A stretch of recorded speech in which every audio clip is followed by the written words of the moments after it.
Very good morning once again and welcome to UE Spec here in St. Augustine. Of course, you're welcome to the University of the West Indies. But we're talking cricket right now as we get ready for round 5 of the West Indies Cricket Championships. And I'm happy to welcome the match referee, Mr. Michael Raghunath. And of course, we also have Mr. Naeem Young, the captain of the West Indies Academy, and the distinguished Sir Mark Brooks of the CCC. Gentlemen, we have a coin toss to take this. Go ahead, please.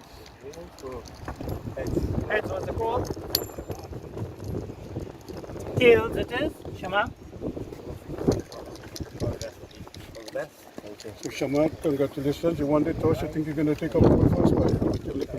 Yeah, you know we would have played a game here already.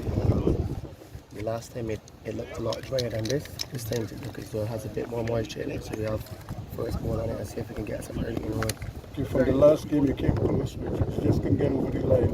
How do you feel the guys will from that? Definitely. I mean, we got 17 wickets for a team that just came together a couple of weeks ago.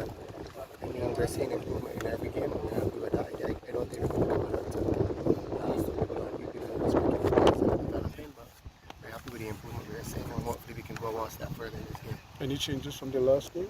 Yeah, Primus is out and Gavin Marcus makes his debut. Yeah. All right, okay, all the best. Go well. Thank you. All right, Naeem, you didn't want to believe this is a toss you probably would have liked to have won yourselves? Yeah, definitely. I would have won. I would have liked to win toss and bat first. So still get to do what we wanted to do bat.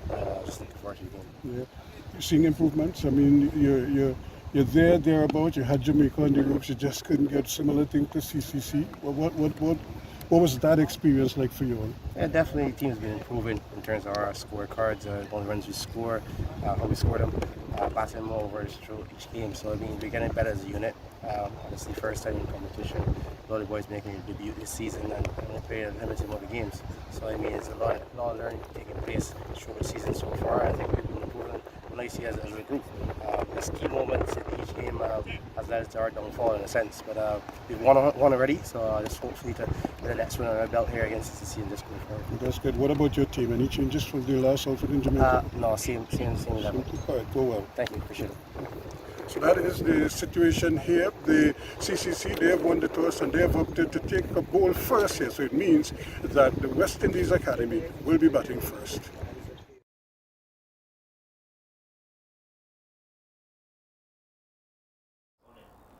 And as you can see there, the players are out in the middle as we welcome you once again to the UE Spec facility here on the campus of the University of the West Indies.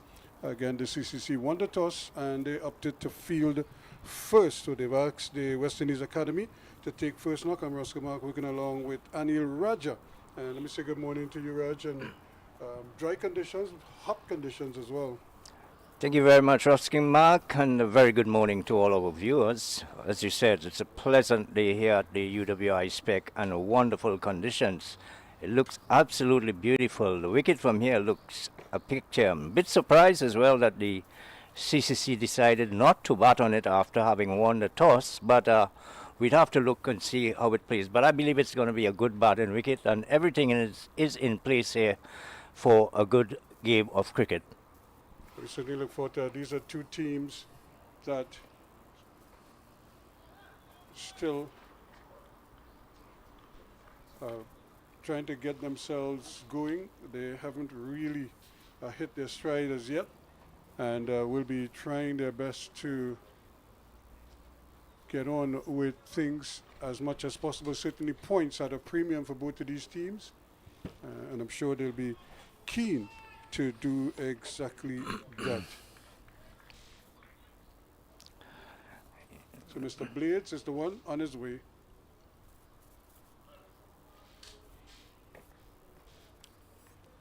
Now he bowled very well in the last game. Jediah Blades.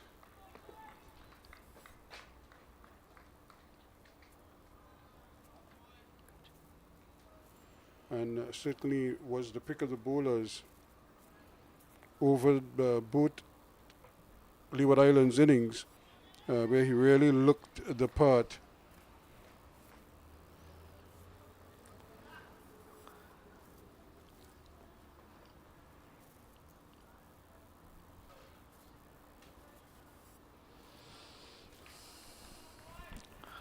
clearly, well, here's the other thing too. Mario Richards, who is behind the stumps today, actually had to be substituted in the last game. He was a concussion replacement. He got a last while batting and couldn't continue the next day. He was apparently they recognized he was concussed, and so he took no further part in the game. Shamar Brooks took up the responsibility to wicket keep on a wicket that was keeping low, was a tough wicket to keep on, and first run to the morning, and so we're on our way here at the Sir Frank Worrell Park. Worrell and Allen, the two openers, and yeah, so Shamar Brooks took up that responsibility. And all the time I'm saying to myself, I just hope he don't put his foot to block one of those balls that keep low and damage his ankle or his shin or something, you know, because it was a tough wicket to wicket keep on, as you realize with this wicket in this game as well, because there are a lot of similarities to this wicket to how the one. If anything, this looks like it had a little more preparation moisture in it, but once the sun takes it, it's probably going to play similar to what it did last week. Yeah, this is why I was saying, Ruskin, that I was a bit surprised, taken back really, when CCC decided not to take first strike.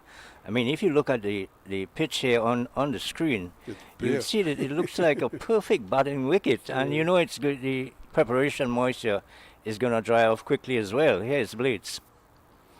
That's a good line to the right-hander. He's got some problems in that he's got a left-handed batsman and a right-hander, so he's got to adjust his line every time the batsman would rotate strike. Kadim Alin, he had played with CCC last year, Ruskin, if you remember, and he had a pretty good tournament last year. He didn't get it going so far this year's tournament, but he was pretty aggressive and scored a lot of runs last year for the CCC. He was the pick-up batsman on the CCC team last year. Had a 52 in his last game, Alain, and batted well for the West Indies Academy against the Jamaican Scorpions.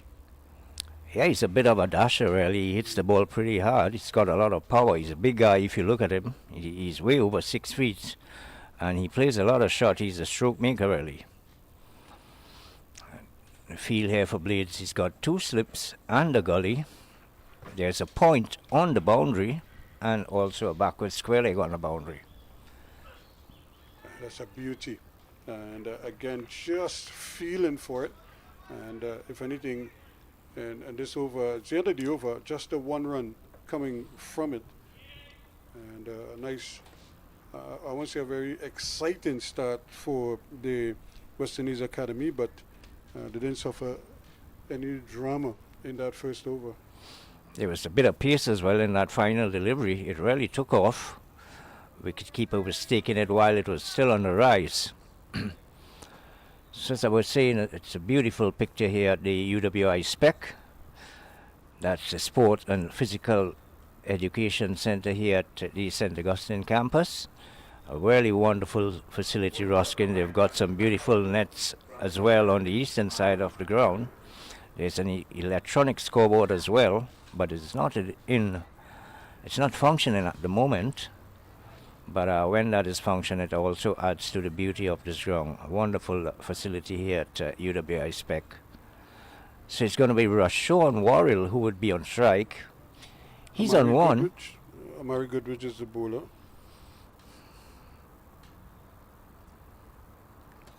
Kadim Allen yet to get off the mark. CCC just picking up a single in that the first over of the day's play, or first over of the match, really.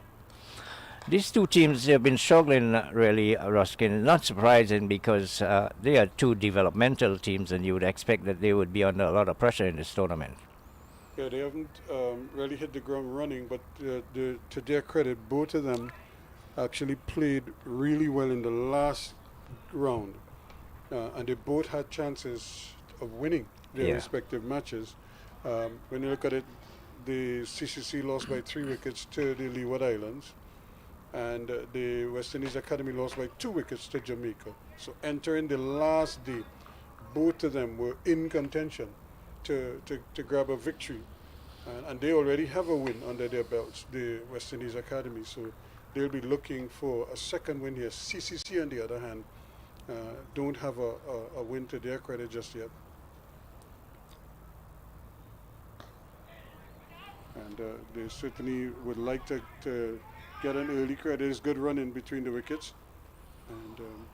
And what I like about these two teams, and I suppose with the West Indies Academy as well, is the opportunities that the West Indies Cricket Board is affording these youngsters or these players, primarily because a lot of them would not have made their respective national teams, or they would not have been picked up by their respective national teams.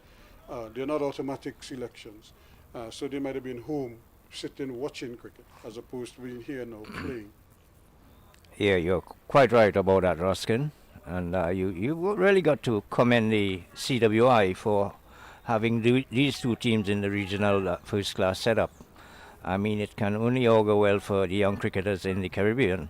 And as we have already seen, a lot of them have put up their hands already. Quite a few of them on the West Indies Academy team have represented the young West Indies under 19 at the World Cup and other tournaments. So that last ball was a no ball, so that pushes the score up to 5. And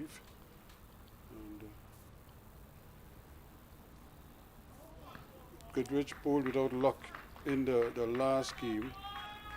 He really is a hard trier, and he gives them that element of consistency.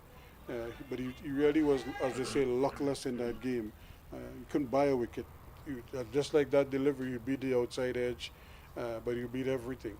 And couldn't get the edge, couldn't hit the edge, and even when he hit the edge, it went down. It didn't go to hand, and little things like that. But I thought throughout the game, he never looked jaded. He still kept running in and trying. Oh, well, that's the third time really he has been beaten outside off stump in this over.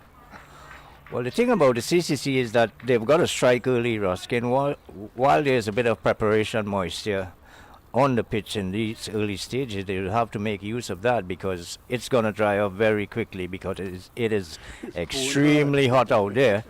And I'm sure that the pitch itself is going to be getting very hot with the sun beating down on it. So they've got to keep a good line, and they've got to keep hoping that they can pick up some edges and get some wickets, because they took the chance to ask the West Indies Academy to take first strike. So you won't want them to be toiling away at lunchtime and not having picked up any wickets. It's going to be an easy single here for Worrell. Thought about a second one a moment ago there, but I suppose it would have been taking too much of a risk.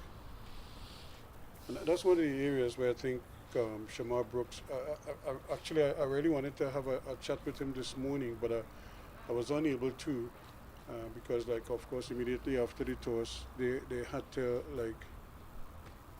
go off and get ready for the game, so it was much too late for me to have that chat with him. But that was one of the areas that I felt that he could look at and try, field placing is one of those areas where you could limit batsmen to some degree, and don't give them don't give them too many easy runs. Don't give them free runs.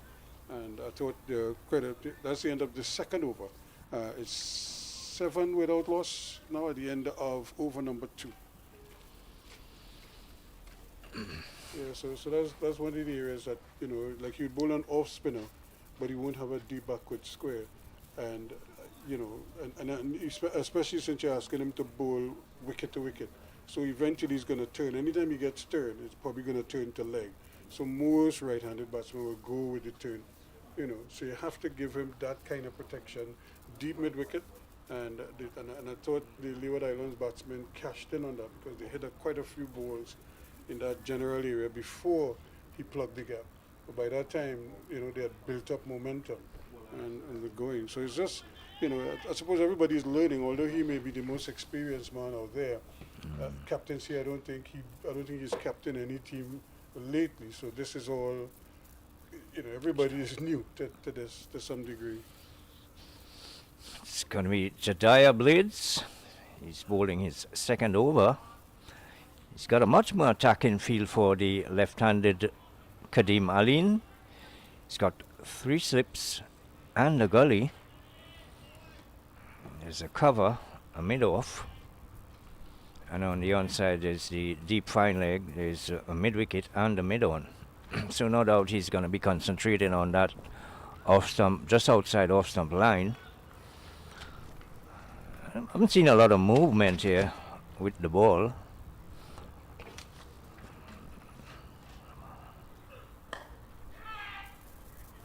This one is pitched up on leg stump, and Aline turns it on the onside, straight to the man at short mid-wicket.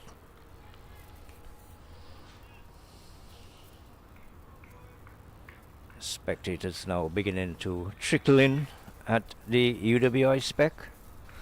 And this is an invitation as well to all cricket lovers. You can make your way here down to the UWI spec in St. Augustine. We've got the combined campuses and colleges. They are up against the West Indies Cricket Academy as we look at Blades. And this is outside off stump. Making some height. There was some pace as well on that delivery by Blades.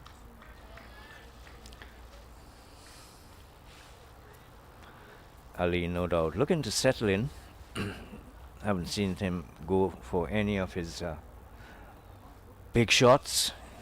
Plays a lot of big shots, Kadim Aline. As Ruskin was saying a while ago, he's got a half century in the last game. So he would be feeling pretty confident. He knows this pitch as well. Pretty good. Wow.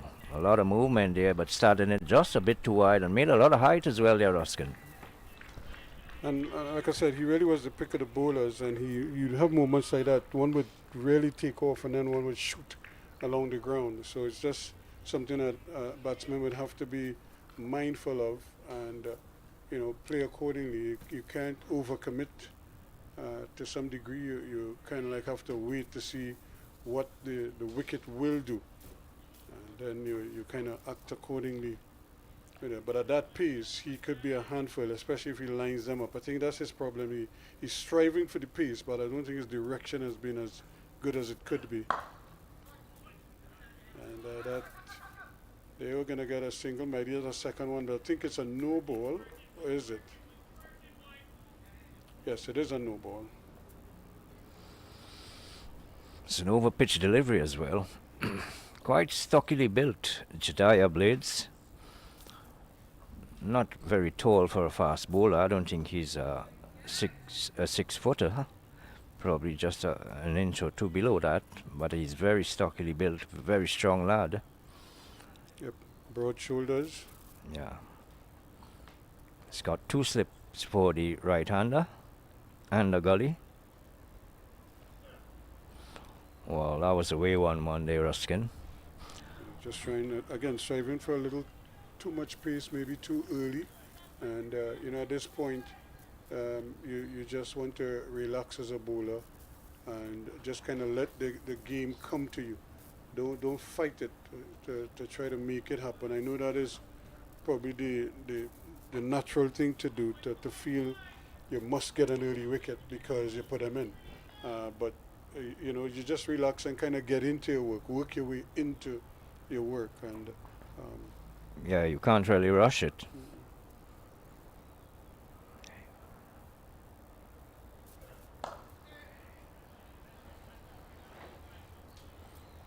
Better line delivery, even though it was coming into the batsman pad, but it was a lot better than the previous delivery, which was very wide outside off stump. So that's the end of Blades' second over, end of over number 3, and at the end of the third over, West Indies Academy, there are 10 for no loss. So no alarms here just yet at the UWI spec in St. Augustine. We've got the 2 bottom of the table teams, if you want to look at it that way, the CCC and the West Indies Academy. No doubt they would be telling each other, telling themselves that they should get full points from this match, because all the other teams would be much stronger teams than these 2. So both teams would be hoping that they can come away with full points here in this game. We're looking at Goodrich again. He's coming from the southern end. And this is down the leg side. And they take a leg by, so that pushes the total on to 11. And the sun is really out in all its glory here. So the players will be hoping that there would be frequent cloud covers so that they can cool things down a bit. But at the moment it is extremely hot. The wind isn't really blowing all that strongly. So here is Goodrich again, right arm over, and this is a good delivery, getting the outside edge and going down to the third man area, and that's the first boundary of the morning, Ruskin. It was a little bit, he was searching for it a little bit, hit the outer portion of the bat, but it went wide of the gully fieldsman and down to the boundary for 4 runs. So a little bit of a moral victory there for Goodrich, but he would be mindful that you don't want to be leaking runs. Even if you don't get wickets, you want to try and keep things as tight as possible for as long as possible. But I don't think he'll be too disappointed with that shot.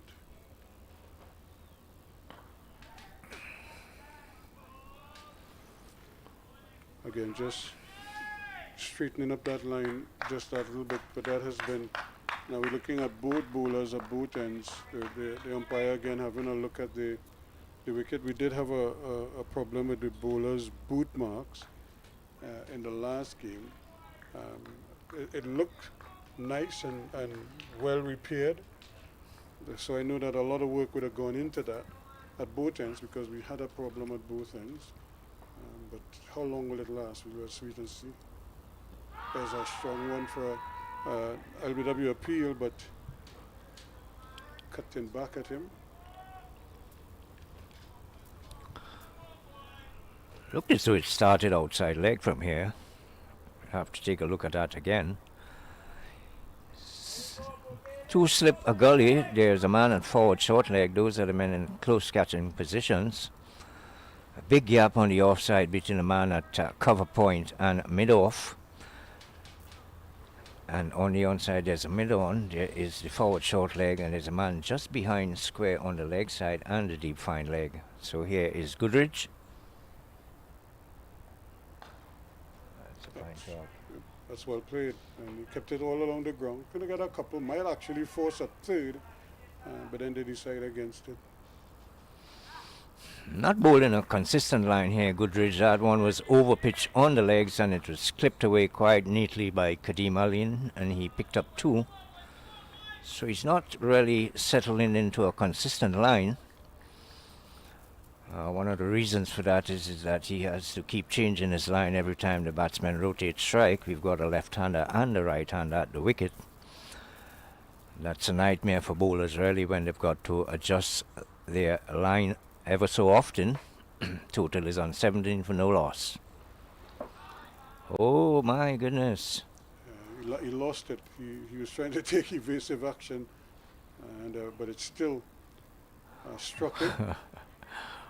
Well, that was comical really, because you wouldn't expect him to be ducking there so early, Ruskin. Yep.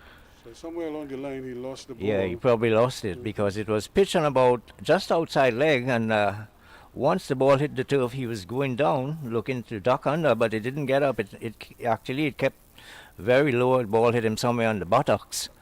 So that was a bit comical there. So it's the end of the 4th over, and at the end of the 4th over, West Indies Academy is 17 for no loss. Rashawn Worrell is on 9. Kadeem Aline is on 4. So a solid start, not an overly aggressive start. Just trying to build a partnership here for the West Indies Academy. In their last game, they got a useful a first inning score against the Jamaica CCC of somewhere in the region of 324. Dawn getting 83, Johnson got 61 and Alain got 52. And then in their second innings, they got to 281, just coming up short against the Jamaicans. So they have been improving with their totals. And good aggressive running once again, putting pressure on the fielders. Nothing that the youngsters could do about it. It got there quickly, and before Camille Poran could even adjust, they were safely through for that single. And that is, because you have that left-hand, right-hand combination, that is probably what is required here. If you're not going to hit a boundary, you try to score off as many other deliveries as possible. And with the field, so many gaps in the field, because we have, 4 men in catching positions behind the bat. Well, 5 if you include the wicket keeper. We have 2 slips and 2 gullies. The gullies are, one is fairly square.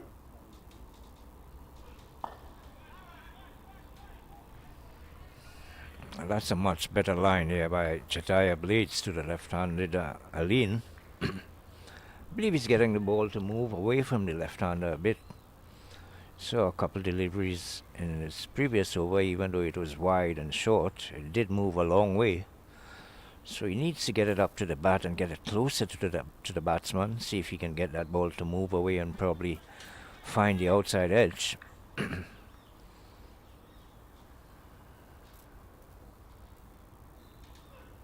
Again, going past that outside edge, as he's done on a couple of occasions now. But that's the thing, once he can line them up properly, he does get a little bit of a wave movement. And of course, the natural variation for the left-hander is to get it to bring it back into the left-hander. So if you can get it to go away, he will create a lot of concern and worry for the left-handed warrior. Well, that one would have passed very close to the outside edge. Wow. Well played again. And well, again, straying in line again there, Ruskin. taking what the bowler gives you. Yeah, that was pitch on the pad. It was a half volley and it was easy pickings there for Alain.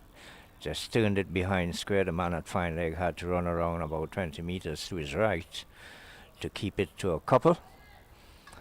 But that one that beat him outside off, I thought that was the best delivery he has bowled so far this morning to the left-hander, Jediah Blades.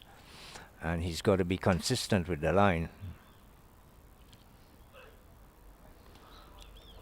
It's not too bad, but he want to get the batsman playing.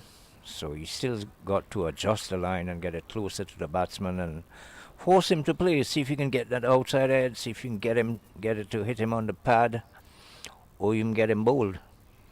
Yeah, and I think that was the sort of like the maxim for that game. You bowl wicket to wicket. And because the wicket, like I said, it was 2 pace from very early in the game. So a lot of deliveries kind of squatted. And so and I think if he went back to that, he might find himself in a better place as a bowler.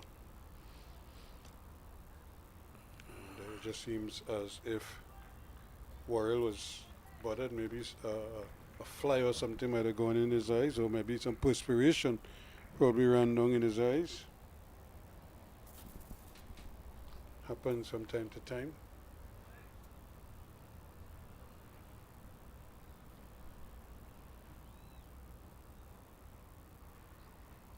You think back to when you played and the fact that you didn't really bat much with a helmet. Well, I still keep wondering how I was able to do that. Because in this day and age, I don't think I would ever catch myself doing that. And I can tell you, Ruskin, we had faced some of the fastest bowlers that ever were around. You know, so but 20 without loss after 5?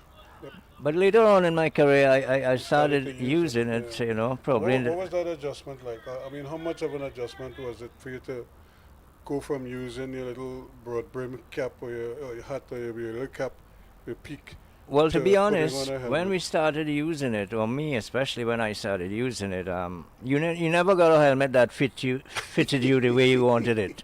You know, the helmet has got to fit you snug. It Right. cannot be moving in your head True. when you're moving around a Yeah. wicket because it can drop in front In your front of your vision, eyes yeah. and your vision would be completely blurred. Yeah. You know, so I used to have a problem with the helmet not fitting snugly, and it wasn't easy to get one. You know, so that was a problem until I got one that fitted me the way I wanted it and I was comfortable. But I never stopped using it once I was up against a fast bowler. Right. Right. You know, it gave me a lot of confidence as well when I was facing fast Well, bowling. that's what I really wanted to find out. Yeah, it definitely gives you confidence. You know, you're not too worried about getting hit on the head or in the face area. So you bat it with a lot more confidence, even with the arm guard as well. Right. You know, Yeah. that's something that I've never ever spoken to our good friend Phil Simmons about. How he approached the game after he got struck and it was so close to almost losing his life, and then coming back and playing again, but using the helmet, you know, the way he did, and I never really had that conversation with him. Well, yeah, that was a pretty frightening episode at that time. I can remember the physiotherapist Carlton Samuel, it was at that time, who bodily lifted Phil Simmons off the field and ran off the field with him. And Simmons, as you know him, he wasn't a small guy, you know. And Since a Carlton baby Samuel was- acted as the stretcher, the ambulance, and everything in his one. But it was really, really frightening, and we all held our breaths when that took place. It's edging that one, but it went down, and just flirting there a little bit, Kadeem Alain, just kind of dropping the bat. It really was a nothing shot because I don't think he really needed to play it. He could easily have left it, but he still put the bat there. Luckily for him, it hit the edge and went down. He's actually fielding for that delivery. So for Alain, he just has the 2 slips and a gully. So those are the close-in catches. They want a single, no they don't want it, and it's a good decision too because there were 2 fielders closing in there rather quickly, Calvin Marcus among them, and I think it was a good decision not to attempt to try to take a run there.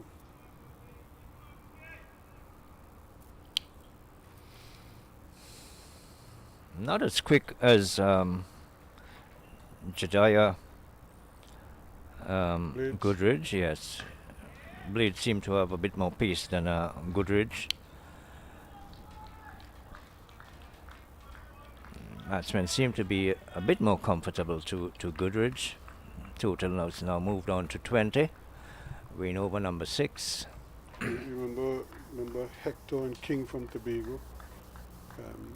Goodridge kind of reminds me a little bit about King. King was the slim, dark one, and Hector was wasn't short, but he was like a little brown skin. But they were 2 quick bowlers at youth level. I can remember Hector. Yeah. Can't really remember King was the King other too one. much. Yep.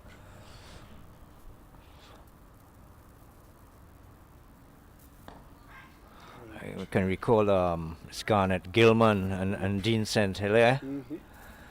Just Tobago stars. Yeah, they were around the Trinidad and Tobago team in the 80s. So six overs completed now, 20 without loss. Allen is 5, Worrell is on 11. Remember the CCC won the toss and inserted the West Indies Academy. And I suppose as a captain, you want to justify that decision, and the best way to do that is to take early wickets and limit the opponents. Yeah, and you get pretty frustrated quickly as well when you're not getting wickets and you have inserted the opposition.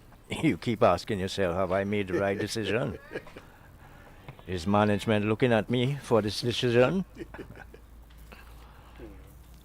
And even Shamar Brooks, his own personal game, I think he's He's having a hard time getting starts.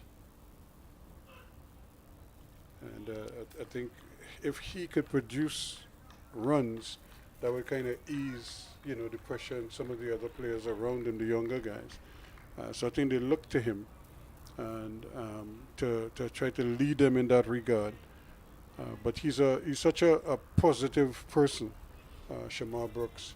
He's he's well spoken, but he's very kind of reserved. He doesn't, he's not outlandish. I mean, if we talk close to you, Yeah. you'd hear him. But other than that, you wouldn't hear much from him.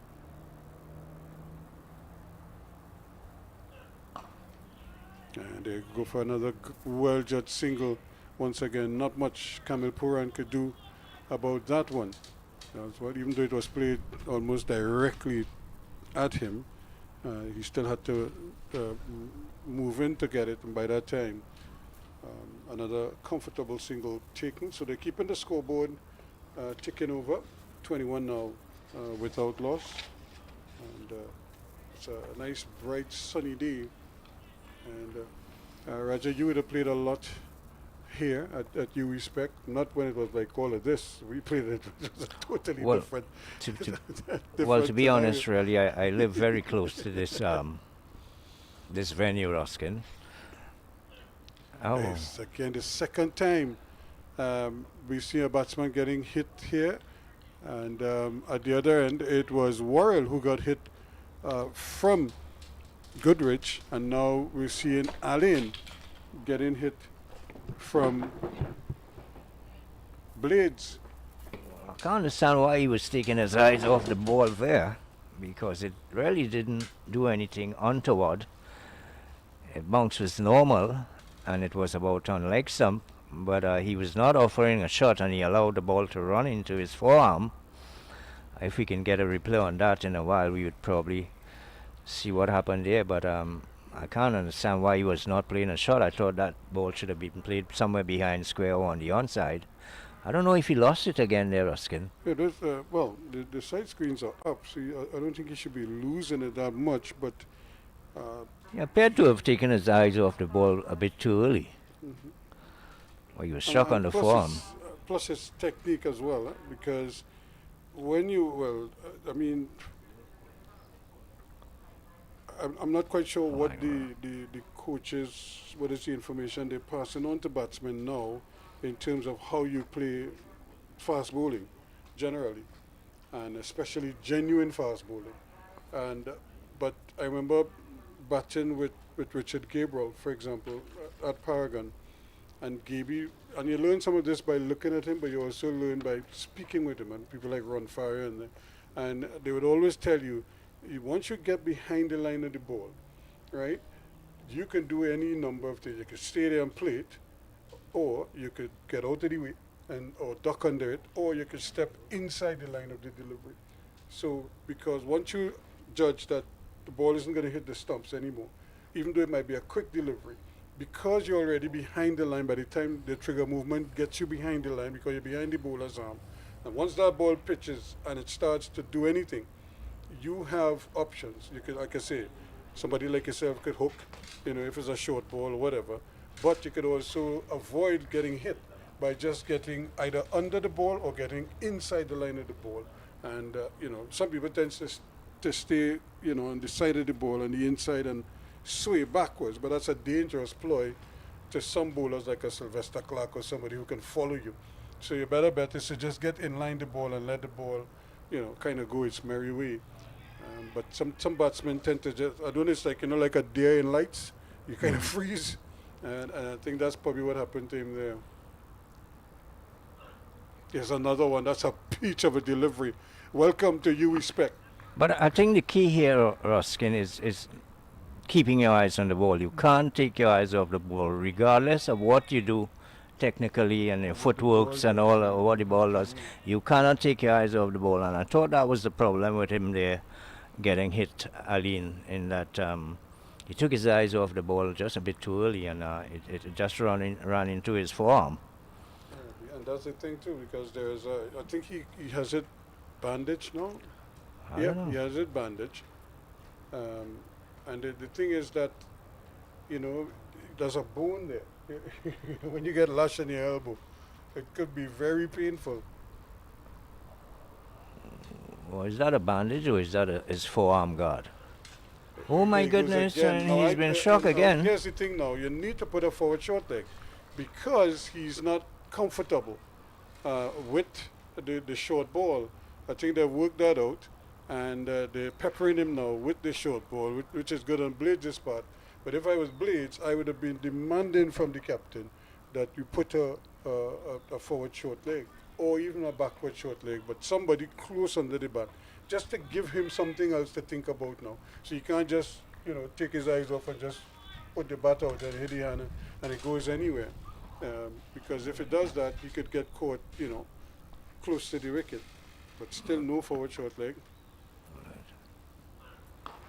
Oh my. Yep, all of a sudden things are Yeah, starting he's to happen. looked very, very different in the last 3 to 4 deliveries. I mean, those last 2 deliveries there to Aline were pretty good short pitch deliveries, and it did strike the batsman on the upper body. So he's creating a bit of problem now here. So that's Blades. the end of it. 7 overs completed now. He has finished his 4th. It's 23 without loss. And we have seen a marked improvement here with Blades. Hitting in some short pitch deliveries and striking the batsman on the upper body. One struck him on the forearm. He's been struck twice in that over, Ruskin. So he would not be feeling all that comfortable.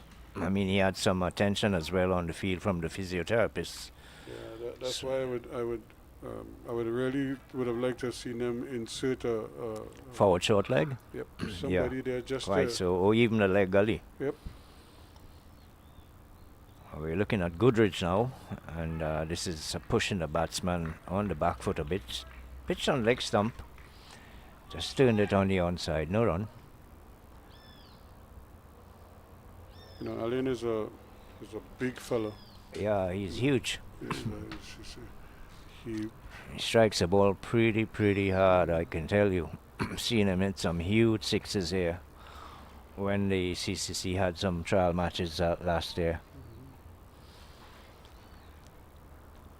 He has a kind of wide open stance as well.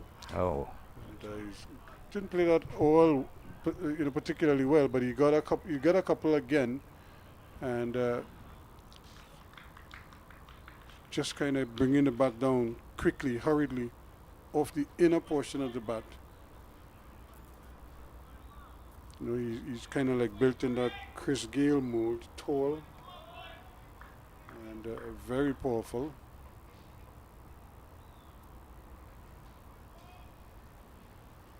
He certainly likes to put bat to ball. I say that all the time, but I also say most West Indian batsmen like that. They want to get on with the scoring as much as possible.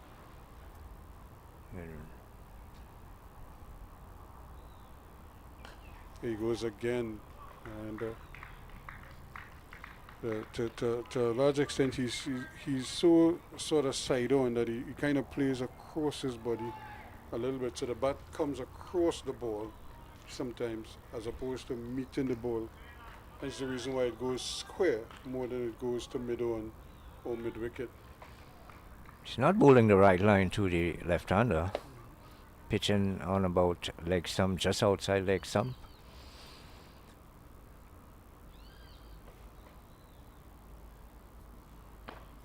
That's a beauty. That's very well bowled again. Yeah, that's a much better delivery there. It was a Yorker length delivery on middle stump, and he had to hurriedly get that bat down to keep it out of the stump. It's a good ball there from Goodrich. 25 without loss. We're in the 8th over.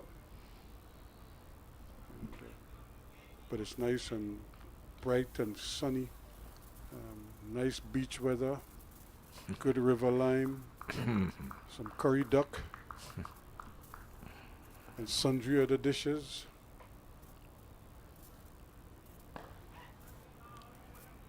Again, he's just coming a little bit closer to that middle stump. Probably needs to start it probably off stump and see if it moves.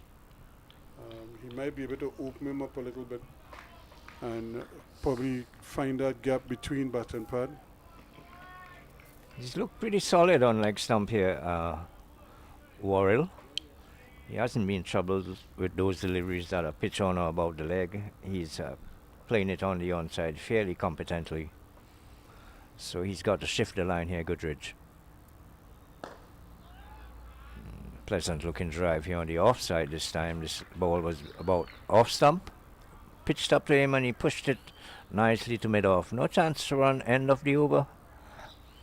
And at the end of that over, the West Indies Academy are 25 for no loss. A good over, just the 2 runs coming from it. And bowling a little more consistently, close to the stumps, as opposed to way outside the off stump or even down the leg side. So some improvement there from him, but I'm sure Shamar Brooks might be thinking now of some other option. It's hot out there. Give his bowlers a bit of a breather. Maybe give them a half an hour rest before asking them to come back sometime before lunch to see if they can pick up a wicket or 2. Yeah, as a fast bowler, you wouldn't want to be bowling more than 5 overs, 6 over spell in these conditions, Ruskin. Unless you're getting wickets. When you're getting wickets, saying, I'm not giving you back my ball. Hello. Yeah, of course. But at the moment, no wicket has fallen. Pretty solid start here from the West Indies Academy. 25 without a loss. Kadeem Aline is on 5. And Rashawn Worrell is on 15. But now they're putting a leg gully. They're not putting the forward short leg. They do have the helmet on the field, but I would really like to have seen him put that forward short leg there, because if that ball pops up there, you want to give yourself a chance. They've also dropped the man at square leg. Back, 3/4 of the way out. There's a loud appeal for an LBW. He's out. Yes. Brilliantly done indeed. Again, the delivery just coming back in at Allen. He isn't too happy. He just kind of stands there gazing. But the ball, a little bit of movement in. He goes for 5. And a good delivery again. Just the speed of Blades, probably just doing him in there. Once it moves off the pitch. Well, I guess he was shaken up in the previous over, Ruskin, and this is why he was a bit slow in really getting the bat out to that delivery. His front foot was coming across the stump and coming down the wicket as well, so it looked pretty plumb to me from this angle. And I thought that Blades really did the job in the previous over, where he bowled those 2 short pitch deliveries that struck the batsman on the upper part of the body, and he really had to, take some treatment on the field, and that probably shook him up a bit. And he was able to produce the delivery right on the wicket that struck him on the front part and got him LBW. Yeah, it's good bowling, and that's what we say when we talk about the, not necessarily the ball that got the wicket, but it's the build-up before. Joshua Dawn is the new batsman.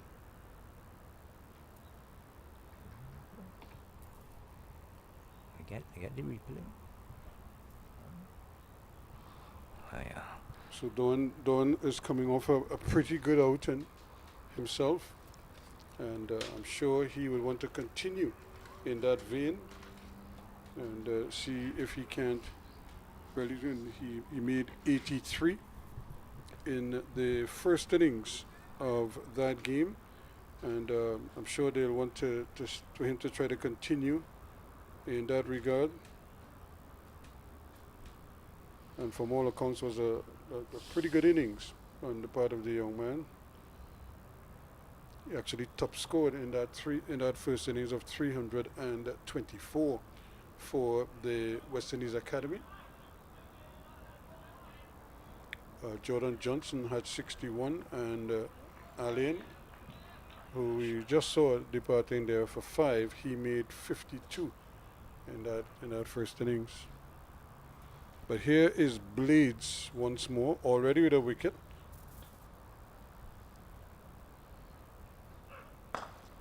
And again, that's brilliantly played, just coming onto that front foot without any hesitation at all, and so meeting it with a solid, we say the full face. And really, what a way to get off the mark first ball. Well, you would have to give credit to Jediah Blades here, Ruskin. I thought that he really unsettled Aline and then produced a beautiful delivery on about middle and leg. And he was late coming down with that bat, and he got him LBW. I think he beat him, give him the old 1-2, as we say in cricket. You put the leg gully, you put the man back on the boundary. And you pitch it up. And you pitch it up. The expectation is your short ball is coming. Yeah, he was definitely looking for that short pitch delivery. Remember, he was struck twice in the previous delivery, and that really did unsettle him. So credit there to Jediah Blades for producing that delivery and really setting up Kadeem Aline. 27 for 1 here. Joshua Dawn, as Ruskin said, is the new batsman. Now they have the forward short leg.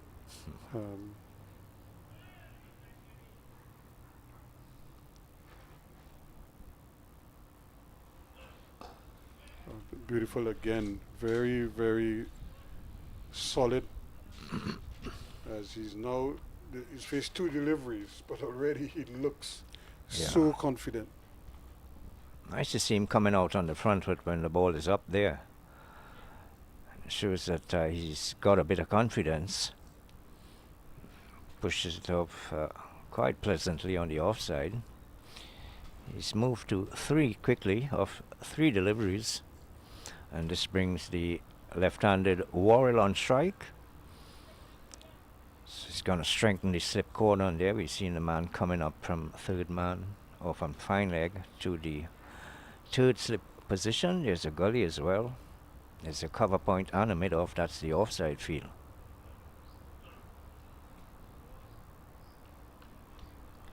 Again, just a little too wide, but you just get the impression that the footmarks is giving him a problem again.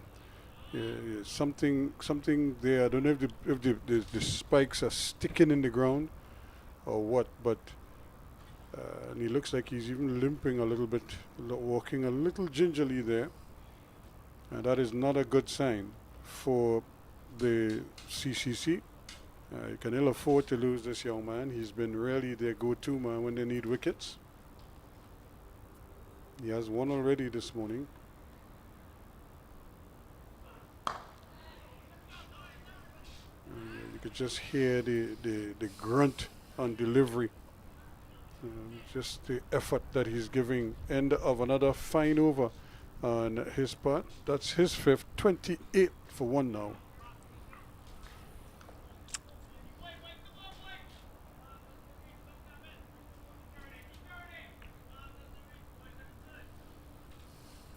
Wind has picked up a bit here at the UWI spec, making conditions just a bit more pleasant here for us in the commentary booth, Ruskin.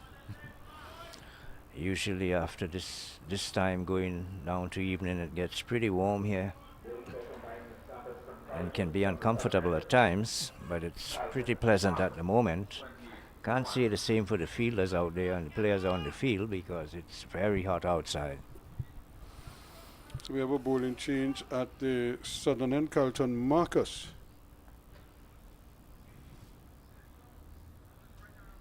Or Calvin Marcus is coming on to the attack.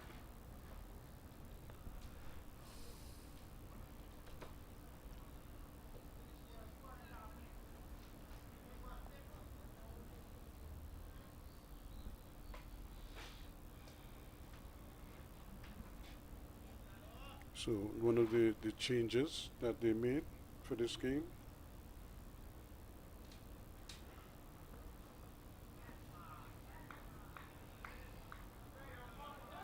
And I don't know if you got a chance to see Keon Otley's innings last week, where he made that splendid 99 and got out bowled neck and crop beauty. But it was such a good innings because he had faced in excess of 200 deliveries. Mm. And he really anchored the innings, but kept them in a win with a chance.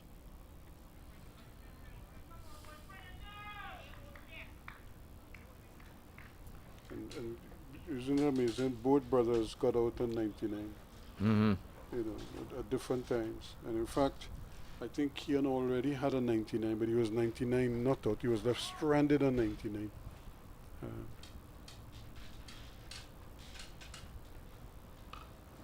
Oh, goodness. I don't think he knew where the ball went, but it's a no ball, so he would not have counted.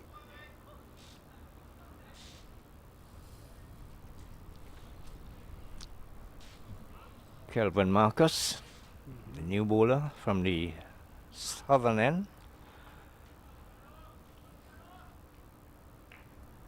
He has a slow approach to the wicket, but he's got a very quick hand speed. Looks like he can generate some pace with that fast arm action. Have a look at him here. Very quick hand speed there, Ruskin. Yep, he just ambles up to the Yeah. wicket, comes bouncing in, and then wheels the arm over quickly. Fairly straight approach, and He's the type of bowler can surprise a batsman with his pace off the wicket you don't because see the pace, yeah. he ambles up to the wicket gingerly, and from nowhere you see a very fast hand action, and can generate pace with that arm action. But he too has to find that right line, because this young man Doan looks very much in form. So he's just been there at the crease for a couple of deliveries, but you could just see the quality in him.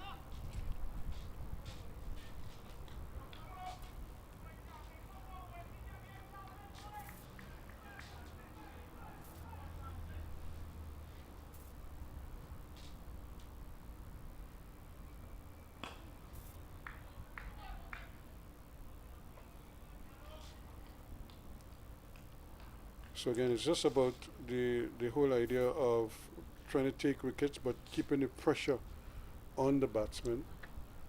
Even though he looks solid, you still want to concentrate on doing certain things against him.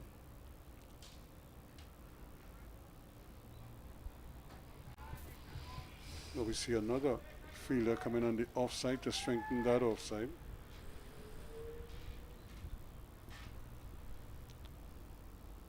So it's a 6-3 field. And well bowled again, right up. And that's the thing. If you're going to bowl, a full-length delivery, bowl it right up in the block hole. You don't want to give the batsman a nice juicy half volley so you could just stroke it. Well, he has the batsman playing on every single delivery he has bowled so far, so it means that he's bowling on the wicket and forcing them to play early. This is what you want from your fast bowler.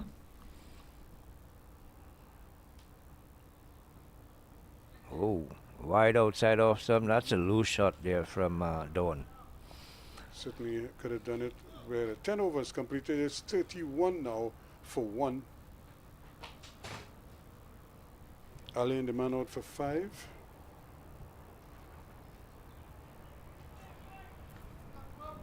Dawn is the first name, or No, it's Josh Robin. I have it wrong there.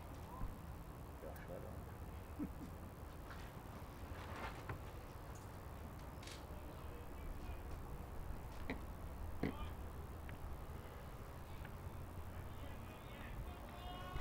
Well, the UWI spec outfield is a lot greener than most of the grounds around the island, Ruskin, because of the very harsh weather we've been having here. This is the height of the dry season here in Trinidad, and most of the playing fields in Trinidad, you would see a very brown-looking surface, but it's pretty green and lush here at UWI spec. It's a very quick outfield as well. It's lightning fast, and they did have the markings for Track and field? athletic track, kind of like partly around the field, so they would have had some sports day or something here. And so that just those little tracks might slow up the ball. Sometimes it probably doesn't run as freely as it would normally. But it still is a quick outfield because the surface is once hard. it gets off the top, because it's a nice turtle back. Yeah, turtle back, and the ground is hard as well. Even though the outfield and the grass looks pretty lush, you know, it's hard, and the ball is going to travel once you strike it. And you're going to get value for your shots there.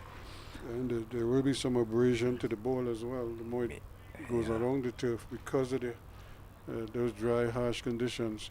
So it's Goodrich who's continuing, but this time from the top end. So he replaces Blades.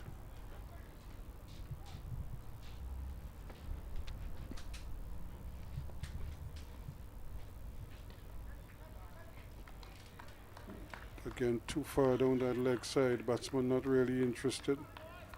And taking the pressure off the batsman.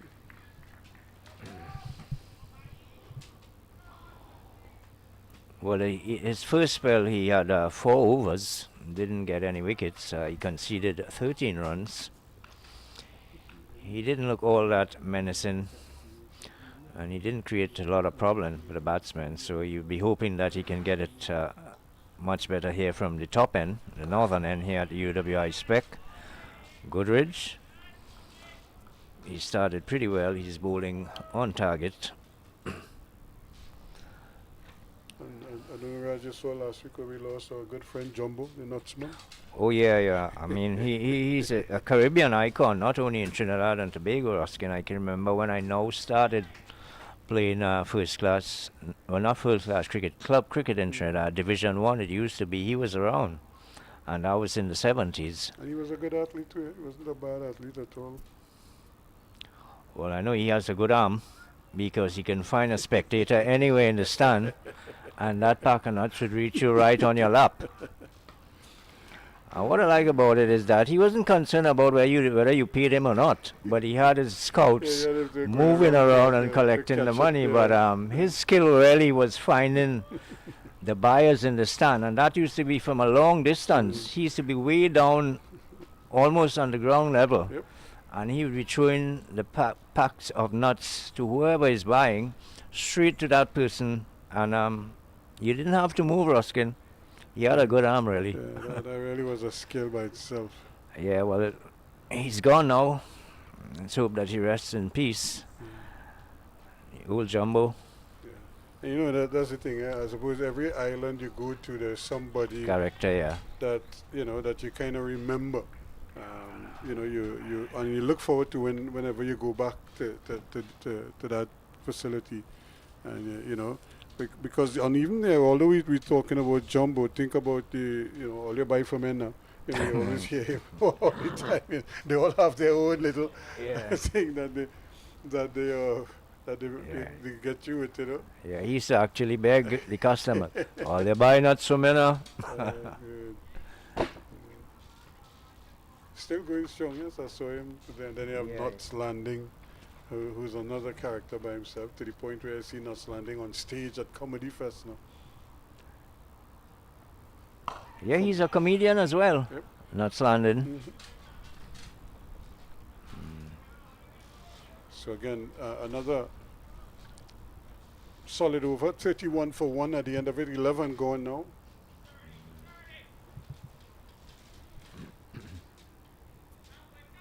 So we were talking earlier about the whole concept behind the academy, and one of the things that I was also pointing out is I see Reefer is here with the academy, and so when you see and with CCC, when you see the quality of coaches, so it means that the information that the youngsters are getting is it's not, you're not guessing them.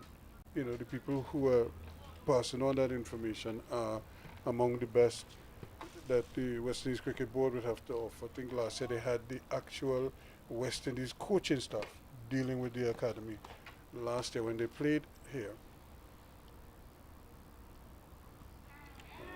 that's well bowled. Any kind of movement, because he's bowling this, what we call an iron ball. He's bowling a heavy ball. And any movement at all, you have to try to accommodate that.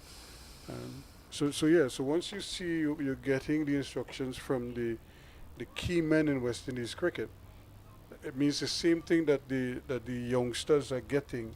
That is the same information the senior players are getting. So by the time you make that step up, you're familiar with everything. You're familiar with the voice that is imparting the knowledge as well.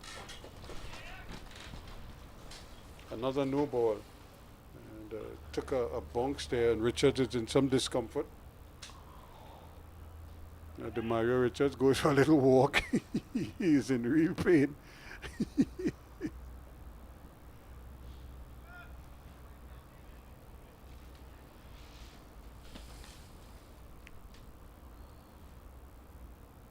Well, he attempted a bouncer there, Ruskin. It was a short pitch delivery, and he really did dig it in. He didn't get it in the right line, and that caused some problems for the wicketkeeper Richards.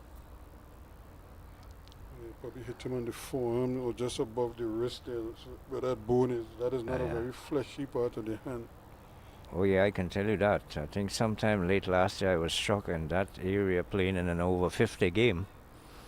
And I got struck just above the wrist on that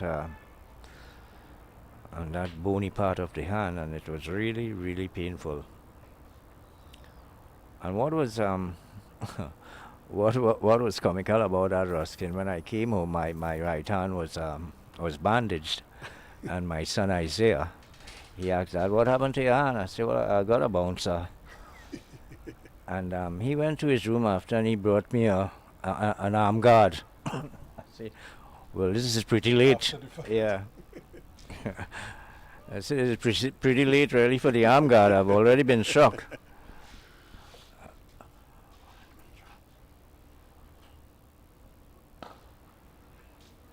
And he was asking me as well, "So why didn't you put on the arm guard?" I said, "I didn't have one."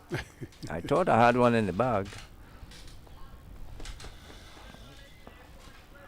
And that's the thing, it's just that now the players, they have so much more equipment, they're so better equipped in the sense that, it's almost mandatory that you do, so, it's mandatory now that you wear the helmet in a sense, especially if you're facing fast bowling. Yeah, you will put on the helmet. Guys have chest guards, well, the tie guard was a regular. And, yes, did he take it? I think it might have just dropped out. Well. It was there for the taking, and he just couldn't corral it in the end. But it was another close shave there, and really, Domel Evelyn, I'm sure, would have been hoping that he would have come up with that one. But again, just not too sure. I'm not too sure if it went to hand, Ruskin, or if it bounced in front of him. But from the reaction of the wicketkeeper, they probably hit him. It went straight to hand and popped out.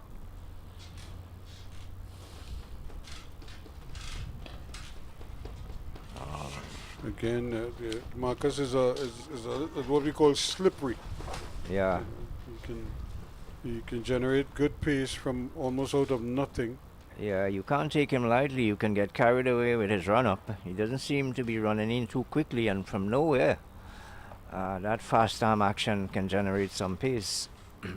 And the thing with a bowler like that too, from that same action, he could bowl a slower one, but nothing changes. Yeah. And then your rhythm is to what he was bowling before. Yeah. Well, like as we were suspecting, Ruskin, the wicket has really settled down and to be quite a nice batting strip. Do you think? It is, but I think it's starting to do a little bit now, because we're looking at the ball jumping a little bit more. Maybe it's because, as we say, Marcus does put a little bit more effort into his bowling, and he bowls like a heavy ball and a good length. Ooh.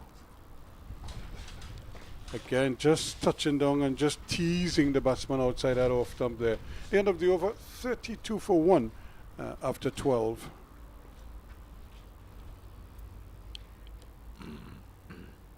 So they will take the water break, so the players get a much deserved break. It's hot out there, so 32 for 12 after that.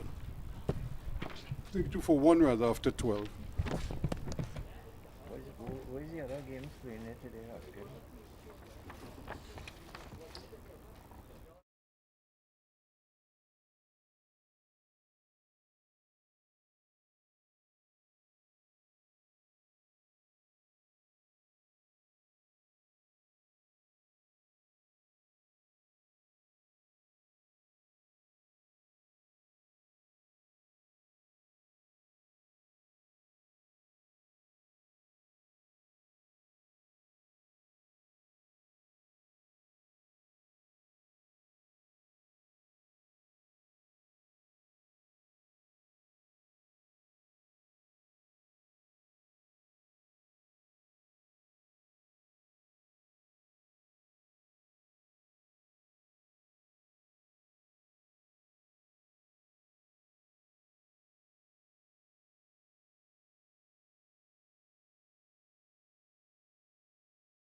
As we welcome you back here after the players have had a little bit of refreshment.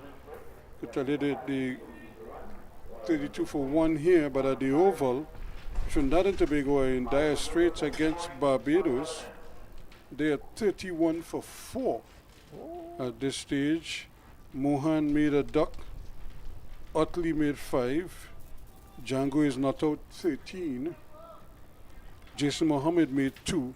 And Joshua De Silva made a duck. So, a tough start for Trinidad and Tobago there. Oh. That's a good start here after the water interval here from Amari Goodrich.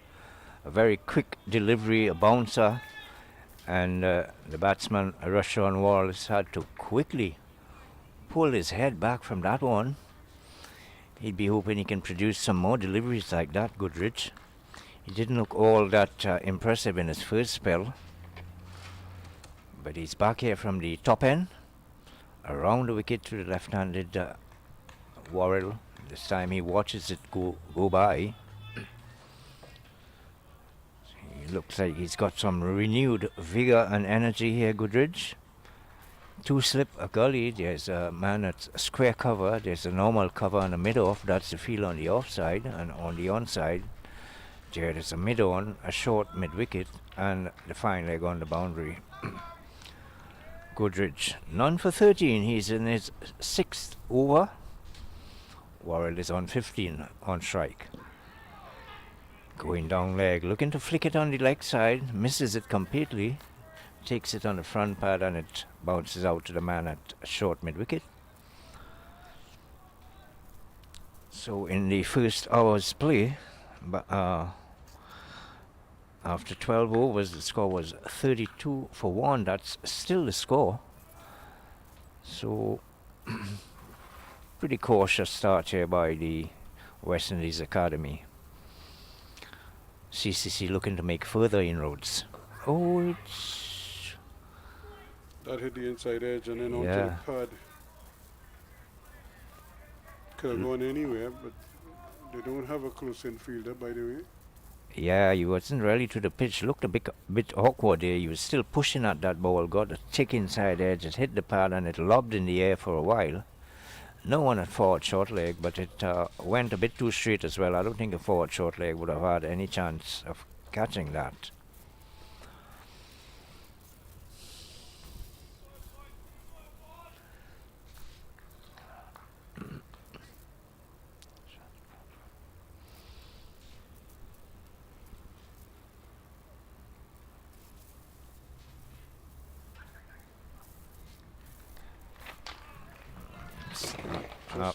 That one was badly lined, down leg side. Yeah, there's a lack of consistency. It's a good take by wicketkeeper Demario Richards. He had to shuffle across to his right and made a tumbling stave. Not the line. He should be bowling Goodrich. Yeah, in the last game, he didn't get a wicket. He had 8 overs, 1 maiden, not for 38 in the first innings. And in the second innings, 6 overs, no maidens, not for 34. He finishes off with a pretty good Yorker length delivery here. Kept out here by the batsman, Rashawn Worrell. So that's the end of the over. 32 for 1. Wow. A bit of a quiet period here. No big set of runs being scored.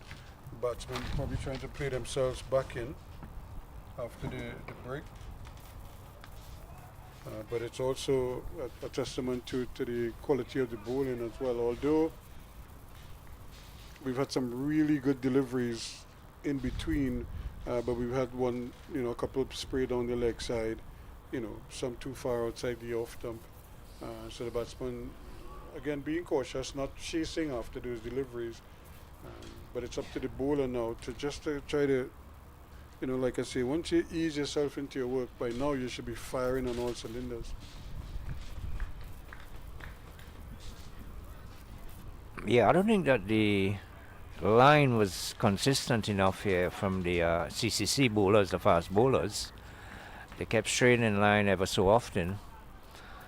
They didn't really keep the pressure on the batsmen. I thought when Jediah Blades operated here and he bowled that over where he produced about 3 short pitch deliveries and struck the batsman twice. It was probably the highlight of the fast bowling. This is going to run away for 4 here down at the third man boundary on outside edge. They went all around the ground. There wasn't a chance of a catch, although you would think that he might have been able to probably stop that and not let it go down the hill. But squirted along the ground and didn't really give Romario Graves much of a chance there at that gully position.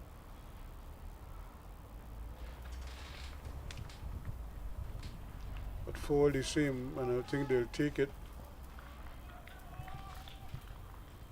So that's only the second boundary in the morning's play so far. So not a flurry of runs here. That would be a good delivery there. Making some height. That came back pretty close because the wicketkeeper didn't really have to go anywhere outside off stump to collect that. So apparently that came back a bit there, Ruskin. It is, and you saw the batsman just kind of shoulder in arms. He might have just brushed the tie on the way through. You kind of heard the oohs and ahs as the ball went through. But that's what he can do. He can move the ball off that seam. So as a batsman, you have to be so careful. This time it's too wide off stump. A previous delivery did well to judge it on length. Josh Vadon. Trusting the bounce. Yeah, he judged the bounce well. But that's risky business on a wicket like this. Yeah. You're never quite sure which one would just stay down. Although we haven't seen too many stay down in any exaggerated fashion just yet.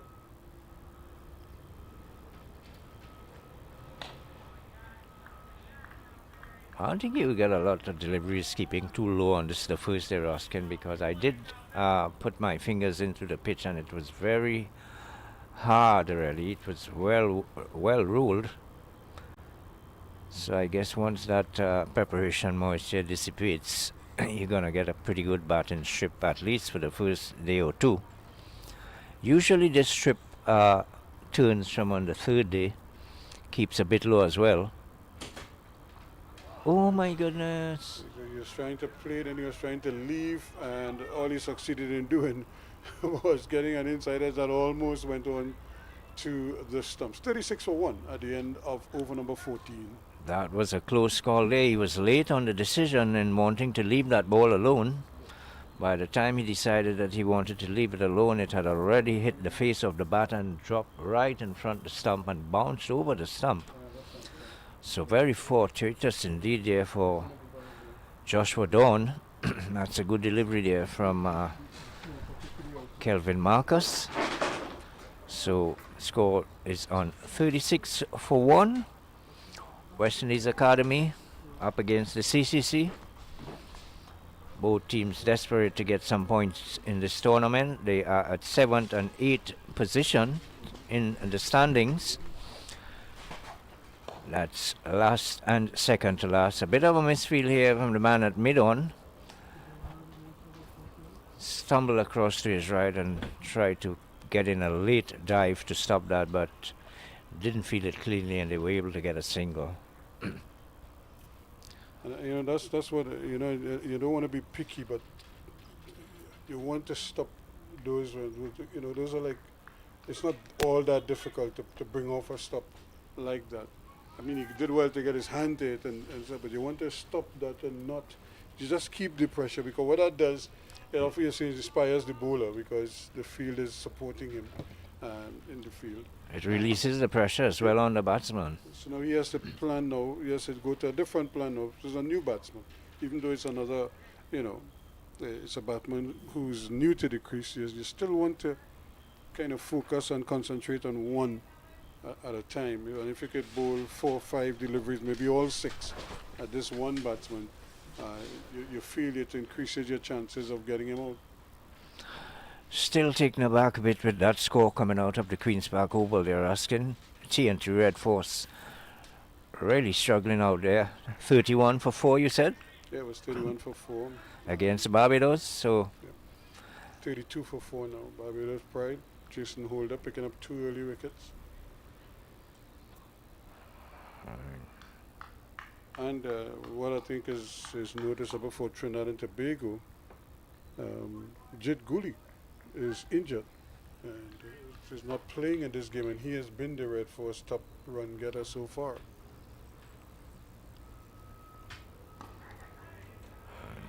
There's another lifting delivery that causes a little bit of discomfort and the forward short leg is there, Evelyn.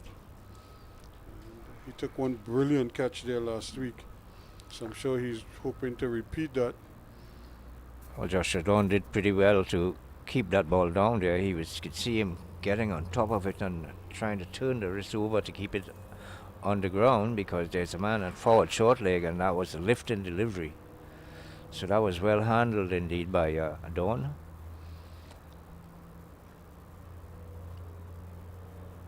There's a beauty.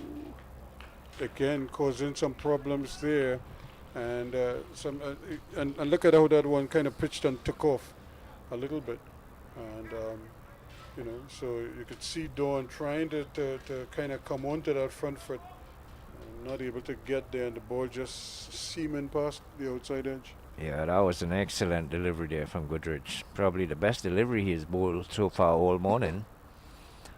It had pace, it had bounce, and the only thing about that, he failed to get the outside edge. Almost the perfect delivery. Here he is again. This time it's overpitched and stroked out to the offside pleasantly from Joshua Dawn, but straight to the man at wideish mid-off. No chance of a run. 37 for 1, West Indies Academy. After having won the toss, surprisingly decided to field first. Surprising to me, actually. I don't know what else the CCC would have seen out there on the wicket. He's again feeling for that one, and you see, that's what happens when you maintain the right line, Ruskin. Almost getting the outside edge again for the second time in the over, and that would have been the best over we have seen so far from Goodrich. Yep, 37 for 1 at the end of it. 15 overs now completed. And that's the consistency that we've been asking for the bowlers to just be able to operate against one batsman, and then you just kind of execute your plans against him. That's right. Once you maintain that sort of pressure, it's a lot easier to pick up wickets. Yeah, and he was close on a couple of occasions. Yeah, that was a very good over there from Goodrich.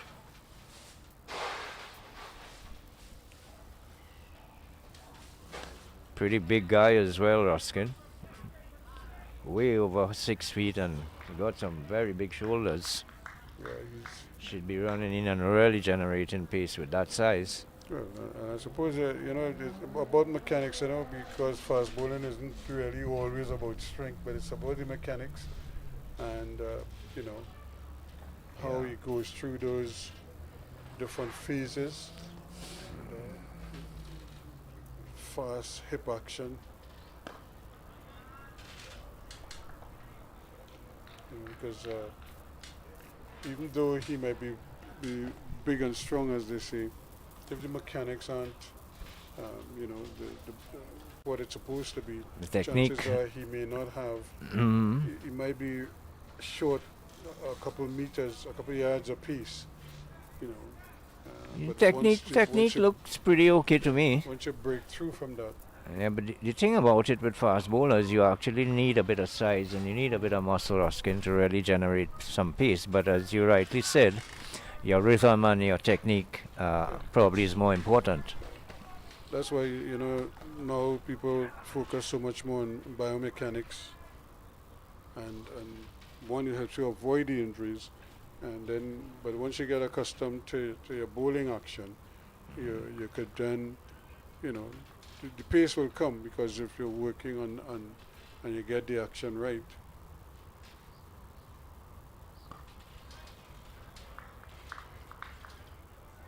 And this is good again from Marcus. He's right thereabouts, actually forcing the batsman to play at almost every delivery.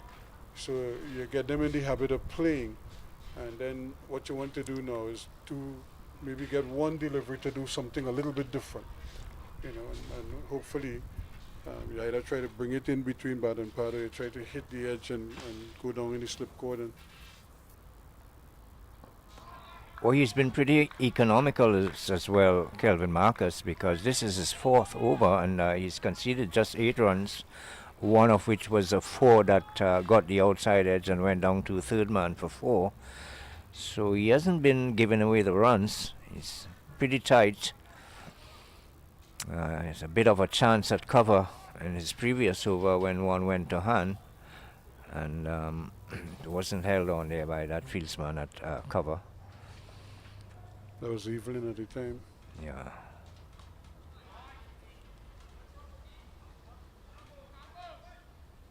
So another comfortable single to end the over, and at the end of over number 16, it's 38 for 1.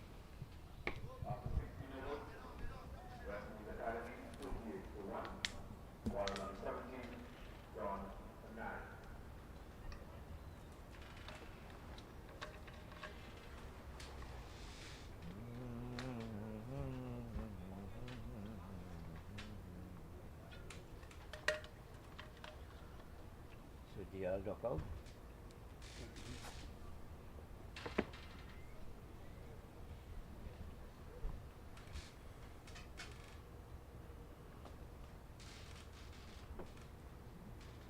What amazing conditions, weather conditions we're having.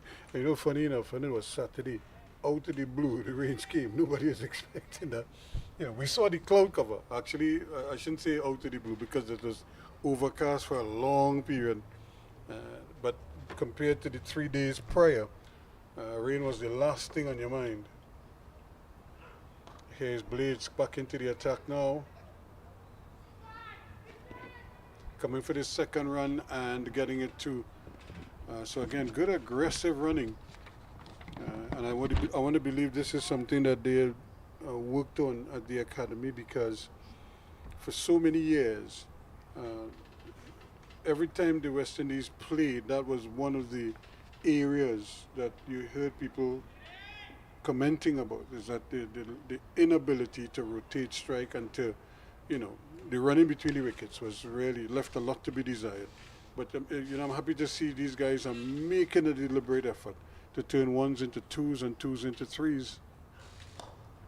There we go again, and they will try to force a second round. Although it's going to be dangerous here, but at least the intent is there. They run that first one quickly, and then you take a look to see if 2 is possible. Bleeds back for a second spell.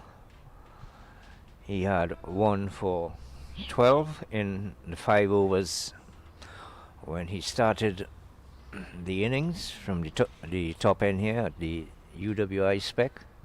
That's the northern end of the ground. He's back for a second spell. I don't know if you played in that game, Roger. We played a game here, and Phil Simmons hit a ball from that bottom end, way over him. It took one bounce and went over the road. And I was batting with him, and he told me, he said, but I don't think I'm middle that. I said, what would have happened if you middle it? Yeah, it used to have some concrete. Some nets. I thought it was the lawn tennis courts, concrete. And when that ball dropped on the concrete, it took off and it went so high over the perimeter fence. And Phil Simmons had the goals to tell you that he didn't really middle that one. By rock, I don't think I middle that. And the ball got small, so because I watched the thing sailing going. Yeah, this used to be the training ground for the East Zone. Yeah. You know, it has been upgraded since that time.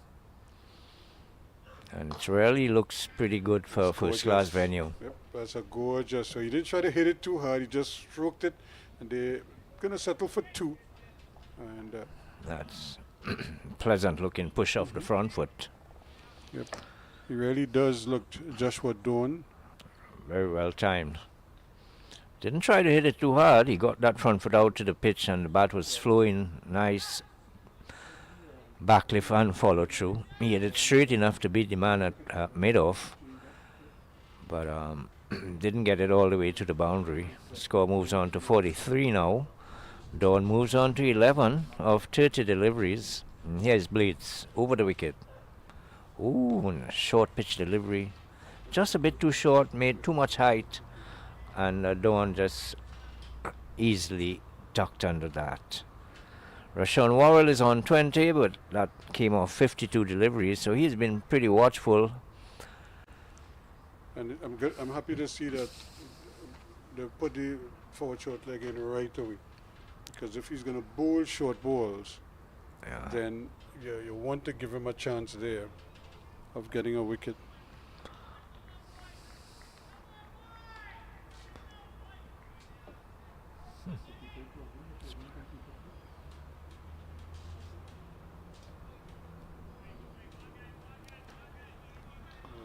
I think he's having a problem, so he's decided to go back over the wicket.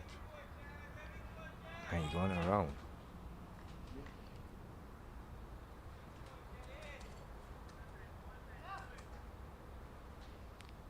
Well, actually, he's gone back around the wicket now, Ruskin. He's changed his mind again. So it's appealing for a catch at the wicket. Might have just brushed the pad and the tie on the way through. But again, just changing the angle, trying to confuse the batsman as to where exactly he could come. End of the over, 17 completed. It's 43 for 1. Don't think there was any bat on that. Probably brushed the pad or the tie guard on the way through to the wicket keeper. And the fieldsman didn't look all that upset with that decision, so clearly no bat involved there. 43 for 1. West Indies Academy, and that came off 17 overs. Pretty slow going, but you would expect that in the first session of a day's play, in the first day of the match actually. Looking to set the right foundation so that they can really get a big total here, the West Indies Academy, but it's going to be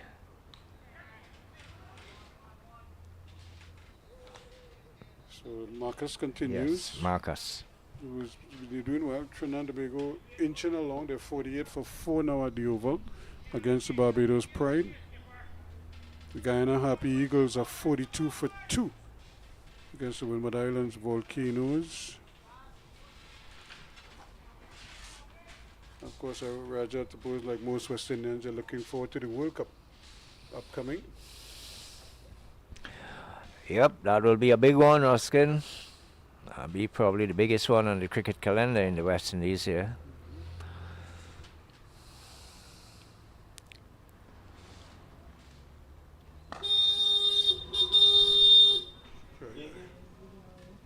Again, a nice polished drive. Really looks to be a touch player. Doesn't try to overhit the ball. He just strokes it more than anything else.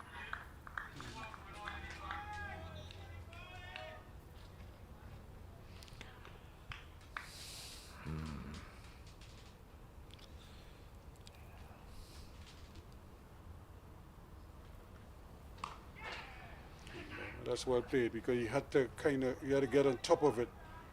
And another fairly long chase there for Motara, Zishan Motara. This young man has bowled very well with his leg spin.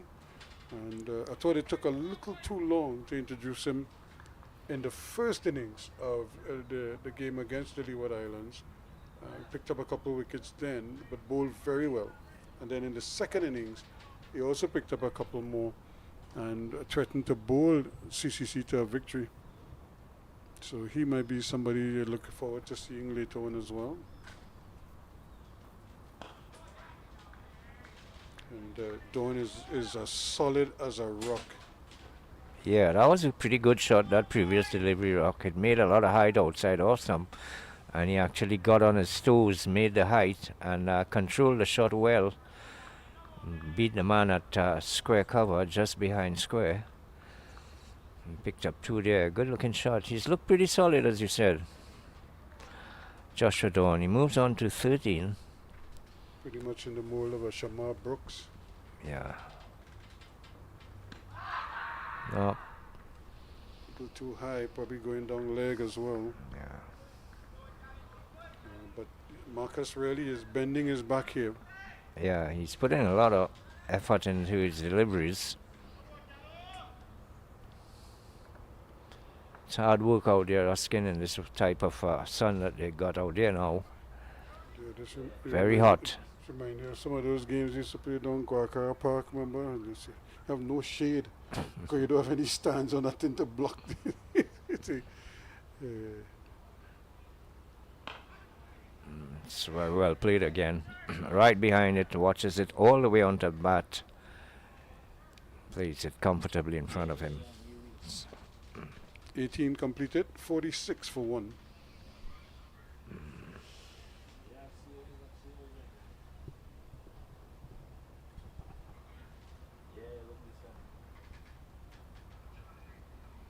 So again, nice, solid, nice, dry conditions here, sunny, bright, and you know, a lot of people are probably now coming off of their winter, so they will be happy for conditions like these. They might still be getting a little spring-like conditions, not the full summer yet. Almost got himself into a little bit of a tangle there, just seemed to ride with it. Again, the short ball just seems to be creating a little bit of indecision in the part of the batsman. I'm not sure if they're not picking up the deliveries very well. Well, he looked as though he was taking evasive action there. He seems to be walking across to the outside instead of shuffling. But he still managed to keep it down.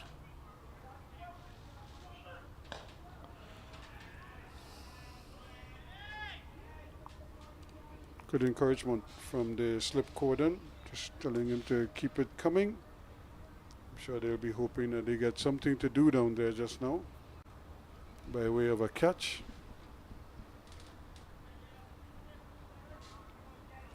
You know, but I was speaking about dry, hot conditions. Remember, we were in Jamaica with the youth team.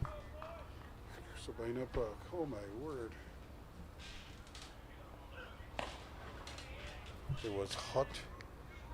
And then Everton Mattis decided that he wanted to bat for a long period.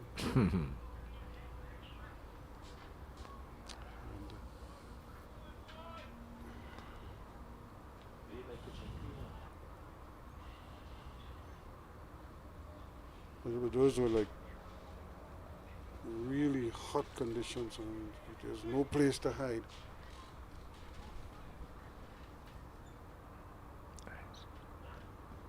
Well, I can recall playing a game in Jamaica in a venue called Mandeville. Mandeville, yeah. And that was way down in a valley, actually. We took about 2 hours to reach that venue. Right. And in the morning, Ruskin, you couldn't really believe how cool it was. Yeah. I mean, guys were looking for sweaters. No one had sweaters. We didn't expect it to be that cool in the morning. And by the time the match started and before lunch, I mean, you wanted to run off the field. It was extremely hot from one extreme to the next, you know. We were really shocked that it was so cool in Jamaica, you know. Guys were looking for tracksuits and all of that to put on under their white trousers and white shirts. Thinking it was going to stay that way all day. Yeah, and as soon as the sun came out, you had to run off the field and dress all over again. But I remember something like that happened to us. We were on tour of the UK. And we went to the Channel Islands. And we woke up in the morning, you couldn't even see the ground. We stayed, Misty? And oh man, the whole place covered. You don't know where the ground was. Yeah, but then all of a sudden, this whole big, expansive field just appeared in front of you, and it was cold too. Yes, Mandeville was an experience. I've never experienced something like that in the Caribbean. I couldn't believe it could have gotten so cool in the Caribbean. At the end of the over, 47 for 1, 19 completed. I mean, the entire outfield was, you could see the dew. Very heavy indeed at Mandeville. And the speed at which that dew dried off was amazing. So it's now 47 for 1 here at the UWI Spec in St. Augustine. West Indies Cricket Academy are up against the combined campuses and colleges. 47 for 1, so they really just taken their time. They haven't. Yeah, no rush out there really. I think the idea is to really try to save your wicket and build a proper foundation, build a platform that you can really go on to get a big score, because both teams, I'm sure, would be looking to score an outright victory here, because they would be considering the opposition, you know, on par with each other. And they are both telling themselves that they can score an outright victory here. Having said that, I think that only one game so far in this year's tournament, Ruskin, we have not had an decisive result. Yeah, and that was the first game between Trinidad and Tobago and Guyana, where we had, I don't know if it was a wet pitch or something. There was a report of a cow invasion. I'm not too sure which one it was, but that game was the only game that we did not have a conclusive result.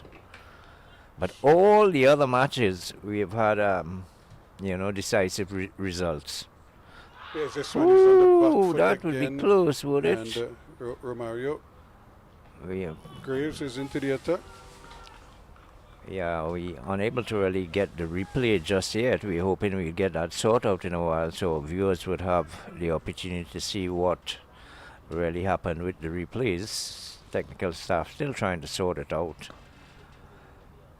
Graves bowled well in the first innings of the last game where he picked up a 5 he made 58 with the bat, and then he came back and picked up 5 for 63.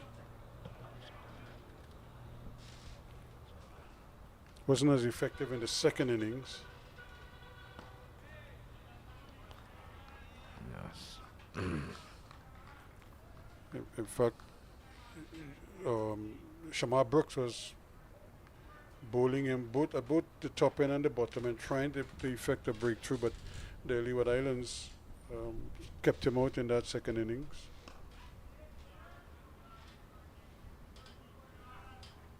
But he did bowl beautifully in the first innings, and he had because his action, he's not the tallest of bowlers, but he has a ball that kind of pitches and it just sort of skids on, doesn't really bounce much. I think he trapped a couple of batsmen LBW with that, of a good length. So we are seeing spin for the first time. It's the right arm off spin of Romario Graves. Pretty tall lad, and he gets right up on the toes when he's delivering. A good sign. Delivering from very high up.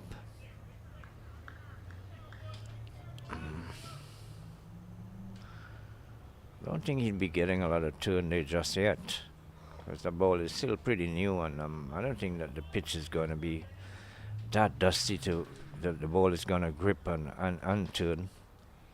So you really have to put in a lot of finger spin on that to get it to really turn, Ruskin. Yeah, it's the end of the over. 47 for 1, a maiden over. First up from Graves, Romario Graves. And it's going to be Blades who's going to continue from this top end. As you can see, conditions really picture perfect for a cricketer. Couldn't ask for better. Well, you can ask, but I'm sure you're not going to get much better in terms of conditions. But that's well played. Exquisite. This time he's going to run down the hill for 4 runs. It left the bat with that sweet sound, and Dawn just leaning onto it and stroking it back past the bowler for 4. Yeah, probably the best shot. 50. Yeah, probably the best shot we've seen all morning, Ruskin. He's looked apart, Joshua Dawn. That was a delightful shot straight back on the offside. Beat the man at mid-off quite easily. And a delightful shot. A bit over pitch there from Jediah Blades, but Joshua Dawn was in no position to allow that to get away, and he punched it straight back on the offside for 4. That really was a good shot. That's the kind of shot that have everybody taking notice of him. This time he's flicking it away, and he's only going to get a single, but again, you could see he's in control, total control of what is happening out there at the moment. Good strong wrists as well. You can see him whipping that ball off the pads down to fine leg. So he's quite adept at playing on both sides of the wicket. That straight drive on the offside a while ago, and now whipping this one down to fine leg. He moves on to 22. He moves on to 18, is it? Yes, he's on 18. Rashawn Worrell is on 22. He is on strike. He's high on the toes and punches it on the offside. No chance of a run. Very strong offsided field. Two slipper gully. There's a man just square on the offside. There's a cover and a mid-off. A 6-3 field really. On the onside there's a mid-on, a short mid-wicket and a fine leg. Yeah, pretty orthodox field. He has 3 on the onside. The fine leg is fairly square, and that's another good delivery, just teasing.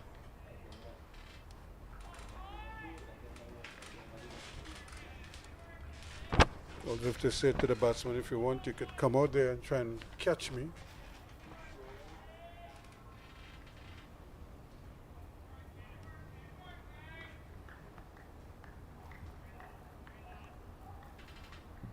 And remember, folks, you could purchase your tickets for West Indies cricket, from West Indies cricket for the upcoming World Cup. They're on sale right now as we speak.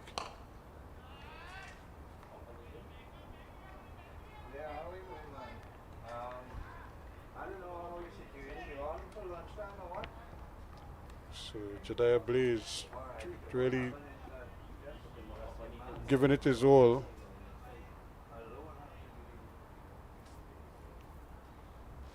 So he's obviously being looked at, looking for that breakthrough for his team.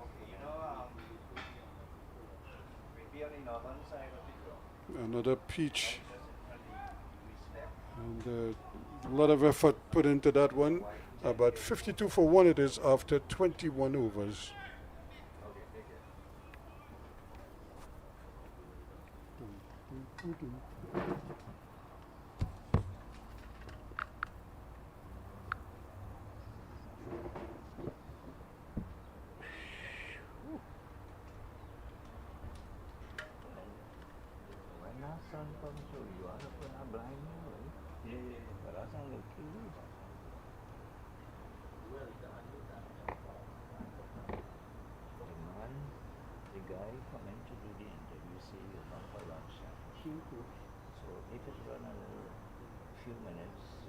Shouldn't take no long, yeah. Yeah, no problem.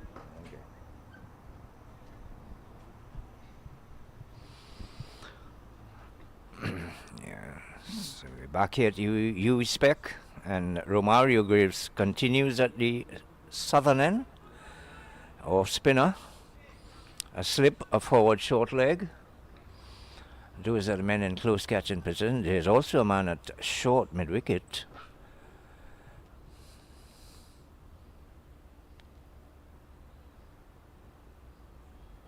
Ooh, that's a pretty loose shot there. That was wide outside off them. No need to play at that.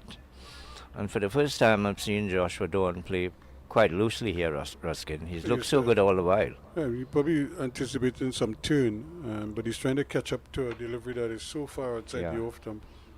That was too wide, really.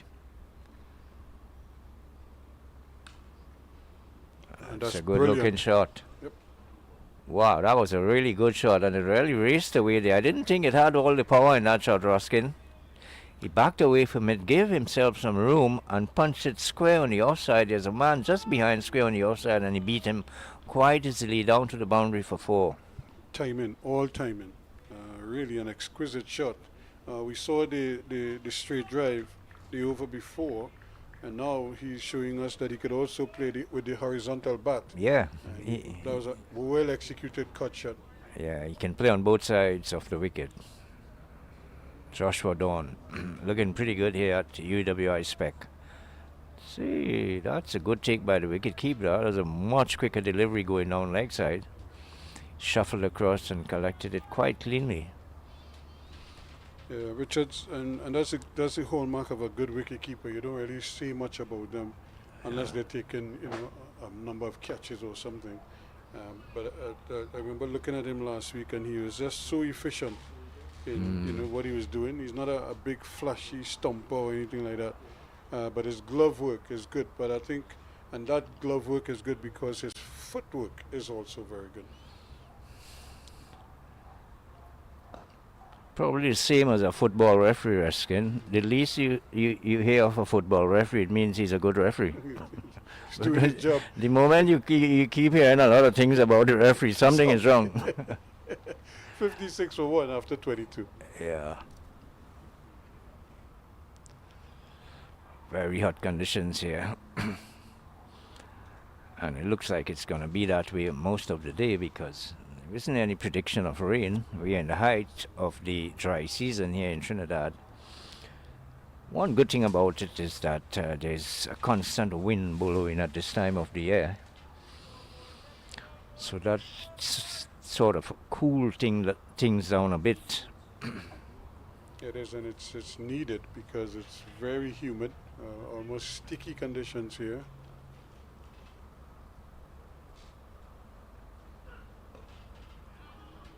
Again, the bunks just getting that ball to climb up to an uncomfortable height, although on this occasion Worrell got on top of it, but you could just see him kind of anxious that it didn't get big on him. And, well, he hasn't really looked all that comfortable to the short pitch deliveries, Ruskin. And even Kadeem Aline as well. I thought he was undone by short pitch deliveries. He was really set up and got LBW to a ball that was pitched right up to him. That's a no ball, signaled by the umpire. Yeah, he's looking pretty solid with the balls that are pitched up to him, Worrell. But the moment Blades pitches the short deliveries, seems to be in a bit of problem.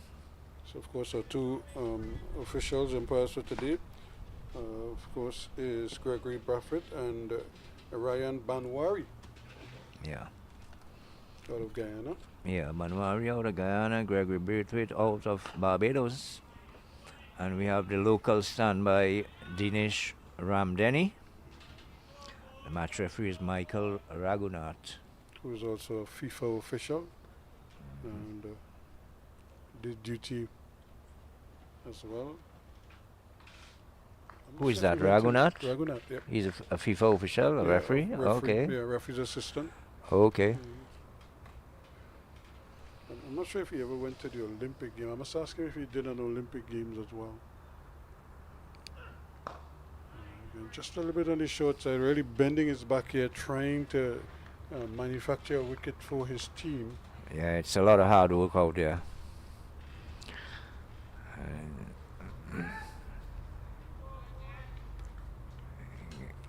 You look at his clothing already, he's all dirtied, and his trousers are spotted, he's shining at the ball, of course, running around in the field. So he's doing his part and really trying to give effort to hope that effort is rewarded with a wicket or two. He already has one. I'm sure he's looking for another one now.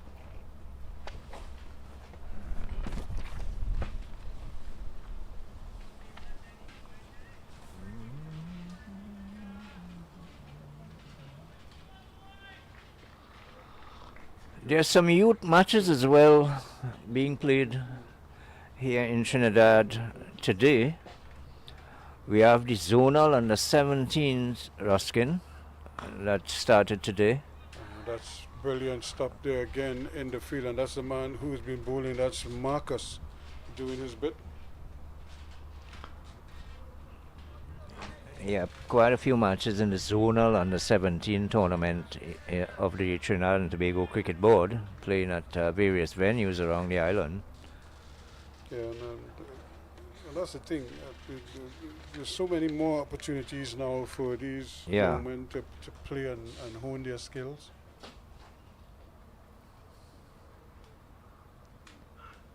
He's edging. Oh my. Just going wide. It's going to go down the hill. That's going to be 4 runs.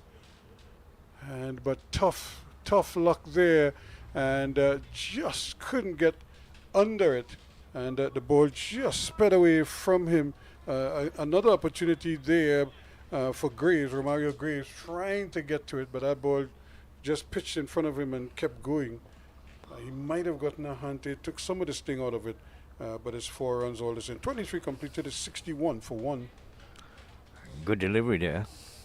Inviting the drive from Worrell. Got the tick outside edge. It was traveling in the air, but just out of the reach of the man at Gully. So a good moral victory there for Blades. Yeah, but it come at a good time too, because we just about a couple of minutes before lunch. Yeah. So that would have been ideal for CCC, who needs wickets after they inserted the academy. So Mario Graves continues from the southern end. He's the off spinner. None for 4. He's in his 3rd over. That 4 runs came off a crashing square cut from Joshua Dawn in the previous over.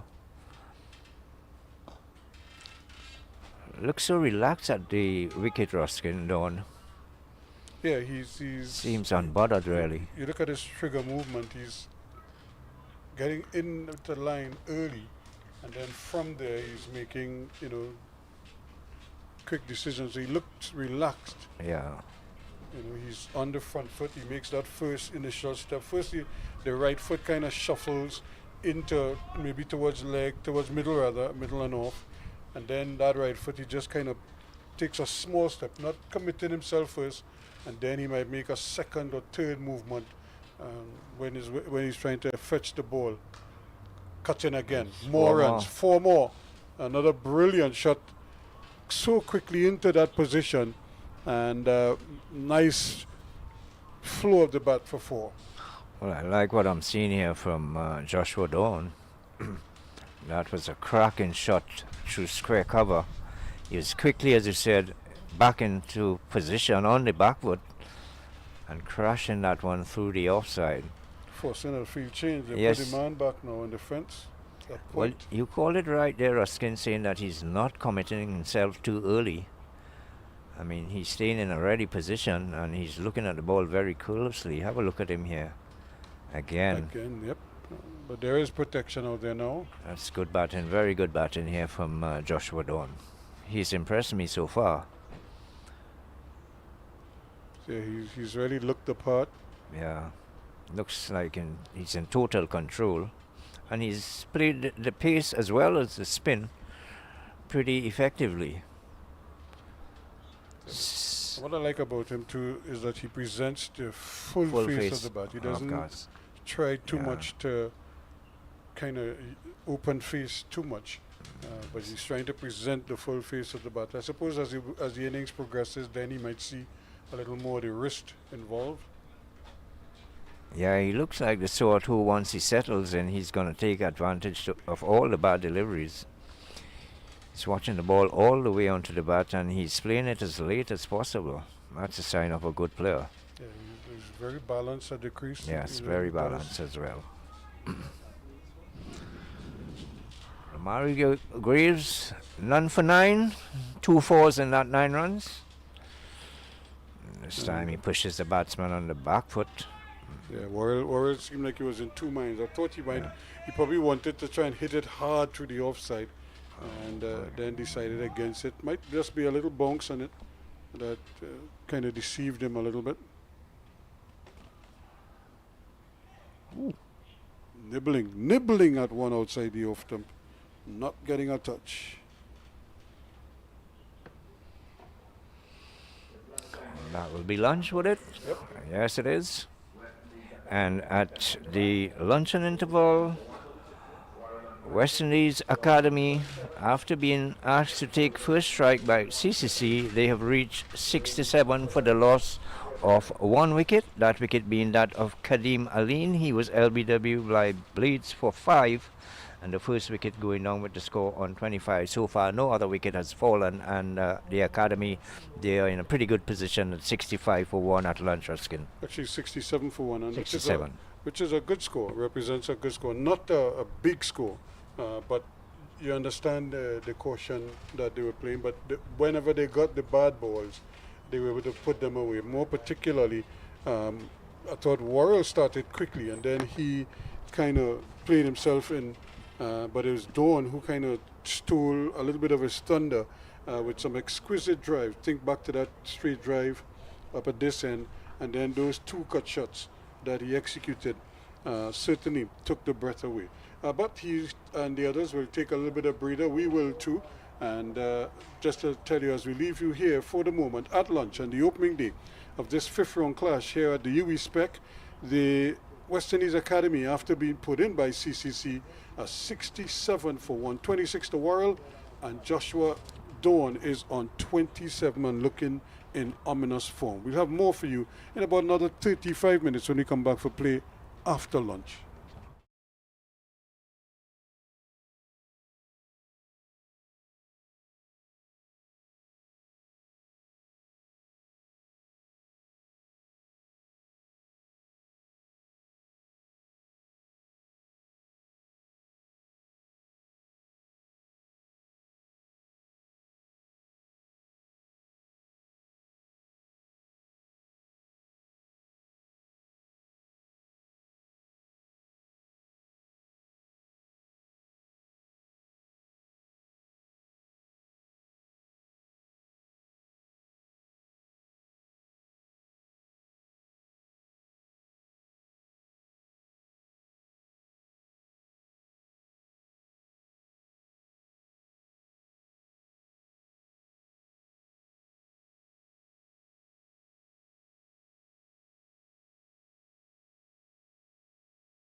And welcome back here to the UWI Spec in St. Augustine. We are resuming play after lunch, and the game is between the West Indies Academy and the combined campuses and colleges.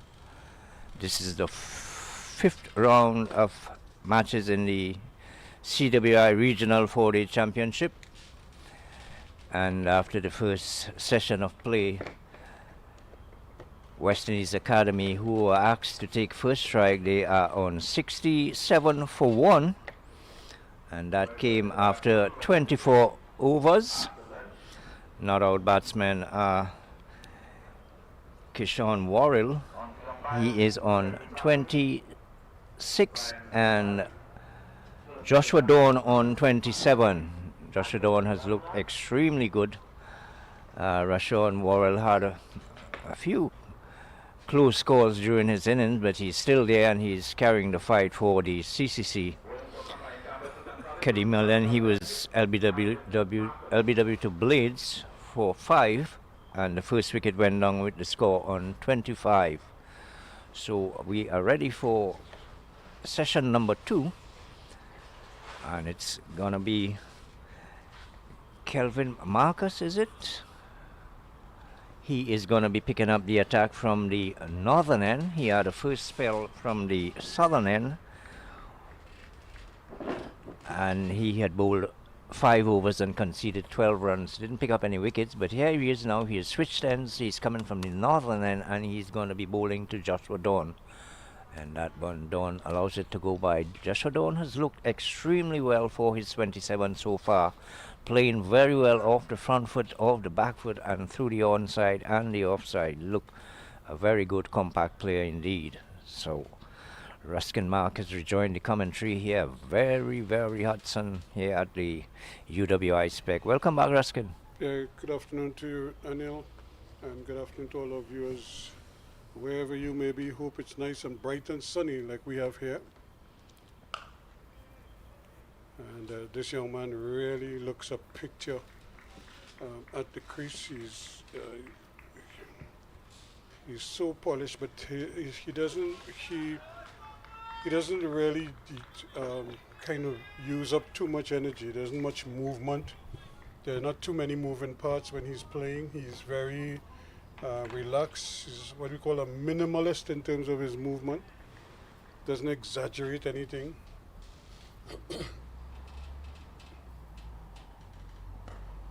There he is again. That little trigger movement sort of gets him in position where he covers that middle and off stump. So he's close enough to the ball that he could afford to just bring the bat through. And then, of course, once he sees the line and the length, then he takes that left foot and puts it where he wants to. Yeah, he's got a touch of class about him, Joshua Dawn. 27 years on, 54 deliveries. He hit 3 spanking 4s through the cover area of the spinner. And here he's whipping that ball through mid-wicket in such a delightful manner, Ruskin. Pure timing. Yeah, really compact. Yeah. Very, very solid at the crease. A very attractive right-handed batsman. Yes, he looks very unflustered. He's total control there, and he looks so confident as well. Pretty tall guy, about 6 feet. But here is Kelvin Marcus. My goodness. That was short, that was wide off stump, and he was climbing on his toes and punching it square on the offside for another delightful looking shot from Joshua Dawn. That's a classic shot again here, Ruskin Mark. Yeah, another boundary for him. And, you're seeing signs of a player for the future. He really seemed to have everything going for him.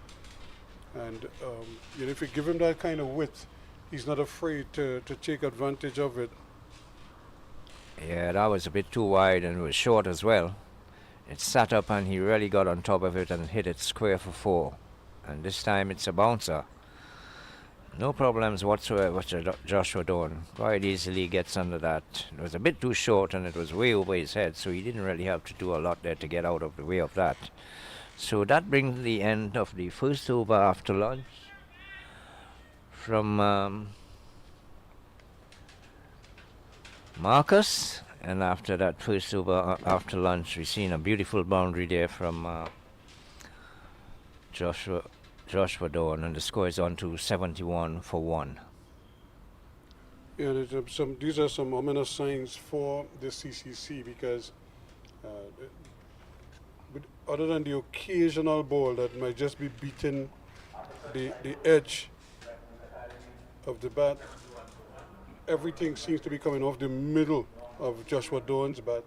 And it's a similar thing for Wallace at the other end, Worrell rather at the other end, who is growing in confidence. He isn't as compact as Joshua Dawn is, but he's certainly capable. And we saw him play a couple of sumptuous strokes early on. And it certainly is going to be a situation where they have to try to remove one of these two because they're building a good little partnership here. Pushing it up now to, they came together with the score on 25. So they're approaching a 50-run partnership.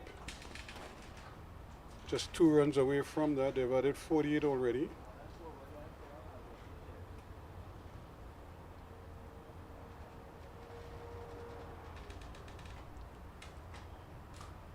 And again, this is Yannick Otley.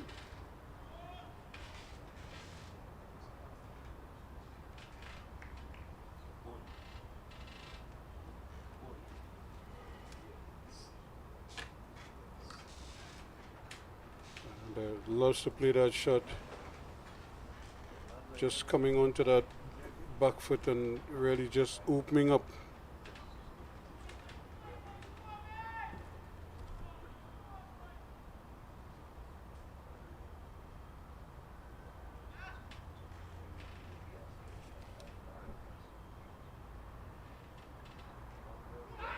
Here's a loud appeal. Out, says the umpire. Well, it certainly is a big breakthrough there. Yannick Otley certainly able to repay the captain's confidence in him, giving him the ball soon after the luncheon interval, and unfortunately,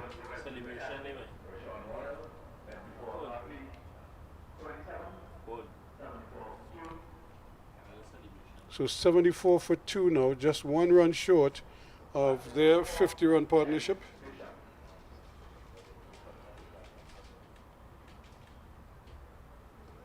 So Yannick Otley getting the breakthrough that the CCC were craving, and I'm sure they'll be happy with that because when you put the opponents into bat, you obviously want to take wickets and try to dismiss them cheaply. And so they've had to wait, they had to be patient, and they did that. And now they have a second wicket to celebrate here. So 1 to Utley and 1 to Blades. And the new batsman is the informed Teddy Bishop. Bishop, of course, is a man who is in the pink of form right now. He really has been batting well. And I'm sure they'll be looking to him to continue in that vein.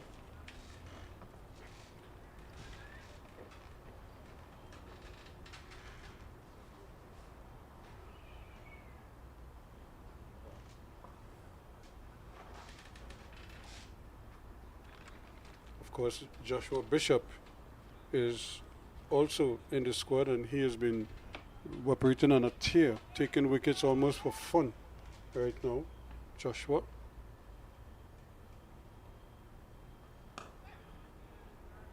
A nice little loop there from Utley. Utley, the man who made 99 last week.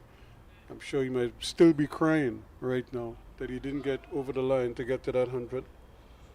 But then he would know because But he and his brother, there's another one coming off the inner portion of the bat.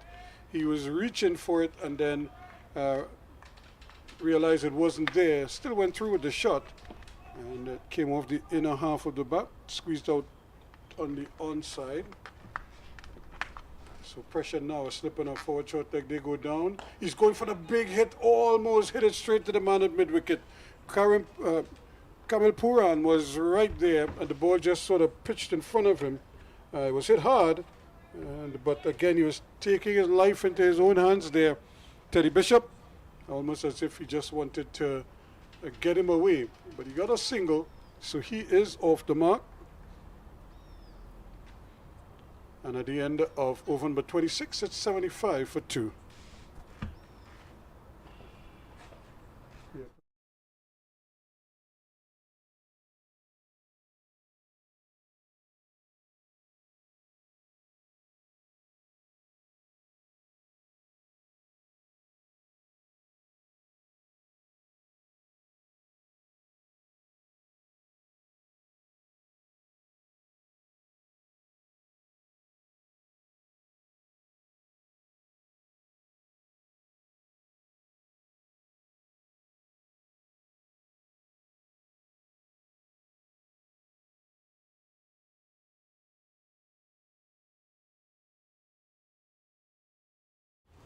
So we have the young man Marcus continuing, and he is bowled very well. He's really a little bit of a surprise packet in the sense that he does hit the seam pretty good. When he hits it hard, he hits the wicket hard, and if the wicket does anything at all, he's the kind of bowler that could take advantage of that, either with seam movement or variable bunks. And he does have a good bouncer because he's so slippery. He really just ambles up to the wicket. He doesn't look like he has any aggression in him at all. And then all of a sudden, everything speeds up. Glorious. Glorious indeed from Bishop.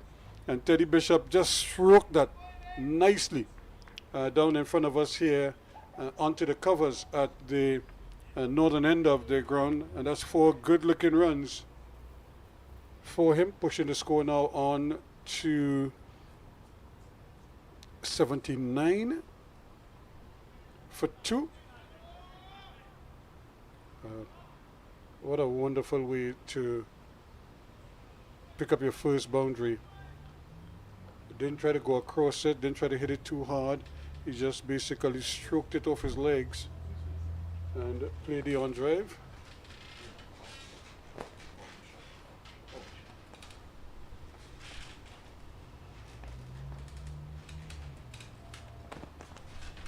So let's see what his response is going to be like. And again, he's giving him width, and he's taking advantage. That's 4 runs. From the moment it left the bat, there's nobody down there at third man, and much too wide. And Bishop, again, not wasting any time at all. Yep, just stand up on top of it and stroked it beautifully for 4.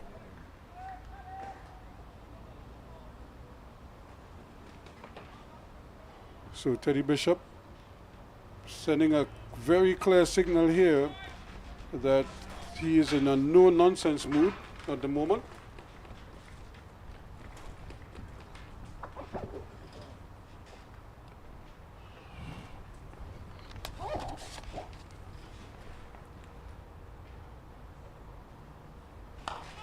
And that's a better delivery, again forcing him to hurry it a little bit. And that's good bowling. That's a good comeback delivery after being put away by the 2 previous delivery. One a glorious on drive, and the other one a cut shot down behind point. Both of them for boundaries. To pitch one up and pitch it right in the block. Here he goes again. This one is in the air, and he drops it. Well, well, well. It took a while for him to pick it up. I don't think he saw it. And by the time the shouts came, then and only then did he start to move, and Kamil Puran unable to get under that one. And normally Kamil is a pretty good fieldsman. but he just seemed to lose that ball on that occasion. Took a while to react to it. By the time he did, the ball was dying on him, and he tried to catch it low to the ground and couldn't come up with it. So Bishop living a bit of a charmed life, but he goes quickly on to 10, and the score up to 84 for 2 now. Joshua Dawn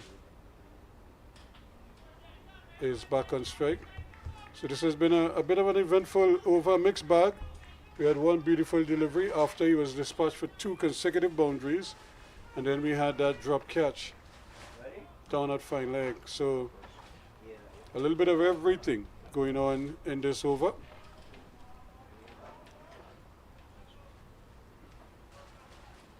So let's see if Marcus could do something. And this one is edging, but that 2 is going to go down the hill, and that's going for 4 more. Well, all of a sudden the scoreboard is just racing along. That should take it up to 88 now for 2 at the end of over number 27. A pretty expensive one, but an eventful one at that.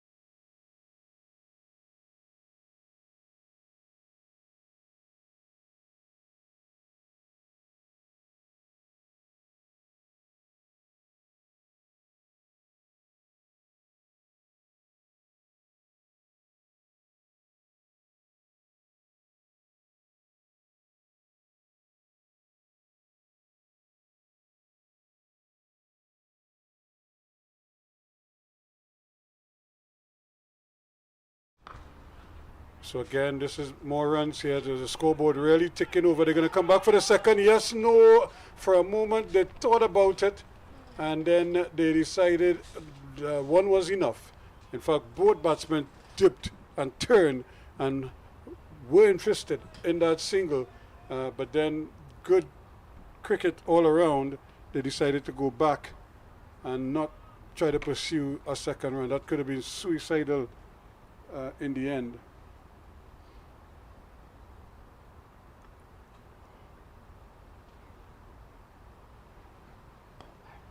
Again, this is a good line and a good length from Utley. Got that early wicket, so that will do his confidence a world of good.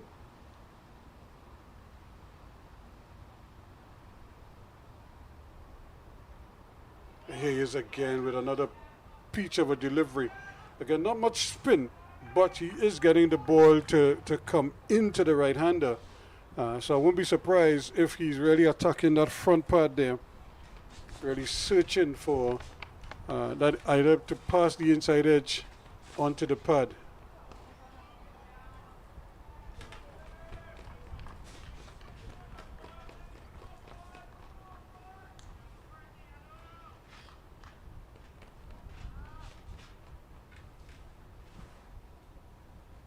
With just a slip and a forward short leg. Those are the close-in catches.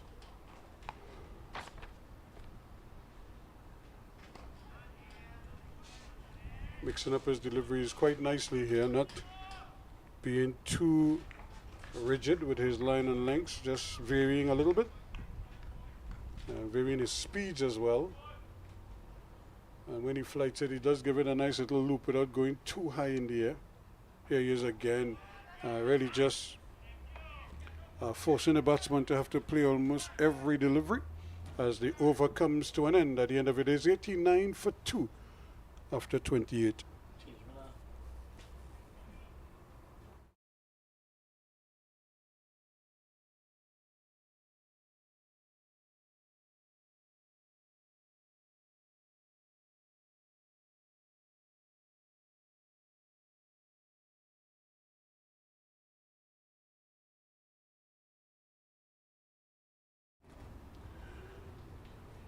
So it's going to be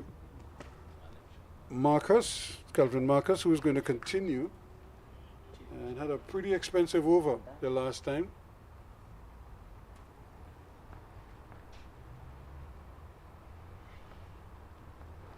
And again, reaching at one out there, Teddy Bishop. He's been probably not as tight and as concentrated as he needs to be this early in his innings. It just seems like a man in a hurry, just wants to get on with things. So he's playing at deliveries that he probably normally wouldn't play or shouldn't be playing at. But all the same, he just seems just a little bit loose in his stroke play. He is on 11.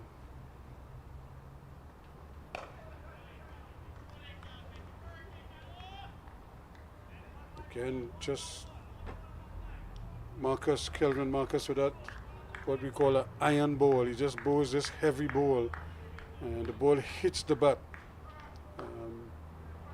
with a kind of a stiff sound when it hits the bat. You could actually hear it. And I suppose if he hits the edge, you will hear the edge also, because the ball is such a heavy ball. And that's another shot blazing away, taking a little step into the right-hander, and it goes very close to the boundary, but they're not able to come back for a third. They'll just settle for 2 runs, so 2 more. Marcus, not for 31 now, 91 for 2.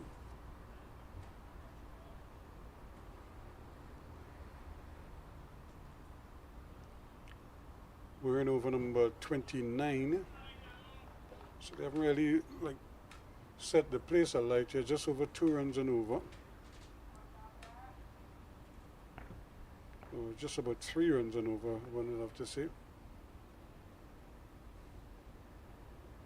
But that's even better. But that's brilliant cricket. Good fielding to his own bowling there. Knocking it down.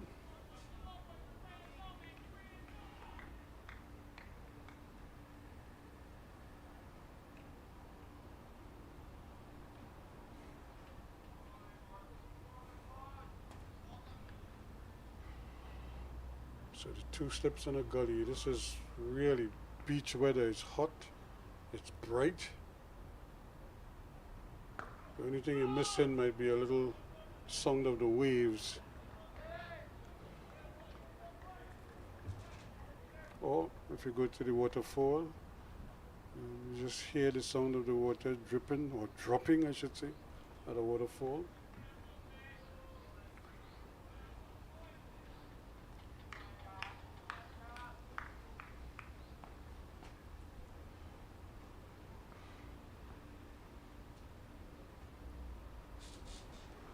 He goes again, he's driving at it, and that's a brilliant catch. He just seemed to be in a bit of a hurry there, Teddy Bishop, and it is almost like he couldn't settle down, and that's a great catch by Graves there. Just sort of tumbling, going to his left, and coming up with a fine catch. Actually, it's Blades who took that catch, and or rather that's Shamar Brooks who came up with that catch. That's a brilliant catch there from the captain.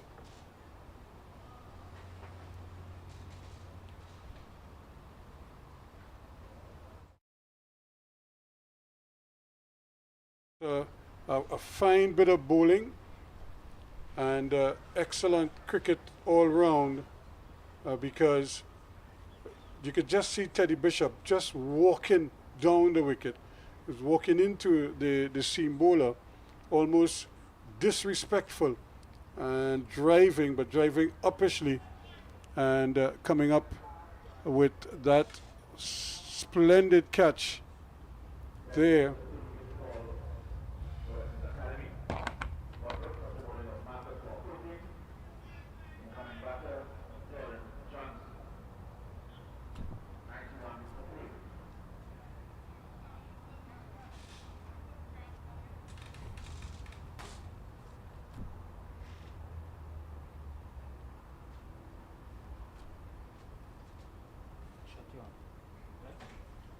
So 3 at the, as a new batsman comes to the crease.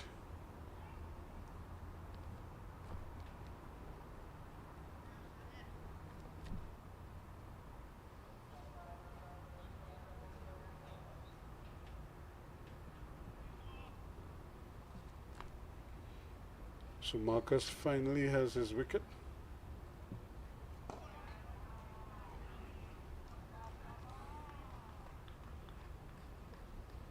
So Jordan Johnson, another batsman who has shown good form.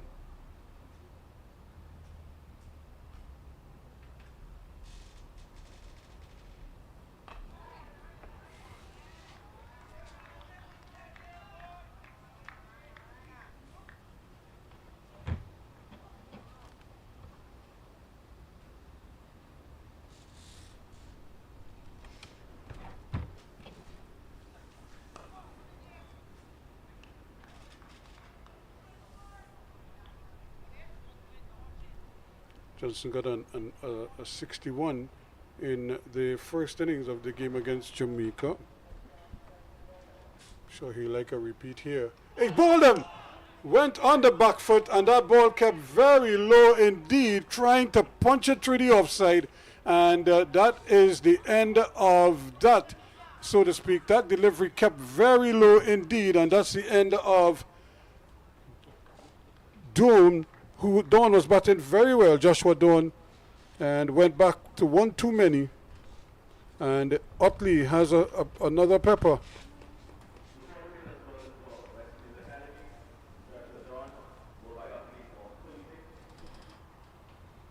He goes for 36, is now 91 for 4.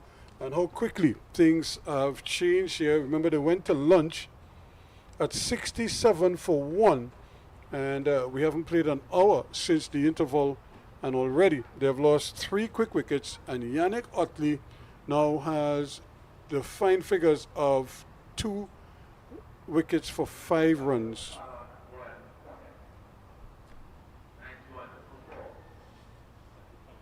So Tuckett is the next batsman, Colin Bowen Tuckett.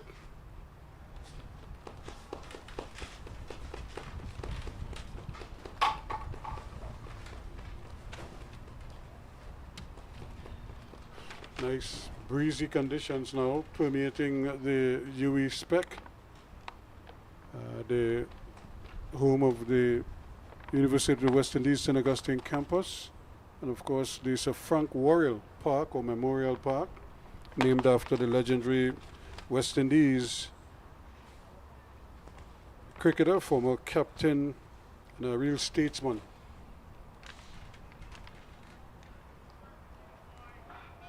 One of the he might have also lined up for Trinidad and Tobago in 1 or 2 territorial matches.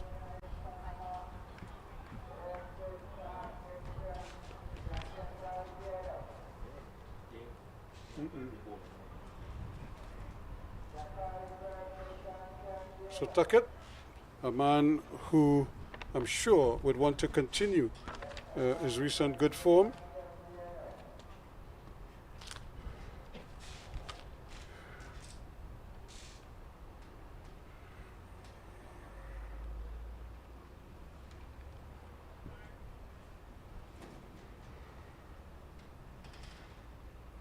A little bit of pressure added here now as we're looking at Shamar Brooks trying to make sure you get the field place in just right.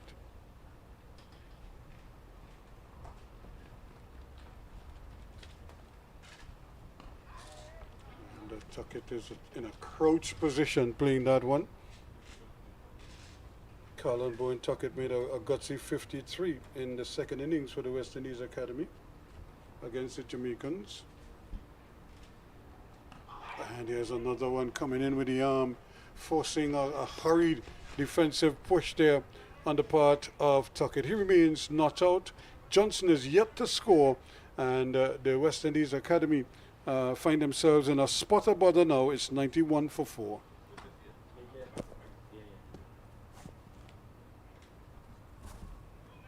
Hey, my daughter,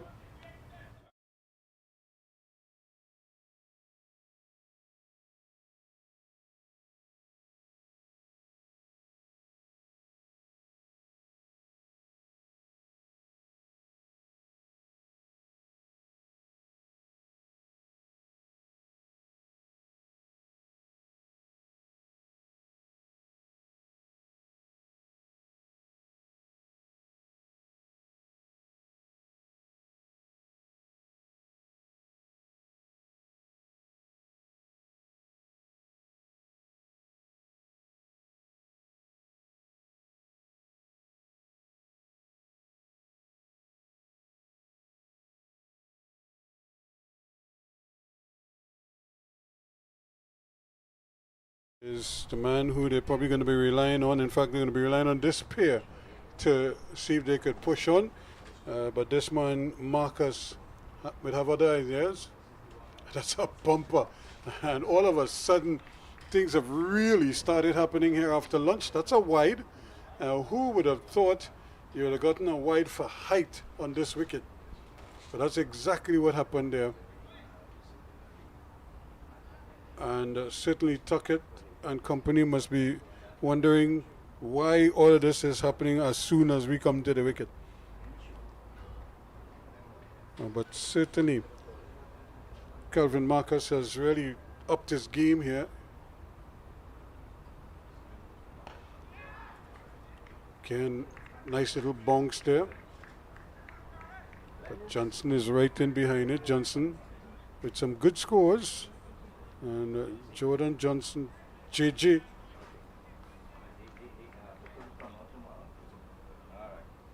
And no doubt trying to see if he could fashion another good score here. Just to keep his team humming along. They were going so good at lunch. And then all of a sudden the bottom fell out. That's gorgeous. That's a gorgeous extra cover drive. It's coming close to the boundary. I think it has enough legs to get there, and it will. And that's 4 runs. Not much Shamar Brooks could do about that. And it goes into the boundary for a well-deserved boundary. Well played. And showing that despite the turn of events, that he's still prepared to play his shots. A lot of these players are showing that they do have some wonderful ability. So how do we harness this ability and help to nurture it? Another bouncer. And he really has picked it up quite nicely here now. Kelvin Marcus.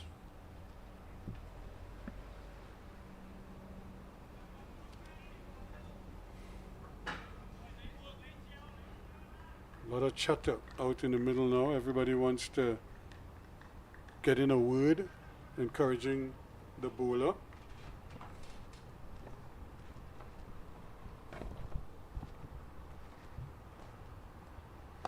He goes in the air again, this time just wide of the fieldsman at mid-on. They're going to come back for a second run, but Blades wasn't too far away there. And almost was in the money, as they say. But almost in back-to-back scenarios, we almost had a wicket going down in the same general area. We already saw Shamar Brooks take a good tumbling catch there. But he was at mid-off to the right-hander. Blades is at a short, wide-ish mid-on, almost a straight mid-wicket for the left-handed Johnson.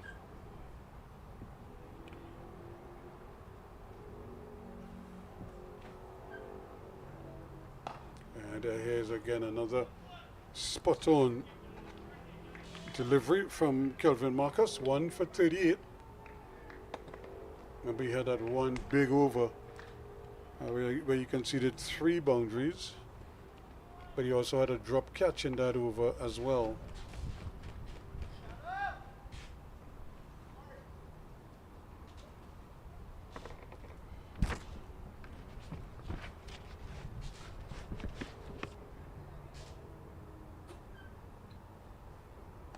They say it's edging. Again. Shot in the dark. Yep, living dangerously there and getting away with it. And so that brings up the 100 for the West Indies Academy. They go to 102 for 4 now after 31 overs. And Johnson goes to 10. Well, Ruskin. A lot of action in this last half hour after the luncheon interval. Yep. Yes, we have really seen the fall of 3 quick wickets. Yep. And you would think now that the CCC would be telling themselves that they have been justified in their decision to probably send in the West Indies Academy. 102 for 4, and at lunch it was 67 for 1. So in the space of about 30 minutes, 3 quick wickets going down, and they find themselves in a pretty strong position here, 102 for 4. So good comeback. 35 runs for 3 wickets. Yeah, very good. And like I said, of that 35, 12 of them came in 1 over. Well, here is Yannick Otley. Remember, he got 99 in his last innings for CCC in the last game. So he would be brimming with confidence, and Just 2 wickets. he's already. got some form as well.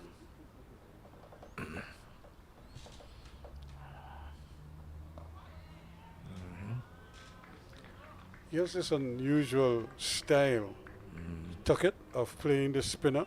When he's in defense, he's so crouched, it's almost like his back knee is almost touching the ground. He just seems to collapse at the wicket. So you look at his right pad, it's almost like it's touching the ground.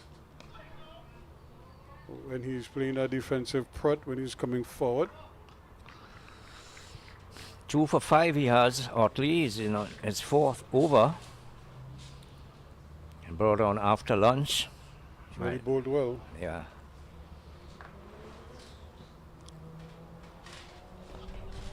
Well, he's very experienced because he's been around for quite a while, Ruskin. He has played at the regional level. He is, as a matter of fact, I thought he captained the CCC a couple of years ago.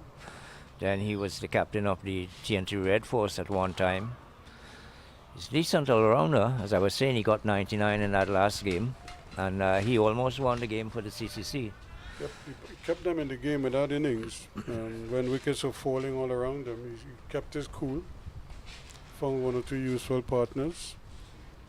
He's a decent left-arm orthodox bowler as well. Either is he that short? You know, he's just on a pretty good length. It's 1 or 2 for 4. 32 now completed. So we've seen 3 wickets go down quickly. Well, I actually missed when Dawn was batting. I didn't see how he got out. He went back that same cut shot that he executed so well against the spin of Graves.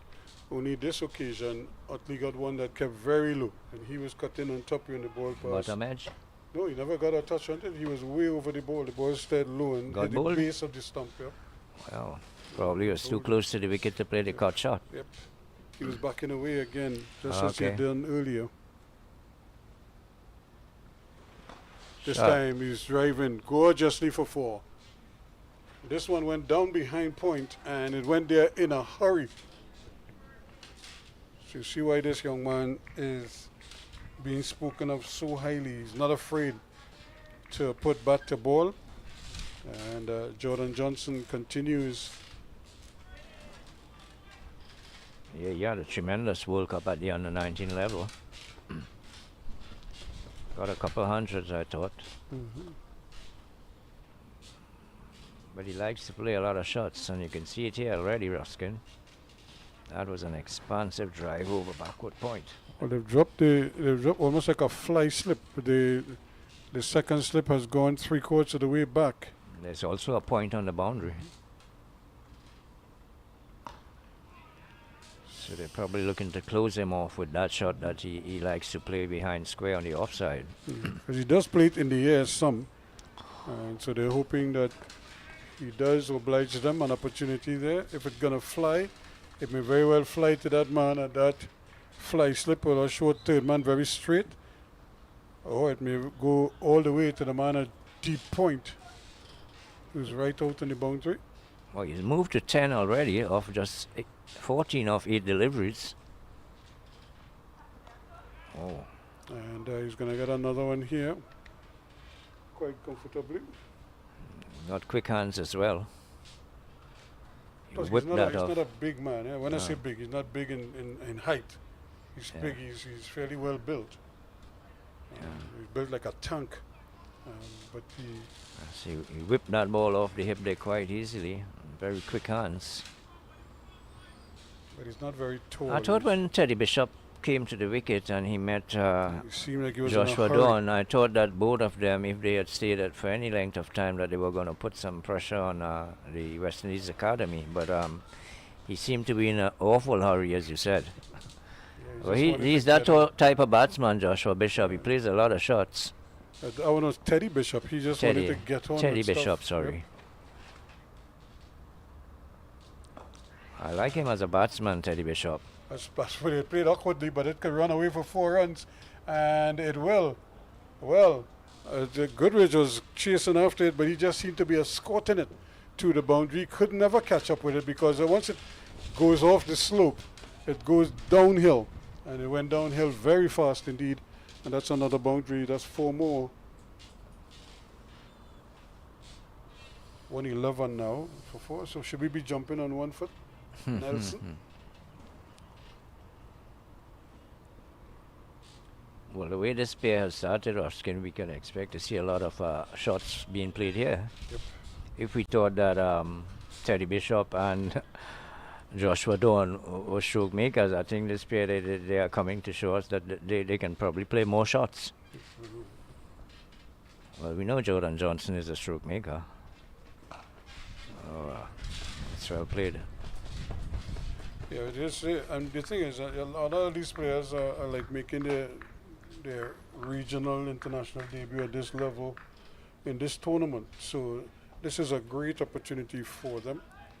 And so that's why sometimes you can't be too hard on them. This is like a steep learning curve because a lot of them, as you said, would have played West Indies youth team cricket and done well at the World Cup. And now they're making this step up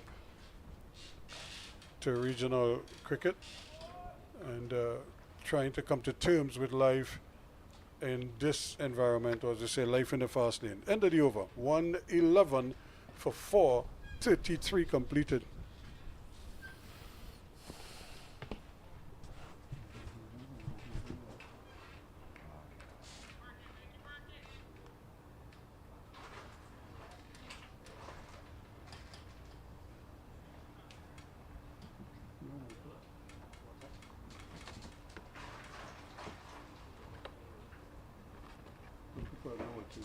Nothing in there you watch it.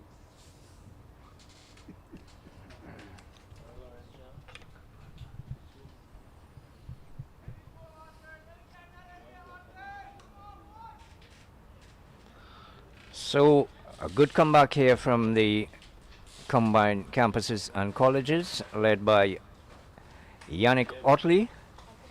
He's got 2 wickets for 5 runs off 4 overs, and that happened after the luncheon interval, because at the luncheon interval the West Indies Academy were handily poised at 67 for 1, but that quickly changed. Here's Otley.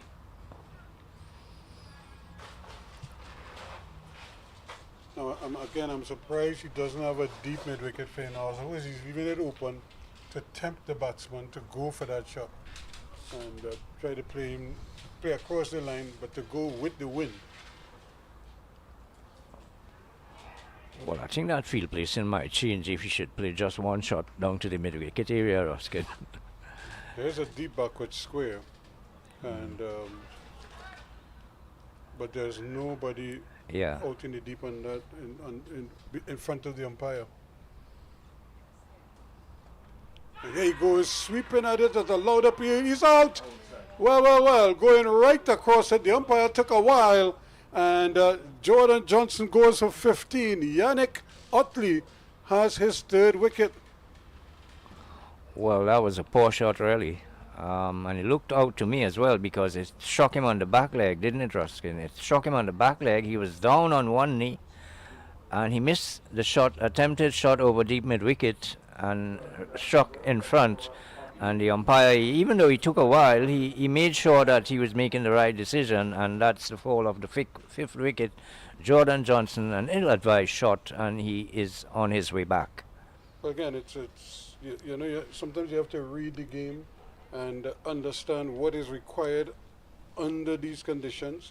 And on the state of the game is to understand how we know how well he can bat. We know he could probably play every shot in the book. But given the state of the game, the risk of playing that shot, you know, with the fact that you could get out, and if you get out, look at where your team is now, you know. So sometimes you just have to temper that natural flair that you have and play according to the dictates of what is important to the team at this point in time. And at this point in time, they needed him to stay there and maybe soak up a few balls, but you know, keep his wicket, try to build a partnership with Tuckett, and see how far they take them. Instead, he's back in the pavilion. LBW Utley for 15. It's 111 now for 5. Well, it was a good ploy by Yannick Otley not to have a deep mid-wicket, neither the long on. You know, invite him to go for that shot, let him play across the line because he's not yet settled. He only just came in, and it worked perfectly for Otley because he missed the ball completely. He was going for that big hit over mid-wicket, and he lost his wicket in the process. Missed him completely and struck on the back leg in front of the wicket. Once again, the Utley, especially from that end, he does get the ball to keep a little bit low. And as I told you, Romario Graves did that in the first innings of the game against the Leeward Islands. There are some deliveries that just don't get up as much as the others. And I think on both occasions, 2 of his 3 wickets were as a result of that. The one, of course, with Dawn, when he was trying to cut, he was up here about 3/4 stump height. The ball almost rolled on the ground and clipped the bail, clipped the stump, the base of the stump. A little too short there on that occasion. Joshua James is the new batsman, tall fella. And they're in a good position here now, CCC, to try to drive home their advantage.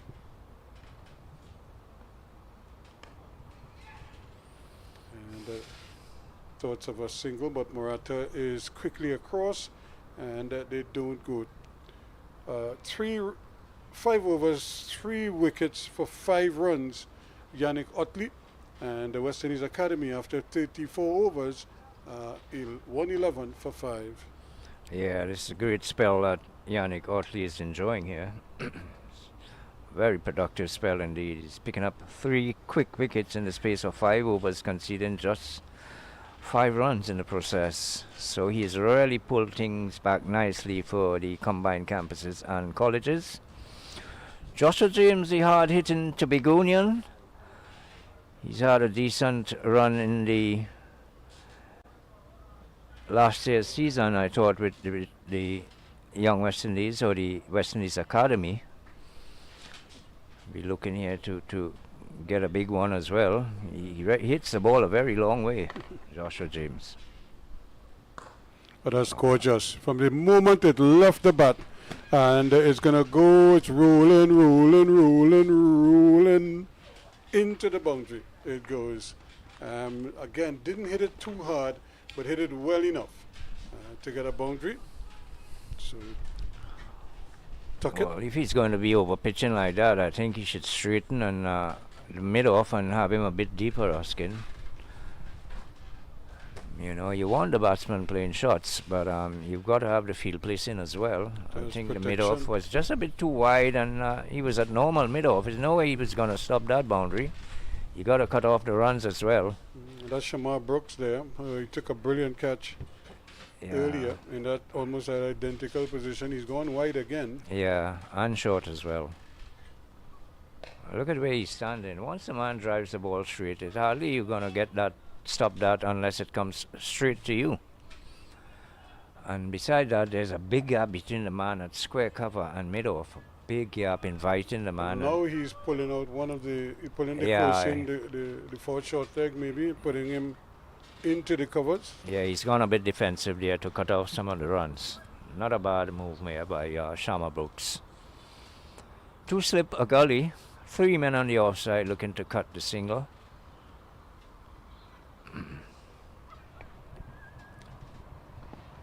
Yeah, but the game really has been turned on its head here now. Yes, quite so by Yannick Otley. He's a pretty decent spinner. He's been out of the TN3 Red 4 setup for the last couple of years. Can't really understand why.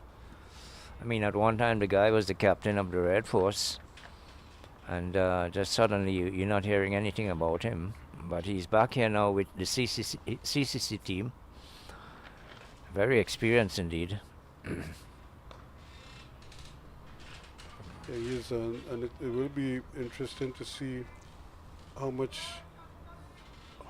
bowling he gets when you consider he didn't get a wicket in the last game. You know, and here he is now, having 3 already in double quick time. So as I say, cricket is a strange game sometimes. Marcus has probably been the most expensive Ruskin. He's conceded 55 runs and he's in his 11th over. Just the 1 wicket Yeah. so far, but could have had another one. The catch was spilled by Puran down at fine leg. I thought he saw it a little bit late. Didn't Yeah, seem to move he really. came off the mark pretty late, and then he struggled really to get to it. Would have been a great catch, because it would have been a tumbling catch. Thought he made it a bit difficult, really. Yeah, well, he probably had a problem in picking it up initially. That's why he probably came off the mark a bit late. But he's a pretty decent fieldsman, Puran. Yeah, that's why I thought he might have done better in that situation. Yeah. And another lifter. He was always going to struggle to get that catch because he was struggling to get to it in the first place. So that ends the over. And at the end of over number 35, it's 115 now for 5. Yeah, we try to get a score for you viewers from the Queen's Park Oval, where the TNT Red Force, they're up against Barbados Pride. They were struggling at the luncheon interval at 40 odd for 4. We try to bring that score to you.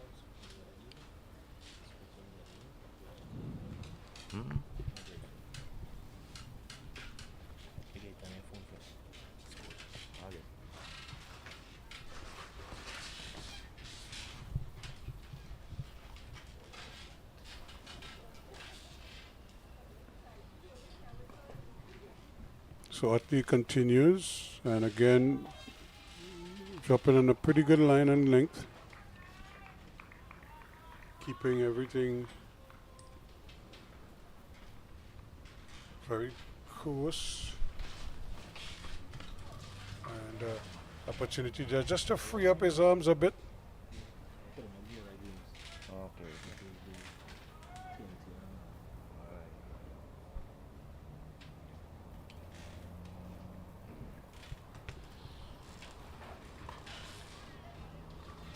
Once again, James trying to maybe force something. Again, he just has to play on merit right now. Don't try to do too much. If you get a bad ball, well, then try to put that away. But in the main, try to play everything in the arc. And not go across the line of the ball too much. He gets another one, he has to hurriedly come down on it. Well, he's got that arm ball as well, Roskin. Probably that could have been what did Dawn in. You know, he probably didn't pick the one with the arm, and he was looking to make room to cut, and it hit the off stump. Yep, he does bowl. Yeah, that he's pretty ball. deceptive. Yeah. No noticeable change in his action or anything like that. Fernando Bego 105 for 7. Oh my. Yeah, James is still watchful. He's kept on not 10 deliveries faced, but it's the end of another over. It's 115 now for 5. So trouble in the Red Force camp as well at the Queen's Park Oval against Barbados. 105 for 7, Roskin. Well, that's trouble for the Red Force. Chian Webster made 11. And a lot of these batsmen actually have shown good form. Yeah, he just came off Can made 100. not, Pierre made 11. Brian Charles is not out on 8. I wonder who is doing the damage for the Barbados Pride there. Justin Holder has been among the wickets. Cumberbatch also. Holder has 4 so far.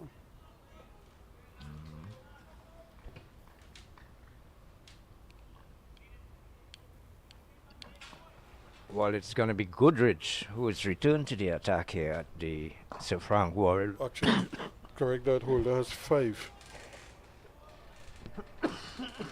So Jason Holder with 5 wickets to his name already.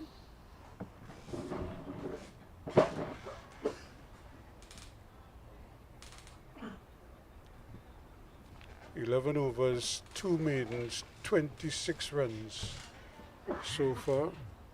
Well, they have him down as 4 wickets. I'll double check that. 4 for 26.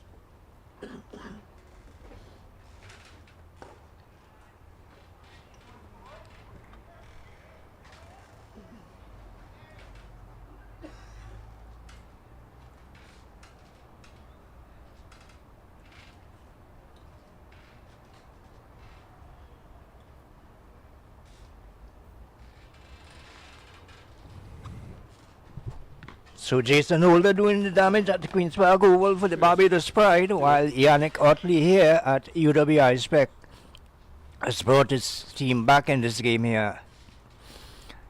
Picking up 3 quick wickets. This one is flicked off. That's 4 runs. I think you're getting around to that one today.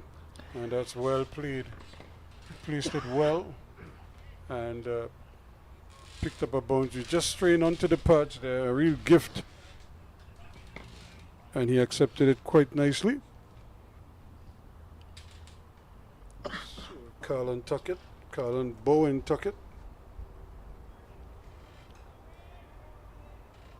Amari Goodrich is back into the attack, and I'm sure he would like to pick up Pepper, just like we saw from Otley. Otley too didn't get a wicket in the last game, but he's 3 in this one so far. And Goodrich looking for his first.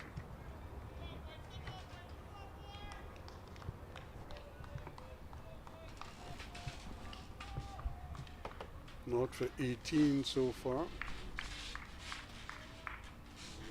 7 overs completed.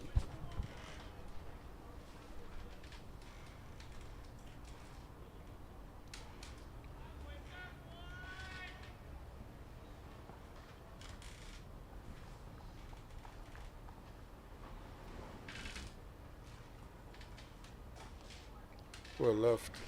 Showing good discipline there, Tuckett. Don't want to go chasing anything wide. Put your team in more strife. He's got a sort of semi-attacking field. He's got 2 slip and a gully.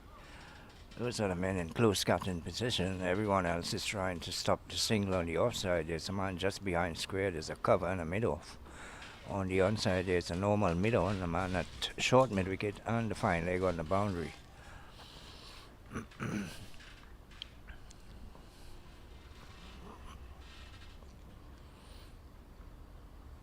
Ooh. Did he allow that one to go by, or was he genuinely beaten? Well, he twirled the bat as if to indicate that he had left it alone. that he left it alone, but the ball was very close to the bat and to the stumps. I thought that he was genuinely beaten. So he left it alone. We'll give him the benefit of the doubt. Doesn't matter. He survives. And it's 119 for 5 now after 37.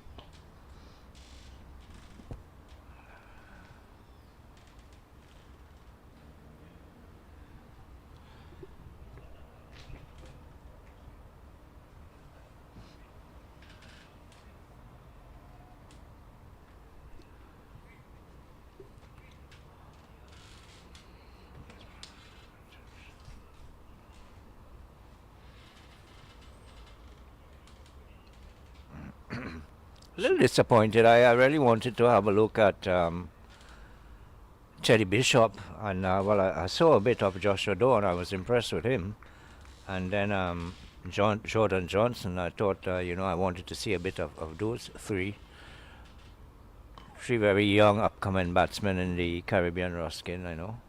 Thought they would have delighted us with some stroke play. We saw a bit, I thought that Joshua Dawn looked extremely good.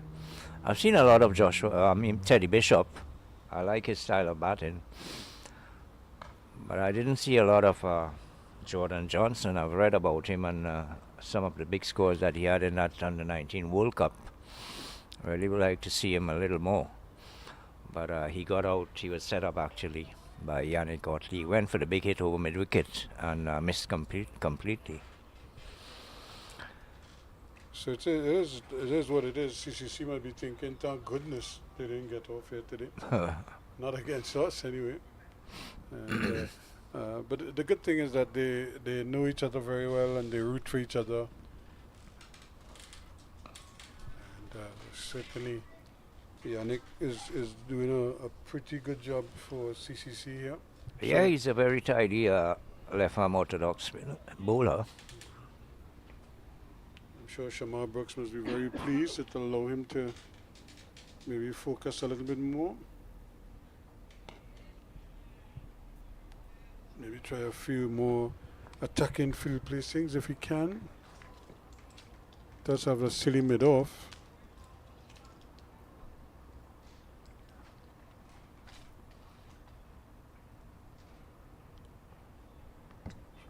So let's see what he does again.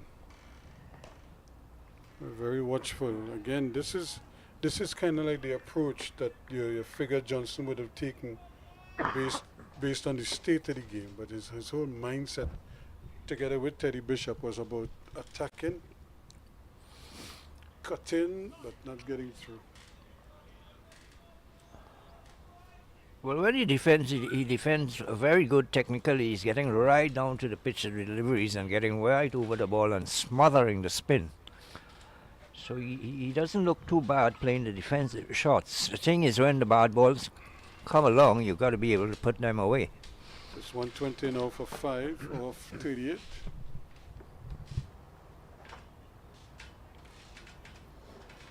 Yeah, because sometimes you could go into your shell and you can't even punish a bad ball. In fact, invariably you get a bad ball and you hit it straight in somebody's hands, and you want to know how is that. But because your whole mindset is not about scoring runs, so when you get that opportunity, it's like your eyes get wider. And you hurry Yeah, the but execution, you mess up the execution.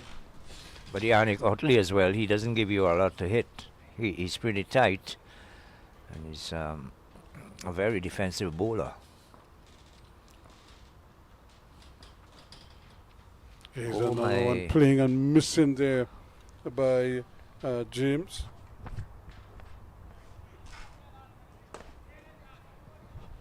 Joshua James as well is another batsman who likes to get it going. He's got a lot of power, and he plays a lot of shots as well. Well, they're all shot makers, that's the thing. But it's who could be the grafter if the situation requires a grafting.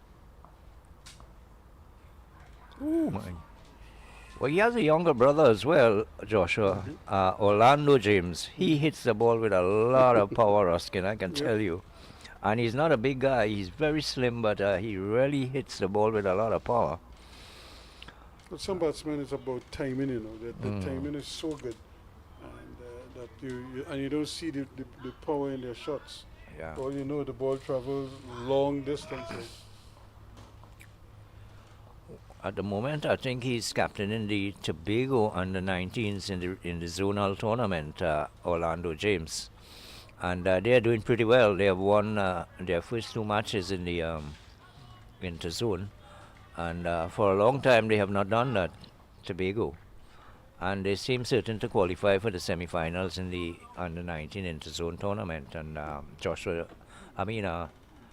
James Orlando James is the man leading the fight for them. He got a score in the last game. He was not out against Northeast. They won quite easily against Northeast, and they beat East as well.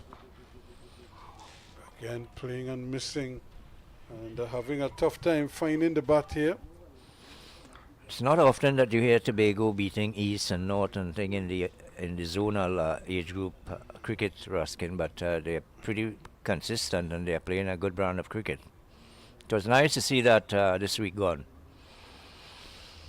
So again, they have to take the opportunities, I would imagine, every time they get to play, show what they're capable of.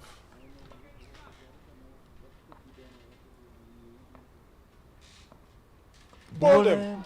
Right Nice. through the gate it goes, and that's his first wicket in the last 2 games. And what you could just see the joy on his face there. And Joshua James goes for one, bowled all over the shop. Well, he needed that wicket, Goodrich. I thought he has been labouring all day. You know, this is his ninth over. He hasn't been expensive, but he was unable to pick up any wickets. And in his ninth over, he's gone with Joshua James. He was yorked up, apparently. Right Played up- all over that. Right up in the block hole. It game was a good delivery because he was trying to drive it. I thought he tried to play it a little bit inside out, and again didn't present the full face of the bat. Presented almost half the bat, and the ball passed between the bat and pad and crashed into It the kept a bit stumps. low as well, Ruskin, you thought? Well, it pitched right up to him, so I don't didn't think get the ball chance to bounce. chance to travel. But I'm sure they'll be happy with that. It's 120 now for 6. Thought that was a bit of a lazy shot by Joshua James because he had been beaten a couple of times already in the over and he was playing pretty late. And he still allowed Goodrich to get through his defence, and he played apparently a bit late to me because the bat was now coming down and the bails were in the air. So he seemed a bit out of sort today, Joshua James. So it's a good fight back here by the CCC because remember at the luncheon interval, West Indies Academy were handily poised at 67 for 1. And now that has changed drastically. They are 124-6. Yannick Otley being the man, picking up 3 quick wickets, and then he's had good assistance from the seamers as well. Goodrich getting among the wicket. You had Blades getting among the wicket as well. Yeah, I think I feel very happy for Goodrich and for Otley.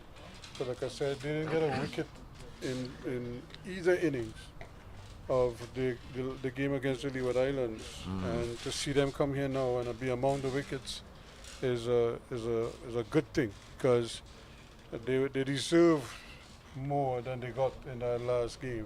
Thought they bowled well enough to pick up a wicket or two, Goodrich, but he didn't. The luck just wasn't with him. And but it's good to see him come here now and get a wicket. That should inspire him to go on to take a couple more as well. He's So my good friend. He still has 999 more to get to take 1,000. So in the space of an hour, West Indies Academy losing 5 wickets, adding just about 50 runs, 53 to be exact. So you could say this is not a good session for them.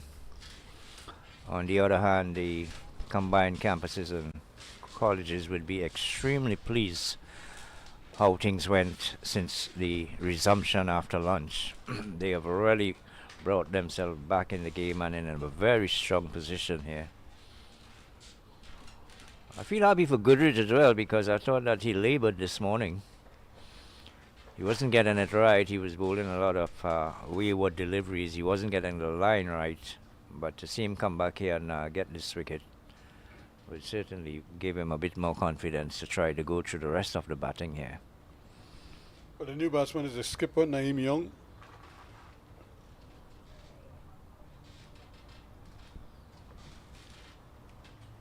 One of the how should I say, one of the young men who a lot of people believe once he stays on track could probably go on to do great things for West Indies cricket. And I think a lot of people are looking forward to that. He's captain in this team here now, so they have him down as a future leader of the West Indies team.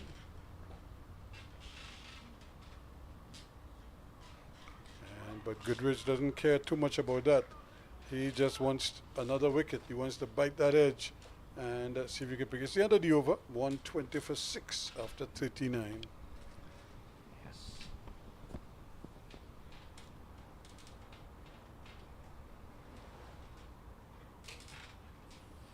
There's the scorecard.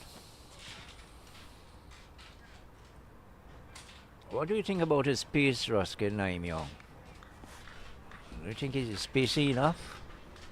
He, but I think that's the thing, you know, he's developing, and I feel as he gets stronger, you know, he will be able to Bowl quicker. bowl quicker, but then he'll also be able to bowl longer spells at a more consistent level, and certainly put more pressure on bowlers and on batsmen rather. And that's what I really think about West Indies, because quite often West Indies go into matches and you don't know where they're going to get 20 wickets from in a test match, because the bowling doesn't suggest that.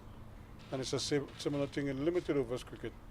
There is again trying to cut, and once again the ball just missing that outside edge. Well, you can see that one actually came with the arm because he was playing outside the line of that delivery. He didn't really anticipate that ball coming back in. Yannick Otley is very good at that. Watchwell this time, trying to smother the spin. Not picking his arm ball. So, which is a difficult ball to pick because there's nothing changes. They want a single, but again, that's good work there. Once again, the youngster Motara on all fours there, on bended knees like boys to men, to pick that one up and almost forcing a run out. Here's another delivery that needs a quick adjustment. So interesting times here. Joshua James already going, Tuckett battling here. He's just been joined by his captain, Naeem Young. Well, Otley is really exerting the pressure here on these West Indies Academy batsmen. Conceding just 6 runs and he's in his 8th over, Ruskin. There you go again. They want a single, then they'll get it too. I don't think the man at mid-off really was too keen on coming in. That looks like Marcus there. But the batsman still got the single. And that brings the over to an end. 121 for 6. I think if you had a man like Sheldon Gomes feeling a short extra cover there, he would have been running across and shadowing that ball, giving you the impression that he has it covered, and that would have put doubt in the batsman's mind. You know, Sheldon Gomes was so good on the field. I remember Shelley feeling silly point, and I was batting. He was at silly point, and I'm trying to remember who was. There was somebody else close to the wicket. And the most amazing thing is when you're batting, you basically have to play the ball with the bat almost horizontal to the ground, because he was so close. You know, anything that came off the bat with any kind of height at all, and gave him a chance to get under it. Onion was getting under that cool as ever. It's an edge and he's dropped. Well. He came forward, pushed at it, and Tuckett could so easily have been going back for 13, but he was dropped there. The ball came right in and then came right back out. And that is a bad miss there. He seemed to have it, and then he didn't. He got it in both hands and just spilled it. Goodrich has been working so hard to see that go down. That really sort of demoralizes you. I think there's a right behind the side screen, so they're just asking them to move to the side. If I was the batsman, I'd blame the people here behind the side screen, say that's why I got the edge in the first place. But they've been sitting there for the last hour. And that's much better. He wants a single, no. And again, Evelyn doing well, just shadowing that one. And we don't see too many fieldsmen with that kind of capability of a Sheldon Gomes or Fluid Backer, so even Sir Vivian Richards, Clive Lloyd, men who you were afraid to even take a single. Well, these guys, some of them you call the Ruskin, they were so good And this one is in the air, but it's going to come down the air. It may get to the boundary, it may not. It actually doesn't have enough to take it to the boundary. And it's overhauled again by Blades. And they're going to scamper through for a third. Yeah, some of them that you call there, like Sheldon Gomes, Viv, Goslogi, I think they were so good in the covers and in an area to cut a single, they actually used to encourage a single. You know, they would deliberately come in slow to the ball, and when the batsman think that they can get a single, well, that's what they wanted. And you know, they quicken in the flash of an eye, in the blink of an eye, they quicken, gears, they change gears, pick up, over the bails, you're out. Yeah, we've already had some characters. Yeah, I thought Sheldon Gomes was a master of that. I can remember him telling me at once, don't come in too quickly, let them take the single and then run them out, you understand?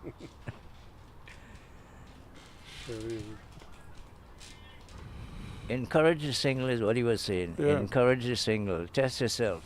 Make them feel you're back on your heels. Yeah, on your heels and you know, you're ball watching. This time you really tried. Really setting them up. Yeah, setting them up. Oh, well bowled again.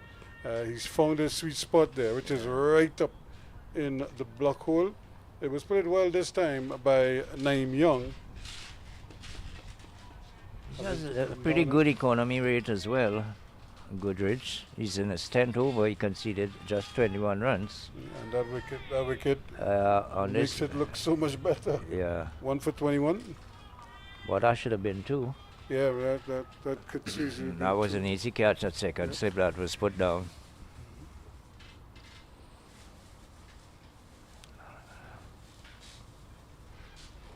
Just missing that time. And that's because normally you would have Shamar Brooks at slip. But Shamar Brooks is now fielding out at mid-off. So I don't know why. He probably just wants to take a breather from the the bending down or whatever it is.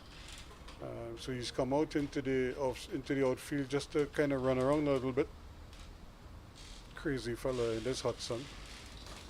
There he is again, just asking the batsman to play. Naeem Young sort of hanging the bat out there, and luckily for him, he got enough bat on it and kept it down. It's the end of the over, and at the end of it, it's 124 for 6. Naeem Young not really getting across to the line of the ball when it is outside off stump. He's just standing there and hanging the bat out. He got away with it a while over ago.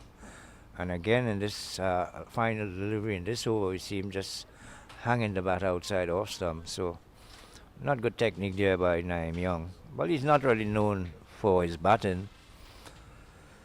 Coming in at number 8. Score 124 for 6. I'm sure they want to try to get us close to 200, if not beyond 200. But it's so far so good for CCC. Remember, they won the toss this morning and asked the Windies Academy to bat first. And they're doing the business now in this middle session. That's a good shot. That could net a couple runs, maybe just the one.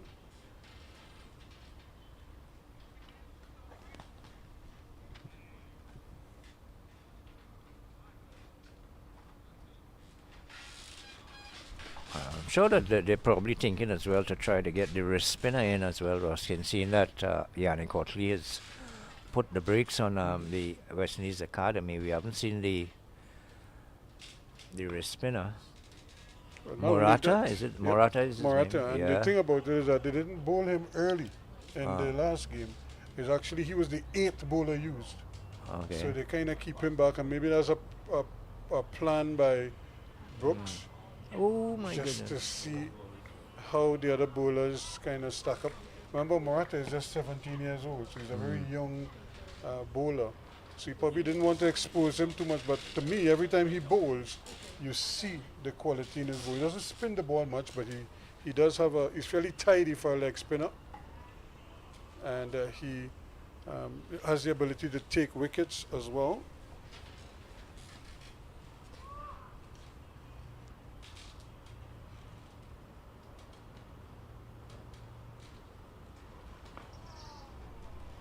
right out in front there and just keeping it out. Well, they're not really looking to score off Otley as well. I think nothing wrong in trying to defend the good deliveries, but when you get the bad balls, you got to try to score off those bad deliveries. Yeah, he is trying to cut again, and The thing is, shot is causing Otley is not problems. really giving you a lot of bad deliveries. With the cut shot, I think they're picking the wrong one, Ruskin. The They're length. making room to cut, and it keeps coming back into you, so you don't really have the room. And I think that is what had undone Joshua Dawn. Certainly did. 125 for 6 at the end of that over. Yeah, it is because the angle of the ball is changing, and the line that you saw it or you gauge it at, and when you anticipate if it's turning away from you, you expect to meet up with it at a certain point. Yeah. By that time, the ball is so much closer to you that the cut shot is no longer on. Yeah, when it's too close to you, you'd be cramped for room, really, You could and you'd actually be cut it forcing. onto your stumps. Yeah. Well, that's what happened to Dawn. I don't think he got an edge onto it, but it was definitely too close to him, and he apparently didn't pick that one coming back in. Ooh. Here's another peach of a delivery. And, well, I see Calvin Marcus is still back at that second slip position where he dropped the catch in the previous over. So we're still not seeing Shamar Brooks going back into the slip cordon. Because I know normally that's where he hangs out. Probably has some sort of finger injury, or probably doesn't trust his concentration at this point in time. He wants to go where he has some time to see it. Or probably where he could talk to his bowlers a little bit more. Possibly.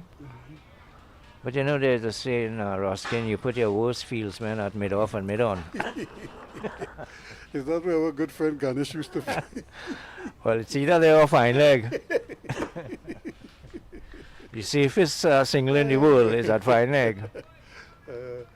Yeah, you know, I remember we played with some cricket. I used to call them one-run boundaries. And Yeah. every time we played the ball, we guaranteed a run.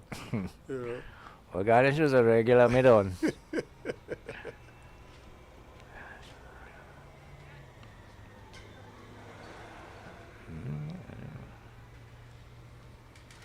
You have to be careful here of, you know, just losing the plot a little bit. You have the team on the ropes here now. You want to try to finish them off. 125 for 6. You just want to keep probing and keep taking wickets. Force them into error as much as possible.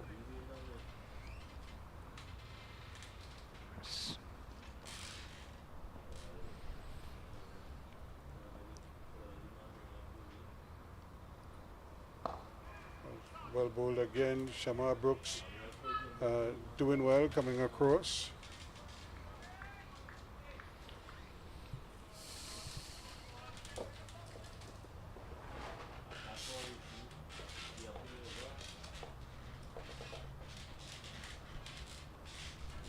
Carlton Bowen Tuckett probably is the last recognized batsman on the academy team. I can't say a lot for Naeem Young. Got that live earlier. Yeah. There's again staring that one just backward of point. I fancy Goodrich getting another wicket or two, Ruskin. Once he can bowl that line out there, because they are giving him chances, because they are flashing outside off, they're driving, they're missing. So always making you feel that he can get a wicket. Unlike when he bowled his earlier spell, yeah. He didn't look all that effective, and as a matter of fact, his line wasn't all that up to mark. And I don't think he's trying to bowl too quickly now. Yeah. I think he's bowling within himself. Oh, that's well bowled. But his line is so much better and consistently better. But the over comes to an end. It's 125 for 6 now after 43. So the academy would be hoping that they can keep the remaining wickets intact as they look to get close to 200 and give themselves a pretty good chance of putting up a decent fight in this match. They're at the bottom of the standings or probably second to last. I think CCC is the team who are at the bottom of the standings. And like I said earlier, both teams will be thinking that they can win outright here. But not in a good position at the moment. The academy and Yannick Otley is right on top of his game, not giving anything away. And it's the 11th, it's 12th over now. He's conceded just 21 runs. No, that's Goodrich. That's Goodrich figures. Yannick Otley didn't concede all those runs. Here he is, just 8 runs scored off his bowling. He's in his 10th over. So very, very economical indeed. More overs than runs, Ruskin. Yep, he's 3 wickets as well. Yeah, he's in his 10th over now. Yep. And I'm wondering if we should take the silly mid off and put him forward short leg with the ball coming in to the batsman. Well, I like to see captains doing that, you know. I mean, the silly point has been there all the while and nothing went to him. I mean, just moving in around can put some psychological pressure on the batsman, you know? Or use both of them, Yeah. you know. Yeah, just moving a fieldsman, you really probably don't expect the catch to go, but just to put that little bit of doubt in the batsman's mind and have him thinking.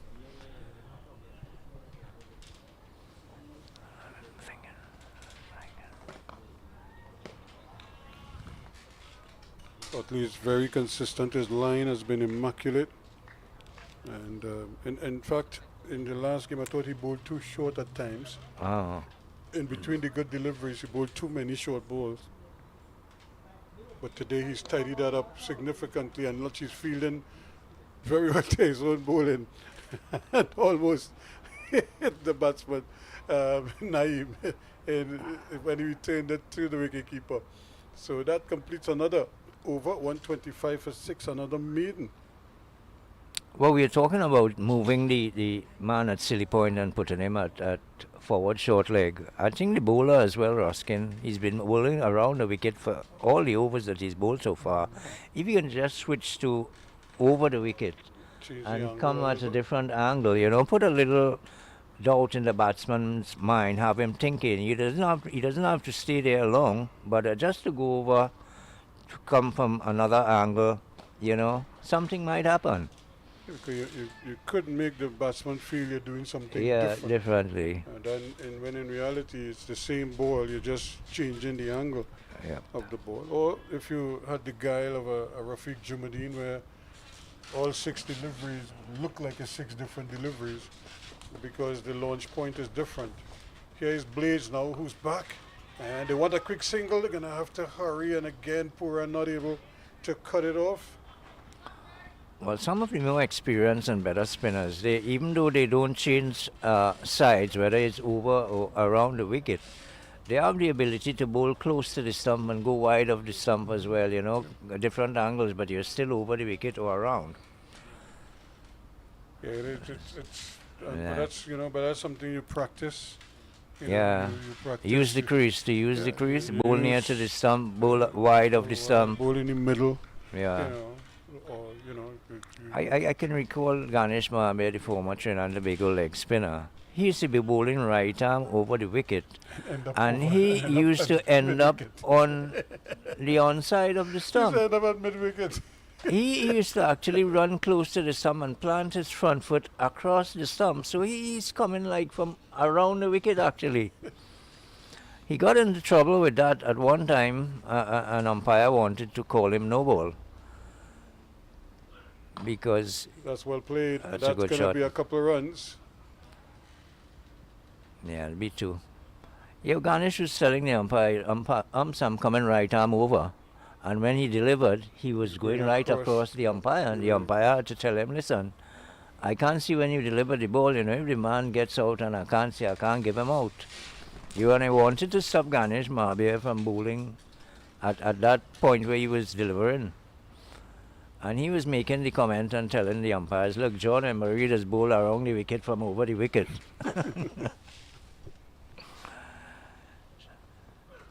And that's another snorter. Again, from almost out of nothing, Blades is able to produce something on the wicket. He's hitting the glove there Yeah. of Naeem Young. As a matter of fact, Ruskin, John Emery, the England off spinner, he had mastered that technique. Right arm over the wicket, and when he delivered the ball, his whole body was across on the onside. He had gone right across the stump. In fact, he used to And be they were colliding. they were contemplating devising a law to prevent that. So he would end up next to the batsman in onside. Yeah. Again, reaching outside the off stump. And, Well, as you said, Ganesh used to end up in mid wicket. Yeah, he used to end up in mid-wicket. And they couldn't call him no ball or anything like that because he put the ball. he started right arm over Yep. and he bowling from over the wicket, you know. Just at the angle he took. Yeah, he sometimes supplanted you his go front wide, foot. Yeah, he supplanted front foot right across the stump. And the other thing about that too is that he wasn't encroaching on the danger area because No. he used to run off the wicket. Yeah. Again, a little bit of a little fish there, a little nibble. And I tell you, I fancy a wicket coming again here, but Goodrich has been taken off. It's Jediah now Blades is Blades the is one. on. But Goodrich bowled a good spell. Yeah, second spell was good. Good spell. To But and this Blades, is what I'm saying. When he started, sometimes you get a new ball, you're anxious, you want to do well. He didn't get any wickets in the last game, so he obviously felt, had to do something in this game. And he probably came in a little bit tight. This is one that stays down now. So it's starting now because one jumped at him, hit him on the glove, and now one almost broke his ankle. And going through there to the wicketkeeper at the end of the over, 128 for 6. well, I remember early in the match when it had now started, Ruskin, you told me that some balls would keep low. I say on the first day I was surprised about that, but I'm seeing it happening now. Yeah, it did. And in Yeah. fact, Blades got a couple wickets with deliveries that kept very. In fact, he got. I'm trying to remember. We got one of the main batsmen out LBW like that. Plumb in front. Couldn't do a thing about it. In fact, Shamar Brooks also got one when he batted.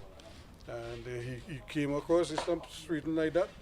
Ball just kept low and hit him on the back foot. He didn't have a prayer to survive that.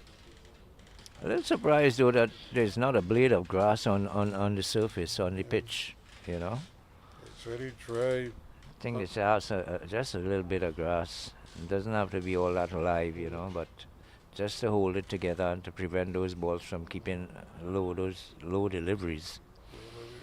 You see the cracks coming out now because the sun Yeah. is out in all its glory. He is again trying to keep low.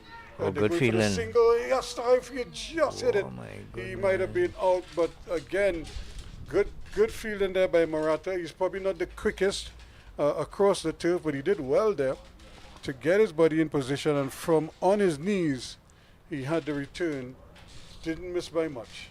Yeah, that was a brilliant bit of fielding. He was sliding across to that, picking up cleanly and firing the return immediately. Oh my goodness. That was a big swoosh, as you call it. That would not have passed very far from the off stump. No, because look at where Richards took it. Yeah. Richards took it right next to the stump. Yeah, that was very close to the wicket. So Naeem Young has to be careful here. There is a mid-on, there's no long on. There's a long off. And so if he wants to go across the line, he has to make sure he makes some kind of contact.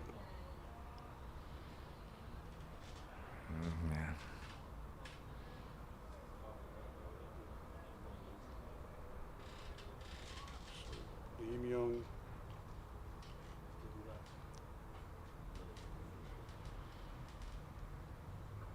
This time he's gone. This one is in the air. So- Straight down the throat of the man. He might have dropped one in the slip earlier, but not this time. And Marcus takes the catch. And now he is, I don't know if he hurt himself. I don't know why he would hurt himself. It seems like he's limping now. Oh, he didn't Almost have as to if move? His hamstring is hurting him. He didn't have to move. I can't understand if he got himself injured. What was the reason for that? But that was not an intelligent piece of cricket there from Naeem Young. He knew that there was a man on the long off boundary, and he still went for that shot over long off.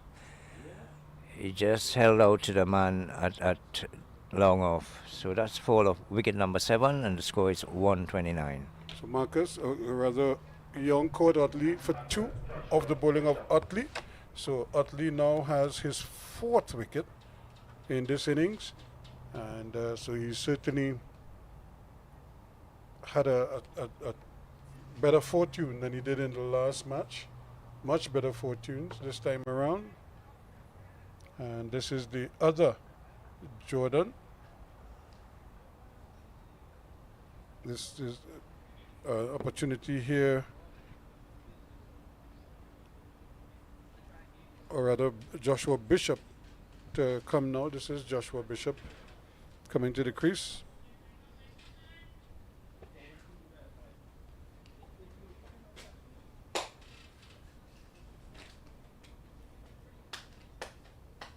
So CCC doing a good job here, just keeping the pressure on, not allowing the West Indies Academy batsmen to get away.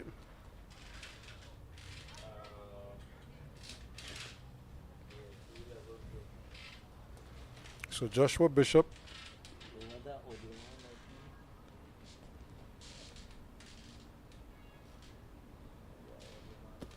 makes his way to the crease. This young man has been taking wickets almost for fun, but now they're going to ask him to do something with the bat.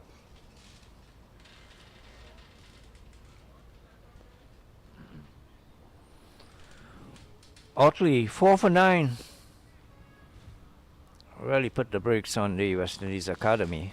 Yep, he's bowled. Remember, all of this happening right after lunch. And there's a delivery coming in, and Bishop is watchful. Had to like almost turn his whole body around to play that one. And now they put the forward short leg, they put the silly mid off the forward short leg. And he's trying to force it through the onside. Really opening up there as if he wanted to make a big shot, but he hit it into his own legs and basically negated that. The end of the over, it's 129 for 7 now, 46 overs completed. Yes, another excellent over there from Yannick Otley, getting a wicket as well, that of Naeem Young. And he has the very impressive figures of 11 overs, 4 wickets for 9 runs. You have to say, if you saw those figures and he was a fast bowler, you'd say, what? But he is a spinner, and he's exhibiting amazing control. He's hardly bowled a bad ball so far in this innings. But with all that good work being done, you don't want to spoil it now, so you want to finish the job. You need 3 more wickets. Oh, Swinging at that one, but not making any contact. There's a stifled appeal, but not out, says the umpire. There is just a fine leg out on that on the onside. That's a short mid wicket, square and a mid on, wideish but short. So they're close to the bat.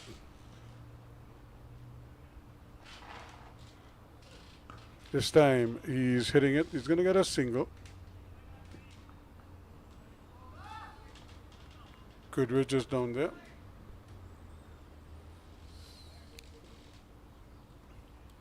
So 129 for 7. We'll make that 130 now with that single.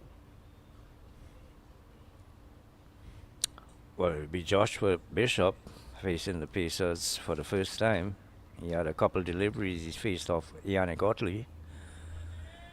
Let's see how he's gonna respond to the fast stuff. 2 slip a gully. From around the wicket.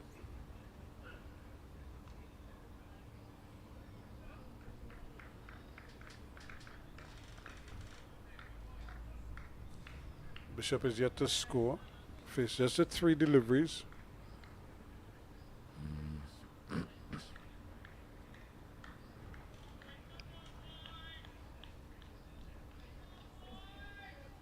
So a nice little breeze blowing across the ground. I'm sure the players will relish that.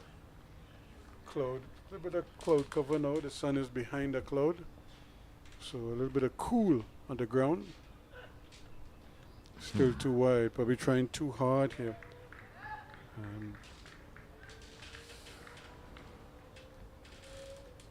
He knows if he lines it up properly, he might very well get another wicket.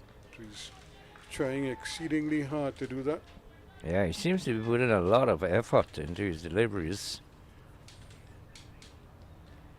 And I think the skipper probably asked him, get me one, you know.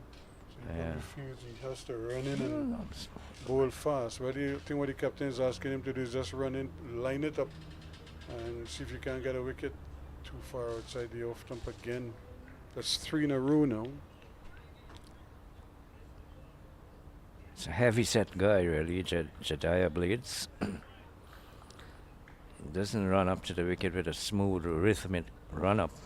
Yeah, it's much improved. Last week he struggled mightily with it. Yeah, he looks a bit cumbersome to me.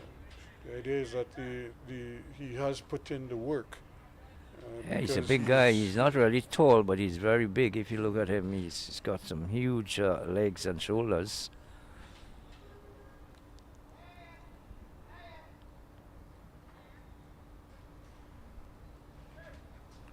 So again, they're just making adjustments in the field now.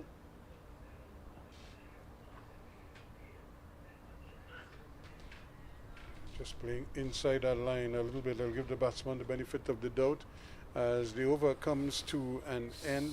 130 for 7 at the end of it.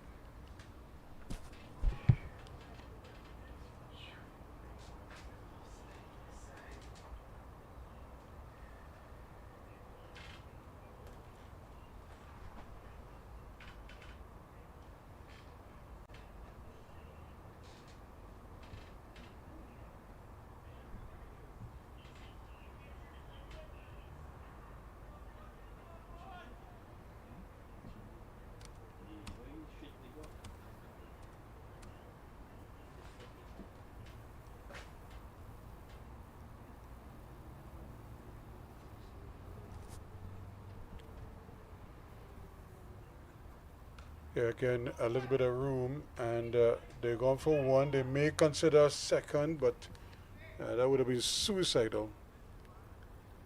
But at least they're running the first one hard, trying to put pressure on the fielders.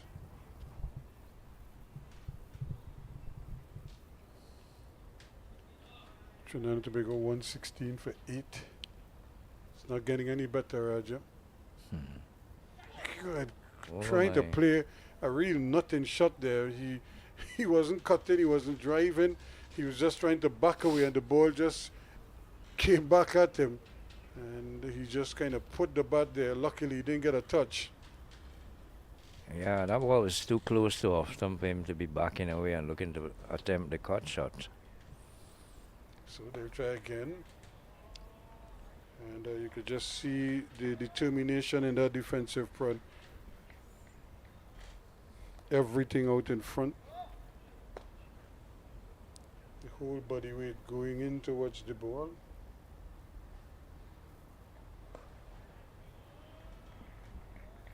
More of the same here. I wonder now if Otley will elect to bowl the quicker one. You can bowl 2 quicker ones. You can bowl the arm ball, or you could bowl a spinner, or orthodox spinner. A little bit flatter, a little bit quicker. I would have gone for the right arm wrist spinner now from this end, Ruskin. Because you got 2 batsmen there who looking like they're prepared to go after the bowling. He's driving nicely. The thing is, Otley is not giving them anything at all, you know, and they still want to go after him. So I think with the wrist spinner, you know, you might entice the batsman a bit more to try to look to go and play an attacking shot, and you can pick up the last couple of wickets. 132 it is now for 7 at the end of 48 overs. And there's the bowling statistics there. Take it off. 4 for 11, Otley, from his 12 overs. He continues to bowl at less than a run and over. Which is excellent. Extremely good. The thing about it, in the wickets column, he's got 4 of them. So they couldn't ask for more from Yannick Otley. And the thing is, he came on when they were in trouble, because just 1 wicket had fallen and the score was on 67. So he came in and he really turned the thing upside down.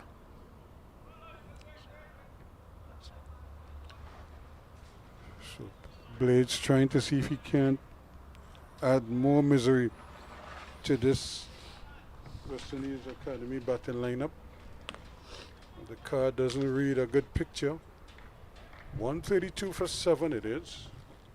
After they were put into bat by combined campuses and colleges.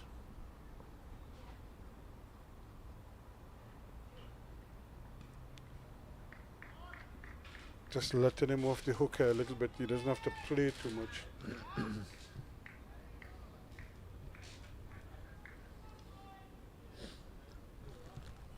Well, they would be hoping to wrap it up before the tea interval. They've got about 20 minutes to do that. Well, last week we had a scenario where the Leeward Islands were in total control against CCC, but they let them off the hook a couple of big partnerships, and then they ended up having to play 6 overs in the dregs and lost a wicket. This one is carved away nicely.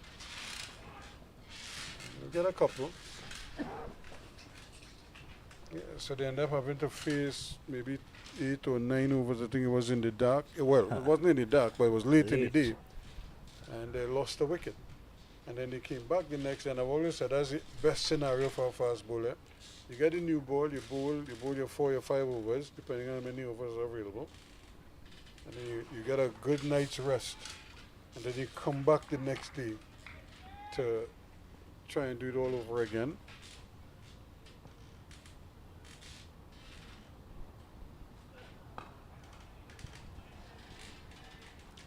Square as a door, but you got everything behind it. Yes, it's right behind that. Watching it all the way.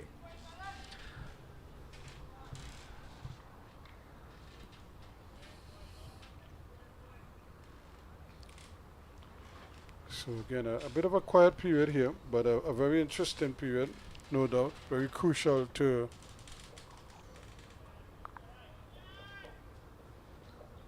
the way the two teams like observe their situation here now. How are they going to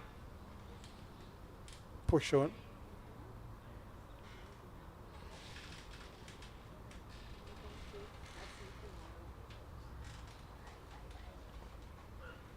Out. Again, that's another fine take. Good once take, boy. more. Oh, He didn't good hold stuff. on to it, but No, he did well to certainly- get his hands to that. Yep. Well, I wonder if he hurt himself in the process. He's staying down though.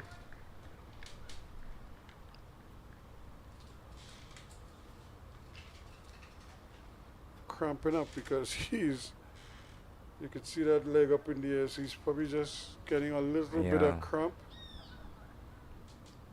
Well, he leapt at that ball, Ruskin. That must have taken something off the calves or the hamstring.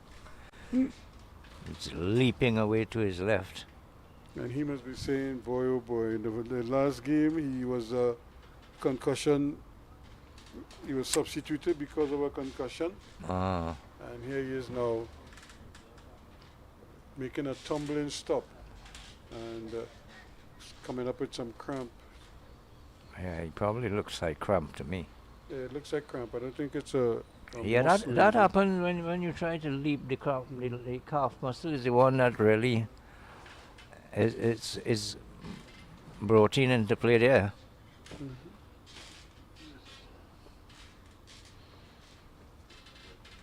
So it'll be interesting to see if he's able to continue because I don't know. The last time I was surprised when Shamar Brooks took up the gloves.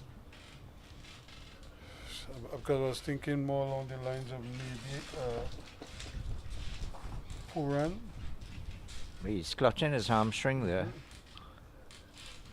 So I don't know if Kamil Puran is going to do the honors.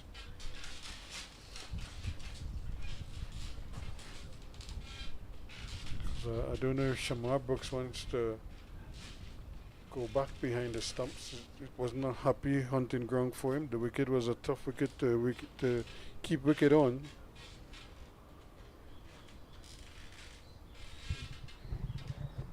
So I think the players are getting a bit of a breather. It's 134 for 7. And we still have a ball left in this over.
We're getting ready to continue here now.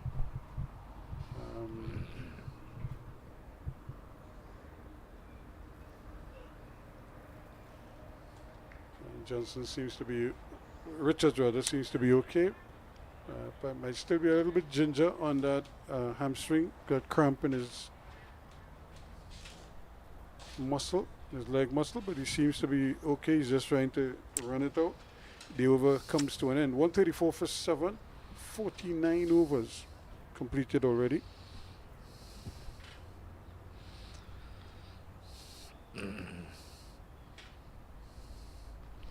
Not a lot happening here in terms of run scoring. They've been held up a bit here by this pair, Joshua Bishop and Carlton Bowen Tuckett. But even that being so, not a lot of runs coming. 134 for 7. Yannick Ortley's bowled more overs than he's conceded runs. He's taken 4 wickets already, so he's back on the ball now. He's now in his 13th over, and that's pretty well stopped there. Bit of a fumble, but I thought he did well to get to it and prevent it from going for a boundary, because there was enough power in the shot to take it to the backward point boundary. And that's a difficult position to yeah, field. Extremely ball difficult. Moves a lot. You wouldn't see a Garnish Mahabir in that position, or skill. If he's standing there, he's there by accident. Oh, another close call here. Cut in and Joshua Bishop looking to slash it through the offside. I think Yannick is going to set him up here and probably do exactly what he did earlier, is to bring it right back. Don't even give him much away movement, just bring all the balls into him. It's a good stop again out in the middle.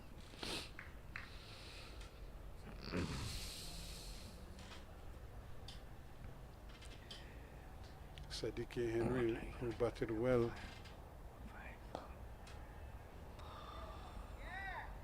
Ortley looking to pick up a 5-4 here. He has 4 for 12 and he's in his 13th over. So that's extremely good bowling. Here he is. Ooh, that one made some height. Some bounce there for him. A little bit of turn as well.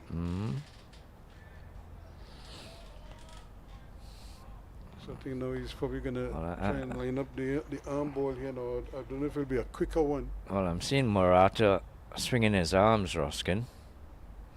Ah, and again, fortunate not to get the edge.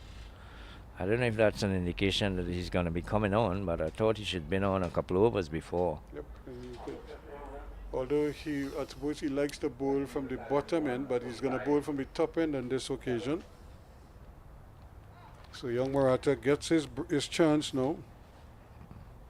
Zishan Maratha.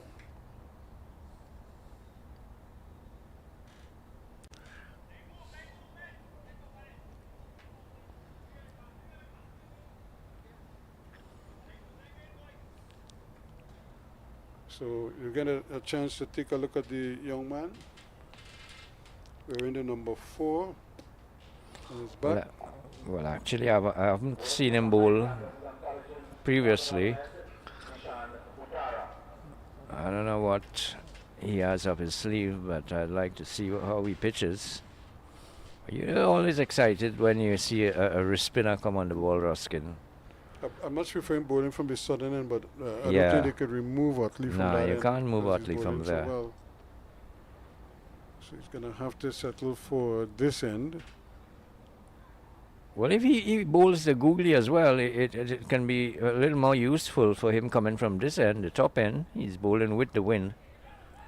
And the first delivery is... He's bowling into the wind, as a matter of fact.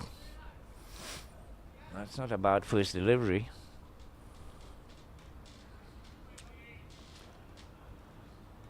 So it will be interesting to see how, if he can drop on a line in a good length, because if he can, that will put even more pressure on the batsman to get him away. And they may very well just take chances, take risks. Yeah, they've been doing that all the while. This is why I'm saying that he should come on, and he probably can pick up a couple of wickets if they intend to go after him. You He see what I goes mean? A big swing and a This miss. is exactly what is going to happen with the wrist spinner. You got two batsmen there, they are not really frontline batsmen, have been struggling, and they will want to go after him. He doesn't have a deep mid wicket though. No, it doesn't surprise you. You got a deep bucket square. And that's put away, but there's a man, There's a man cover now. over there.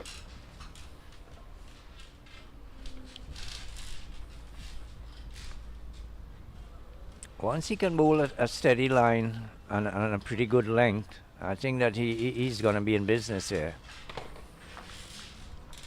And you got two batsmen who are willing to go after you. That's well played.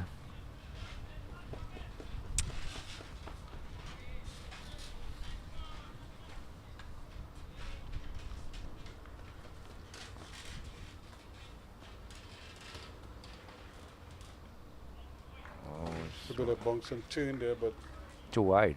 wide of the crease. Too wide.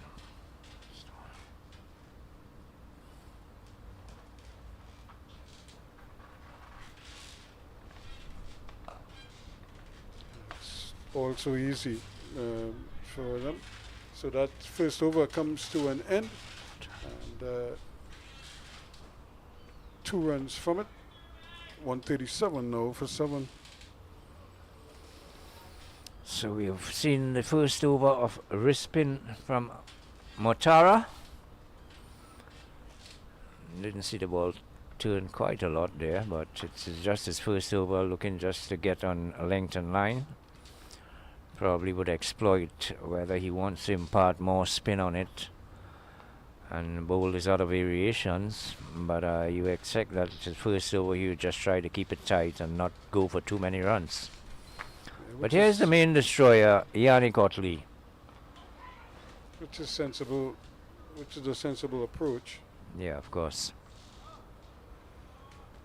But you have to be so careful with Utley. You can't just go after him willy-nilly.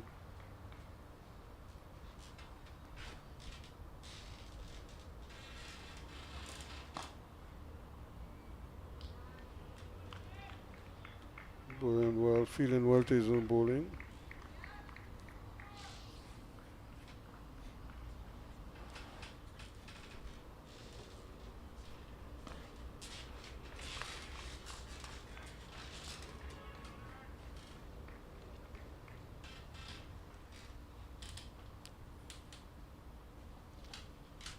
So Utley's looking for wicket number 5. And again, just teasing the batsman just outside that off stump, trying to bring it back into the off stump.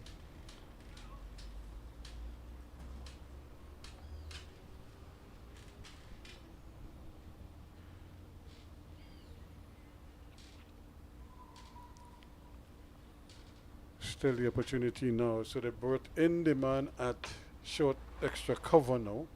So maybe he's going to ask him to drive. Still rocking back onto that back foot, not trusting himself to come onto the front foot just yet.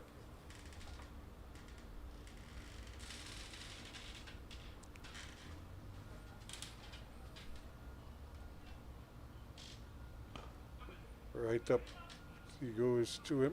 But that's what he's got to do a bit more now. Try to flight it a little more, Ruskin. Hang it in the air a bit, because he's been bowling fairly flat all the while.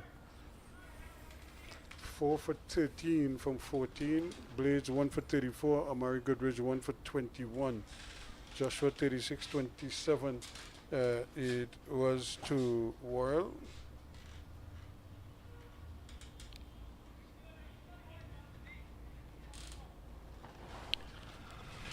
Yeah, it's not a big run rate. 2.56, I think, is the current run rate. So they have kept things well in check here, the CCC. Motara, right arm leg breaks. It's a full toss. Driven down to long on. Yeah, it's well played, and now it's going to be interesting to see how this young man Motara adapts here now. Yeah, I think he knows the wicket okay, so he could afford to maybe push a couple through and let the wicket do the work for him. Well, you were saying that you would have preferred to see him coming from the southern end. Yep. Yeah, where he would be bowling with the wind and getting the ball to turn away from the right hander. The wind might have assisted him a bit. But you wouldn't want to remove Yannick Otley from that southern end, because he's done such an admirable job. So his family would be very proud. Yeah. And he's slashing this one, but After can't get it through. after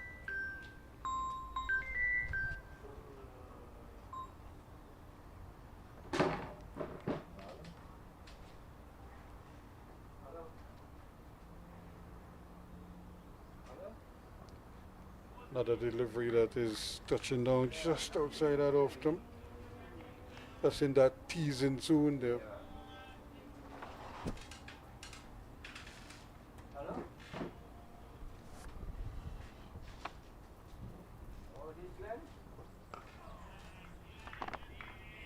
Living dangerously on that back foot there. But because the spin is so slow, he doesn't really start to push through any as yet.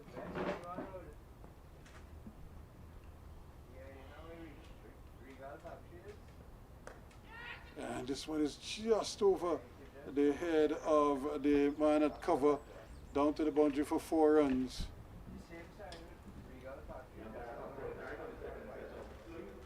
So that is T.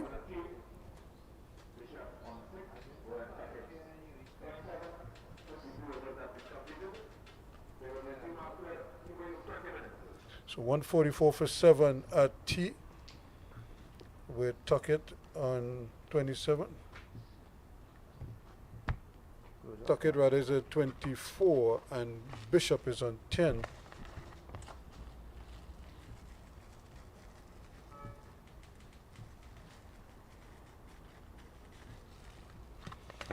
So we come back in about the next 10 to 12 minutes or so as we get ready for play after tea on this one. So at the tea interval, the West Indies Academy, after being put into bat by CCC, are 144 for 7.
Welcome back to the UE Spec on the campus of the St. Augustine, the University of West Indies here in St. Augustine. So we get ready for play after tea on the opening day of this fifth round encounter in the West Indies Cricket Championships, with their CCC in the field up against the West Indies Academy, and they resumed at 144 for 7 with Tuckett on 24 and Bishop on 10, and Tuckett just added another one, so he goes to 25 now, 145 for 7. Yannick Otley with the impressive figures of 14 overs, 4 for 13. And no doubt, well, it's 4 for 14 now, looking to tuck on another one. And that's well played on his part, and this says if he had hit it directly, then Bishop might have been able to run out. But he just had to, he tried to shy this time. In fact, he was very close. It's just that he missed, and the keeper then had to collect it and then remove the bails. And by that time, Joshua Bishop made his way back, but living dangerously there. Good fielding again from Yannick Otley off his own bowling.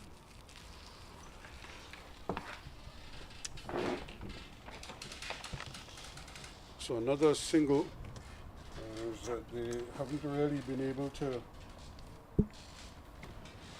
stem this flow in terms of wickets, but they need to dig in here, this pair, possibly. And this is more like what is required to just not to get carried away and try to force the issue, but to take what the bowlers are giving you right now, and the captain in terms of his field placing. And this is a good shot. He might get more here than just a single. In fact, he's going to get a boundary. He was trying to get his boot down there, not able to get across to it, Marcus. And Calvin Marcus there, a little bit late in getting over. That brings up the 150. It's 151 for 7 now at the end of that over. Well, that's just the second boundary. Actually, there's just one more ball left in the over, I think. And that's just the second boundary coming off Yannick Otley's spell. He's in his 15th over, so that has to be extremely good going for him. And for the longest while, the runs have now gone past the amount of overs he has bowled. So finally, the over comes to an end, and it's 151 for 7. Well, you would have to give that session between lunch and tea to the combined campuses and colleges, because they did an extremely good job. Because remember, the West Indies Academy at lunch, they were 67 for 1, and at tea they were 144 for 7. So in that session, CCC picked up 6 wickets and conceded just 77 runs. So all praises to the CCC for that session. Everything went in their favor, and that thanks mainly to Yannick Otley. He has 4 wickets to his name, and he's doing an extremely good job here. So we expect that with the introduction of the leg spinner before the interval, that a couple of wickets might be coming his way. But now that they've resumed, they've resorted to the fast bowling from the Northern and Ruskin. Yes, that seems to be the ploy, although I'm thinking it might have been a good ploy to bring Romario Graves from the top end. See if he can rise up, because what Romario can do is also keep the runs down, keep things very quiet. That's correct. As well, but Goodrich is back looking for his second wicket. Shot. That's well played. In fact, there's nobody there at middle, and that's a long chase, and it's going to come down the hill just enough to get over the ropes. And just a push, but there's a big gap there. and that's 4 runs. Now there's a fine leg and a deep square leg, and the next man on the onside is that shortish mid wicket. Really is a hybrid mid wicket. He's straight. He's not quite a mid on, and the ball has played well to his left. He'd never had a chance.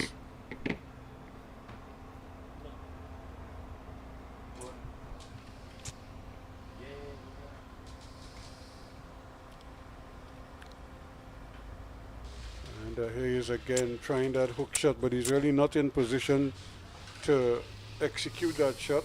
Not for the first time he's tried it, and not for the first time he's missed it.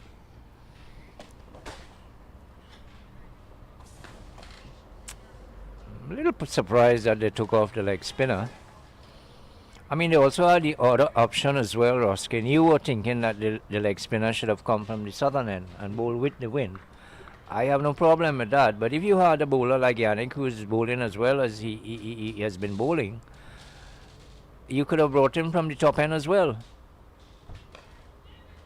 They're going to run for a quick single here. He's going to have to hurry, and he does. Oh, and my it goodness. goes right through the legs of the man backing up there, and that will be a boundary. That'll be 5 runs, or is it a boundary? It's counted as a boundary. So 4 runs.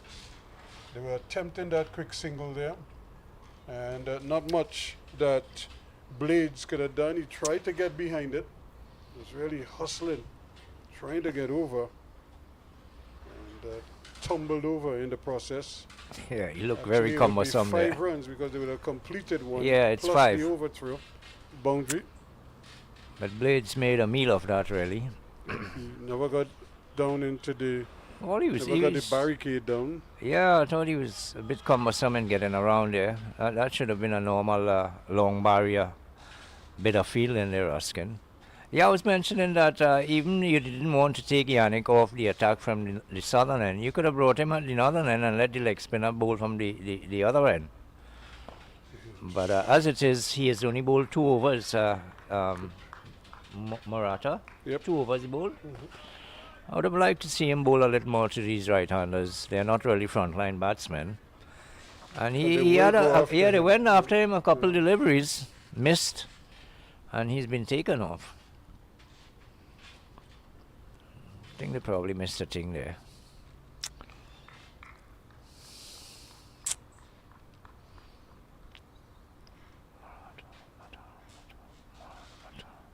Ooh. Playing and missing, and trying to hit the wicket, but to no avail. Richards struck Bishop in the buttocks.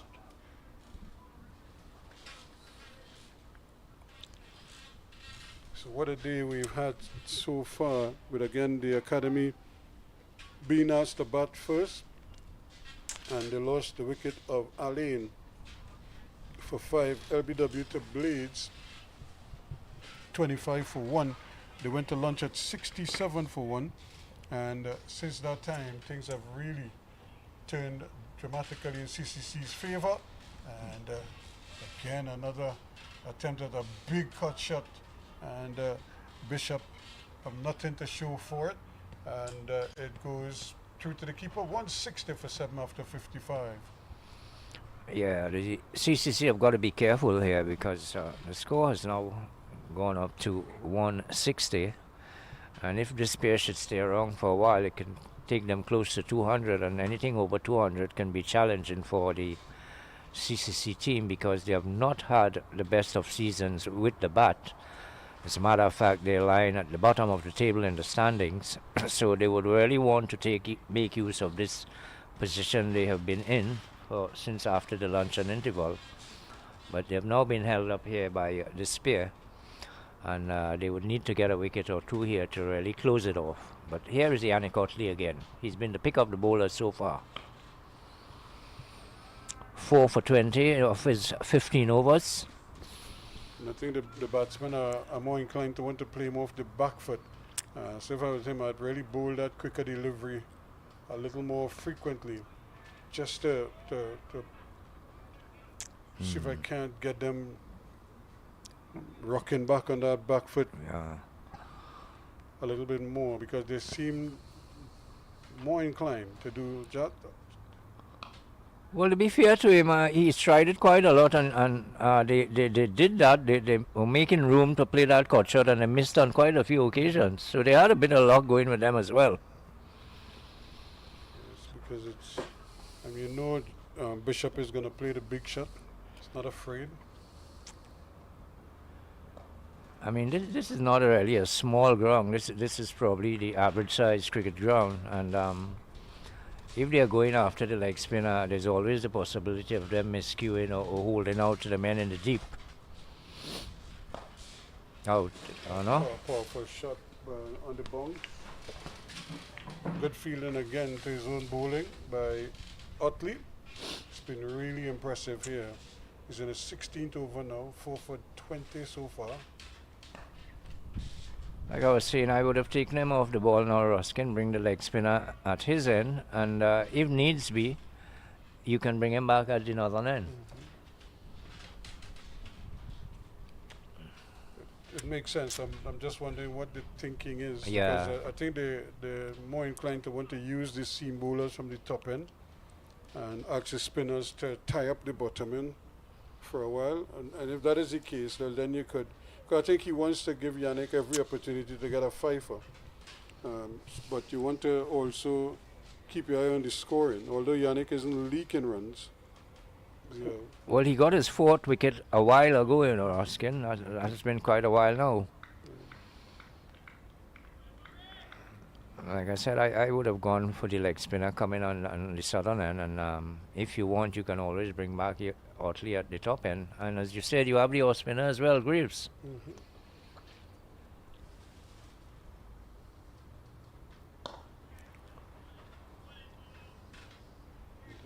And Graves bowled so beautifully in the first innings of the last game. Yeah, he's pretty economical as well. He doesn't leak runs. So once again, Trinidad and Tobago all out for 172 with Amer Django getting 93 not out. So he's left stranded on 93. And that one is played beautifully through mid-wicket for 4 runs. That's the shot of a top-class batsman. Pivoting on the back foot and whipping that ball through mid-wicket all along the ground for 4. Just short of a length here from Goodridge. And immediately the batsman was standing on his back leg and whipping it through mid-wicket. Very good shot. And I'm sure Shamar Brooks is telling him if you're going to bowl a short ball, then try to get it up in the rib cage region or about shoulder height. Well, what? That ball is how many overs old now? 57? Yep. He wouldn't want to be bowling too many short balls without the ball. Well, but then you don't want to bowl, you know, one that is just waist high where he could just ride this shot and dispatch you for 4. So bring it up by his head. There's what I'm talking about. Yeah. You know. Well, you call it, Ruskin. Yep. You can't just be pitting me for 4 just so. Yes, if you're bowling a bouncer, bowl it with some pace, man, some venom. That was a quick one, though. Yeah. And that might be the last one in the over because I don't know if you have enough gas to reproduce that.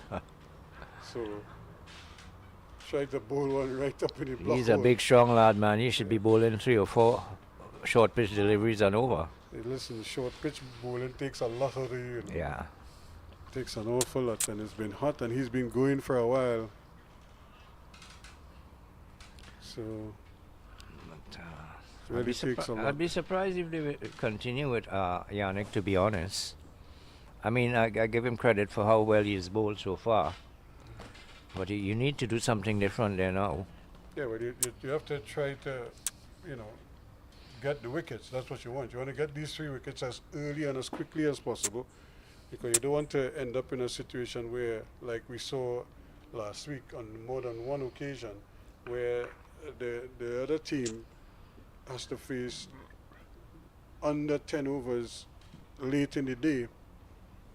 I think that happened 3 times in 3 of the 4 innings. That happened. The team had to bat late in the evening, and on 2 of the 3 occasions they lost a late wicket.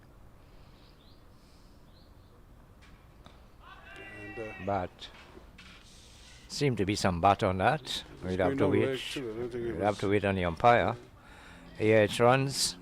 Got a bit of inside edge onto that. It was a stifled appeal as well. So Carlon Bowen Tuckett moves on to 36. Joshua Bishop is on 20, and it's a very, very useful partnership we have had here. That drop catch is looming large now, because it was Tuckett who was put down. It was a simple catch as well.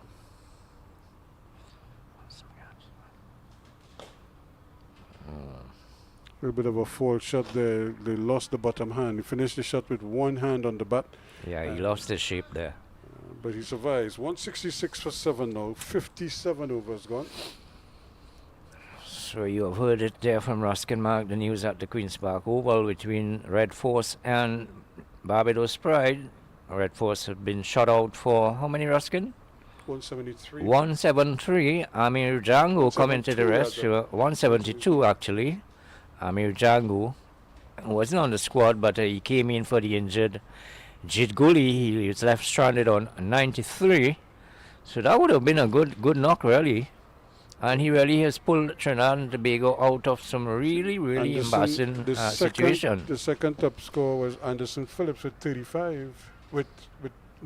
Anderson Phillips made 15. 12 to Brian Charles. 11 each to Carrie Pear and Tion Webster. But other than that, single digits, 4. Yeah, the tail wagged a bit. 0, 2, 5, 0. Yes, the tail would have wagged a bit there and probably saved them some face. So you have to say well played to Amir Django, because he has not been on the squad, and the opportunity that he got, he made full use of it. Unfortunate for him that he was unable to go on and get 3 figures. But that would be well played by Amir Django. It's up to the bowlers now to try to bring the Red Force back into that game. Here it's 166 for 7, and Otley, who is on 4 wickets, looking for wicket number 5. We won't get it here. So it's an interesting period here now. Can they push on here now and wrap up this inning? So will these two stubborn batsmen defy them? Sweep shot. And we haven't seen them play that too much today. And that's because Otley has been more on the stumps. Yeah, just outside. Outside. He's bowled the correct line. He hasn't drifted onto the pads much at all. No.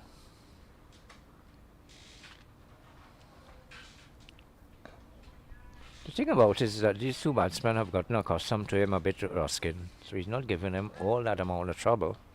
They've been fortunate as well. They've played a lot of times and missed.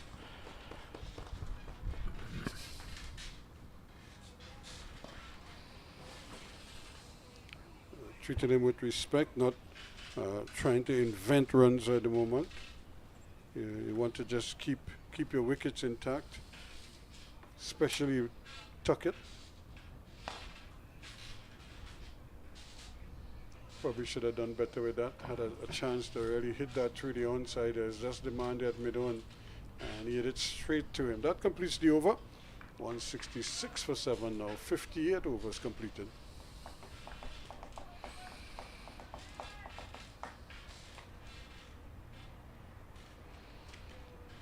So we're into the final session here today.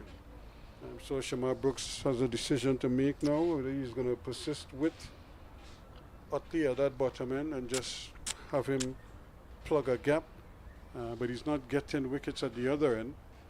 So he's going to have to probably look at his resources and see who can do a job for him. As I said, the ball is 58 overs old now. It's not spinning as much, it's not bouncing as much, but every so often one takes off or one keeps low. And I think that's what he's hoping for, that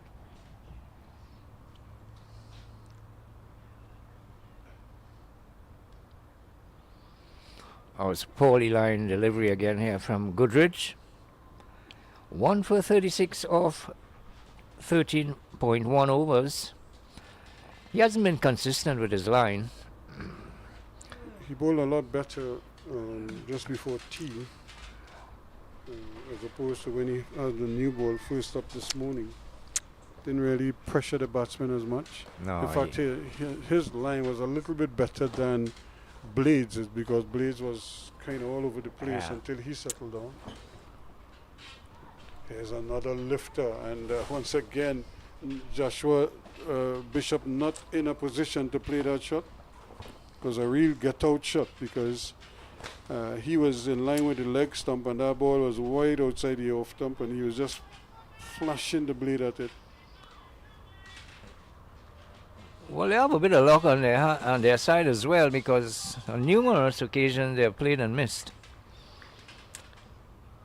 when they could have so easily gotten an edge. So, a bit fortunate here for the two batters at the wicket. Amari Goodrich. Shrivan. Oh, it's a brilliant piece of fielding at cover. A diving half stop here. It certainly would have gone through covers and they would have picked up probably 2 to 3 runs. It's good fielding there on the part of Evelyn.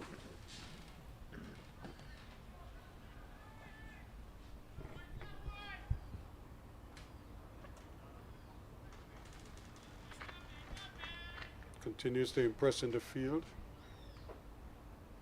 So Carlin Bowen Tuckett on 56 now from 74 deliveries. He's played a really good hand here, trying to haul his team out of trouble. Goodrich, though, wants to end it.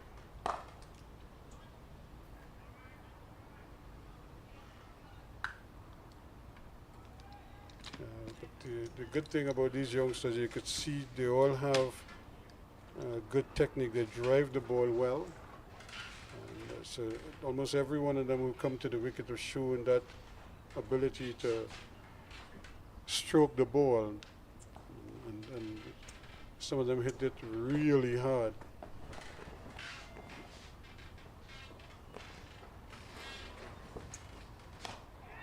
This one is in the air a little bit, but it again well fielded by Evelyn.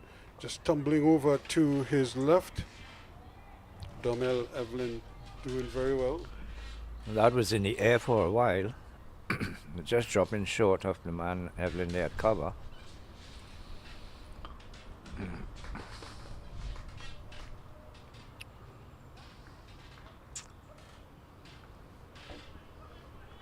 Tuckett is 36. Bishop is 21. Bishop gave you the impression when he first came in that he could out at any time. He just wasn't. He played a lot of shots but missed a lot of times.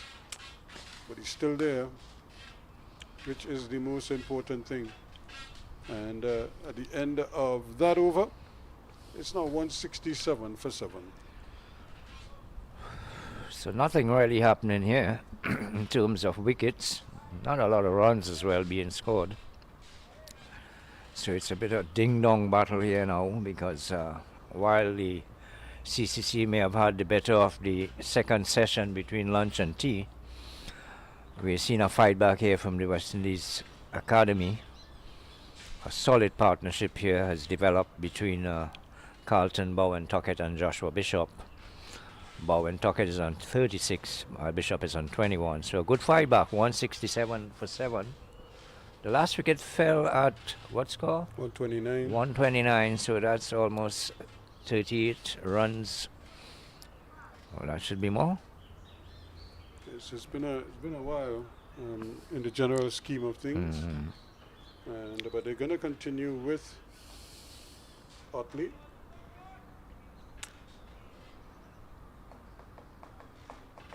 And you consider it was an 8-wicket partnership that denied them victory against the Leeward Islands.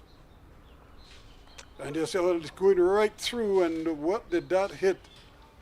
Did it hit and go down? It hit the toe of the bat. Yeah, he got some bat on it. Went down like it jumped over the pads of the wicketkeeper, which was very close to that stump. So really, once they go back onto that back foot, they put themselves in trouble.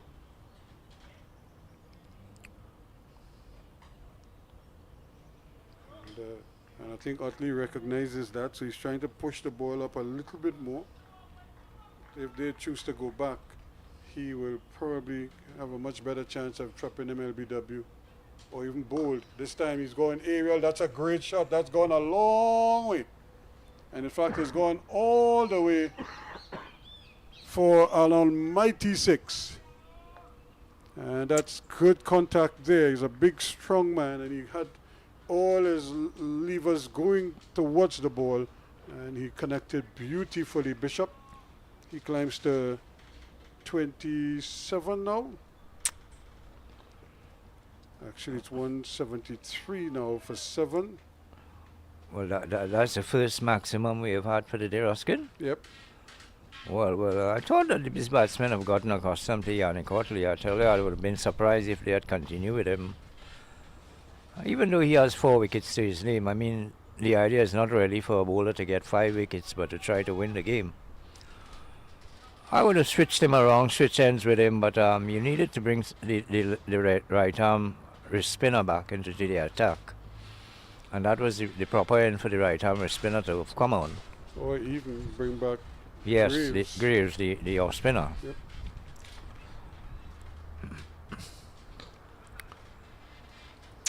Playing him fairly comfortable now. And again, because they've been so predominant on the back foot, they're almost forcing them to bring the ball up to them. Some 174 for 7.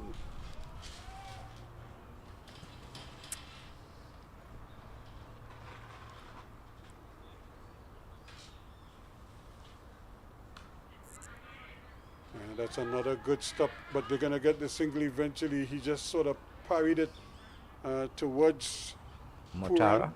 Puran. Not Puran. Puran couldn't get to it. Motara, I believe. Motaro did the fielding, but he parried it over to Puran. Yeah. And Puran completed the fielding for him. But not before the batsman completed a well-judged single.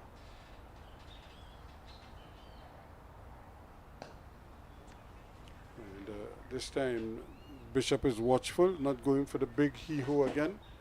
And seeing him out. So that suggests Yannick Utley 4 for 28 from 18 overs.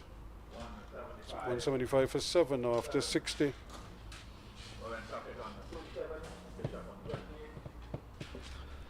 So, West Indies Academy gradually getting up to closer to 200. They're 175 for 7.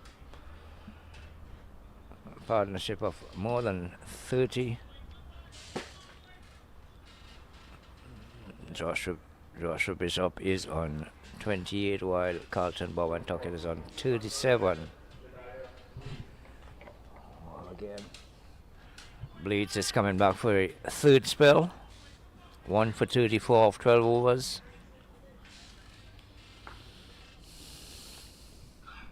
So these two have added 46 now for this wicket.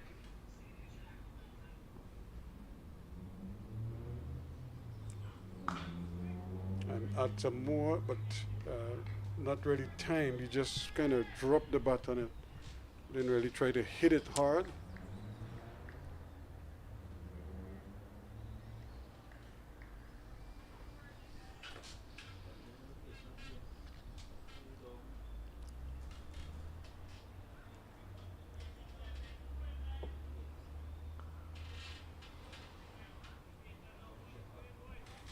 So this is hard work for Blades. 12 overs already today. This is over number 13, 1 for 34.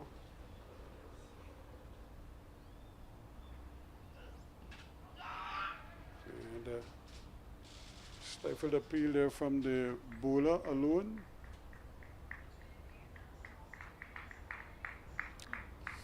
Leg by is a signal. But that was angled down the leg side. I really feel against, especially against Bishop, I'd really like to see him over the wicket to Bishop and try to leave him. Angle it away, yeah. Because Bishop has a tendency to want to pull the ball to the onside. whenever he plays shots through the offside, he's extravagant in his stroke play, but he's not always in control. And that always helps.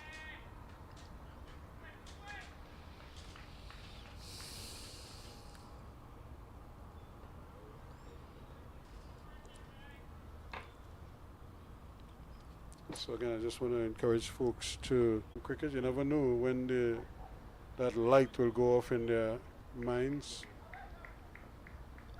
And they might fall in love with the game of cricket. And next thing you know, you have a young Brian Lara on your hands. You just don't know when they will fall in love with the game.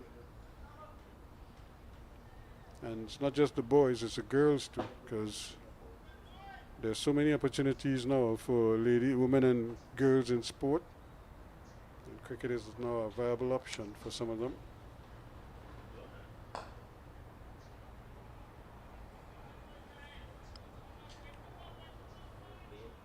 Everything coming off the middle of the bat. And the thing about the ticket prices, they're fairly reasonable for, especially here in the Caribbean. It might be a little more expensive for folks in the United States for the games that are being played in the US.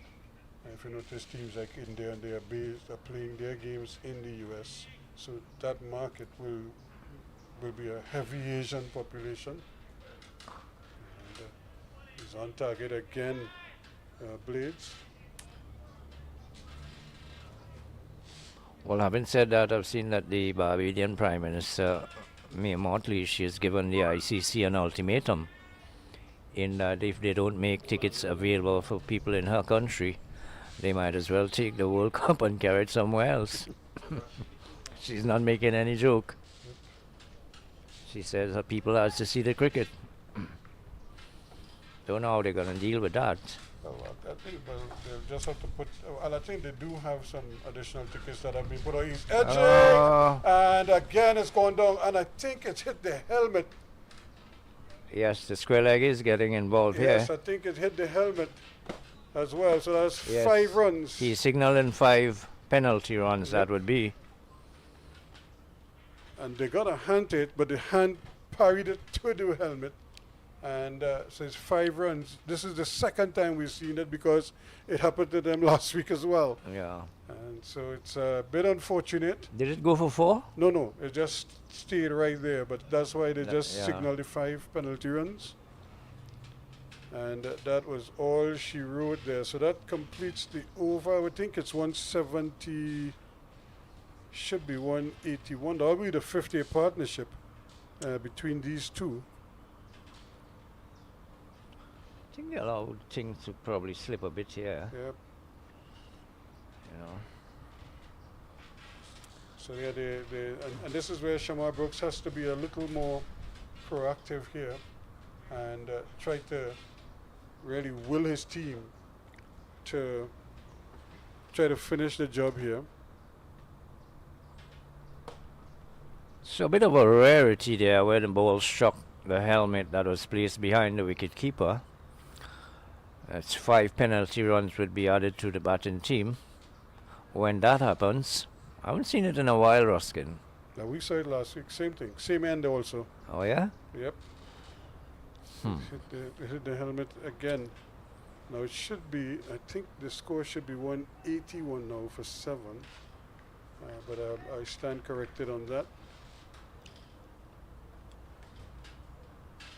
Utley continues, and again the ball is keeping a little bit low. But I'd really like to see if Utley recognizes that the ball is keeping low. I really think he needs to increase his pace a little bit more now, and just try to, as they say, ring it.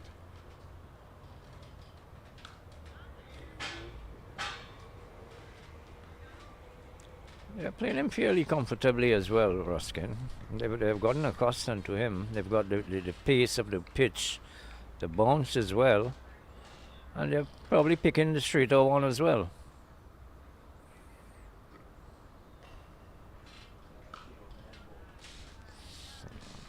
A lot of effort there to the big expansive drive there of the back foot by Tuckett.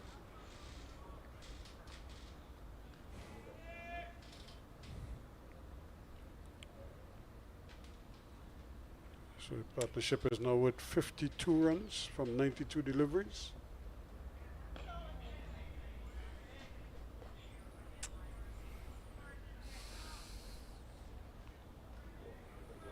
Otley 4 for 28. He's in his 19th over. He's really done a good job for his team, but they want him to finish it for them.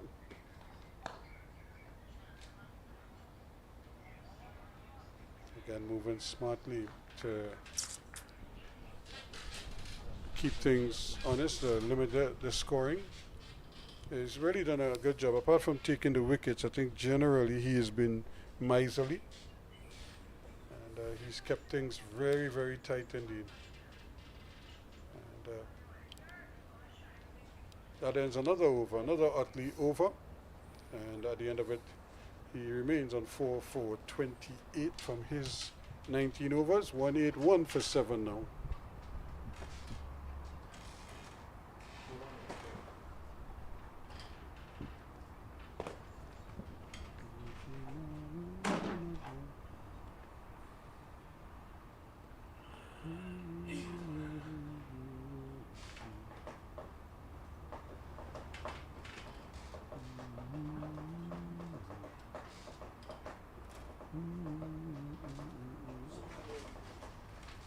So you really have to ask yourself, what is it about these 8-wicket partnerships that CCC seem to have all this trouble with? And they lost the last game against the Leeward Islands, thanks in the main to a brilliant 8-wicket partnership featuring Raheem Cornwall, who ended the game with back-to-back fours.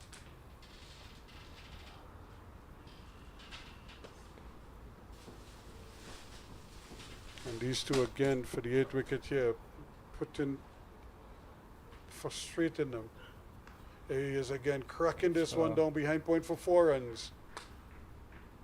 It really was wide, asking to be hit, and Bishop says, "Thank you very much."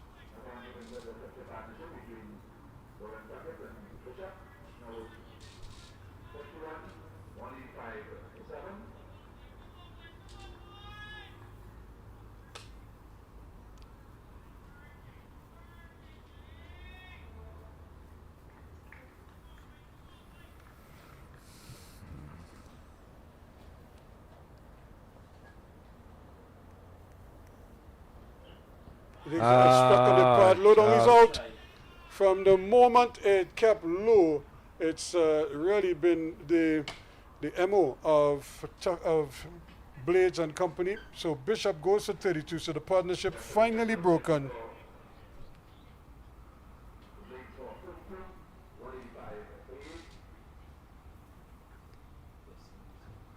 So Blades has struck, one keeping very low, and Sharp and Joshua Bishop are plumb in front. So they've struggled a bit here for this 8th wicket. As Pierre putting on, as Ruskin said, 50 odd. And the score now is 185 for 8. So they've struggled a bit there in the last hour and a bit. The CCC. Blades picking up the wicket of Joshua Bishop, and that's hopefully that they can close it off here now and try to get in a good bit of batting this evening. Yeah, that pair put on 56 runs for the 8th wicket. Easily the highest partnership of the inning so far. And they did it in, well, like I said, they rode their luck a bit, but again, that drop catch of Tuckett, I think he was 14 at the time, and that one is looming large at the moment because he is still there on 37.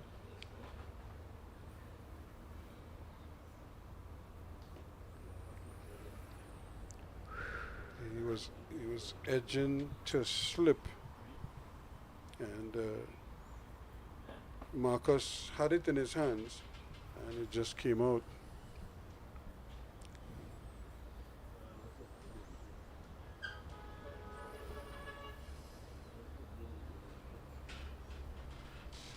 So a second wicket for Blades. Sure, he'll be happy with that.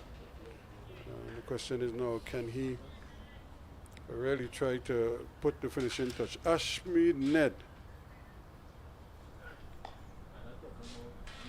And he's off the mark immediately.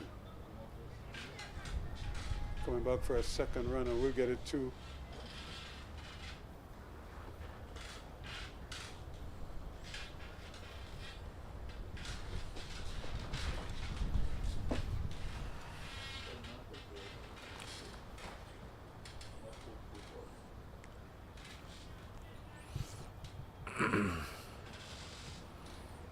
Ned off the mark immediately, picking up 2 down to the third man area. Goes for a big drive, doesn't make contact. But he's not in control of it. He was driving to the offside. The wicketkeeper had to skip around to his left to complete the fielding.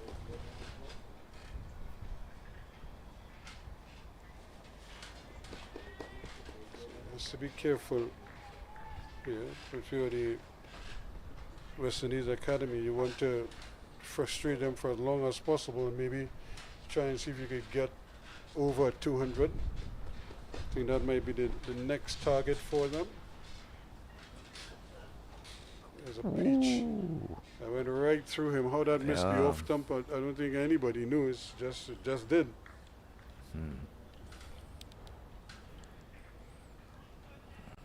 Ned was groping at that one. Didn't get a touch. Well, this is what happens when you bowl the right line. You know, you always have a chance of getting the wicket.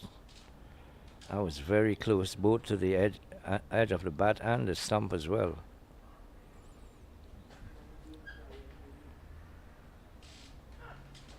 Goes to him again. Oh my. And almost took the off stump with him, but he missed. And that completes the over. Successful one for Blades. 63 completed now. It's 187 for 8.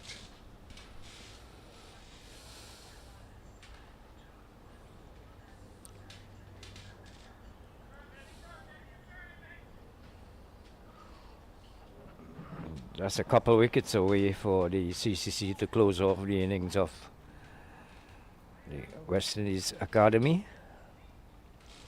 187. They would have to bat well also, because that's runs already made. And it will be Yannick Otley who's going to continue. He's now in his 20th over, consecutive overs.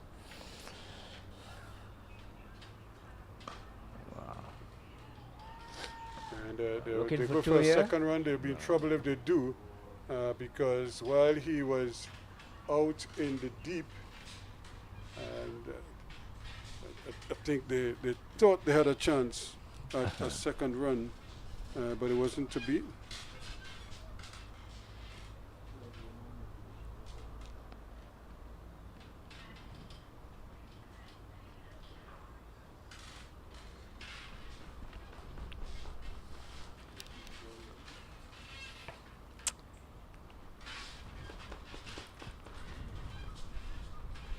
And Ned is on the back foot himself, looking to force it through the onside.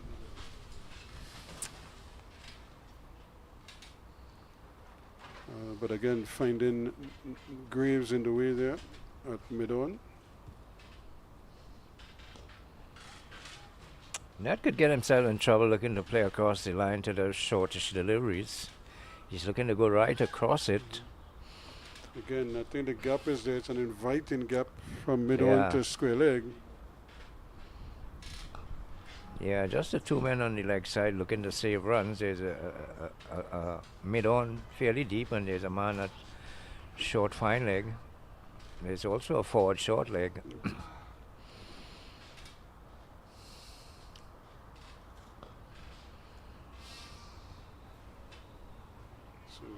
Showing good restraint so far, because that was a nicely flighted delivery. In fact, the last two were very well flighted by Otley, trying to tempt Ned. And Ned is on the back foot, but he whips it away nicely. Got a couple. And once again, Romario Graves does the hard work out in the deep. 2 more to the score, takes it to 188 for 8 now. Actually, that should be the 190 on the board, 190 for 8. 64 overs completed, so they're inching closer to that 200 mark.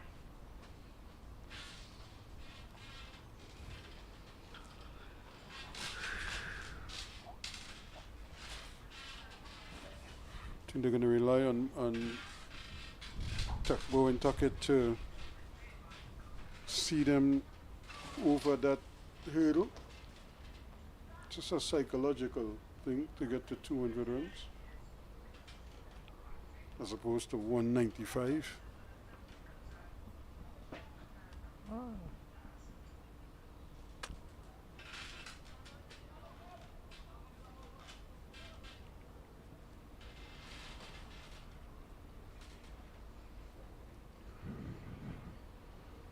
The day started off hot and steamy. It's still that way. Brilliant sunshine.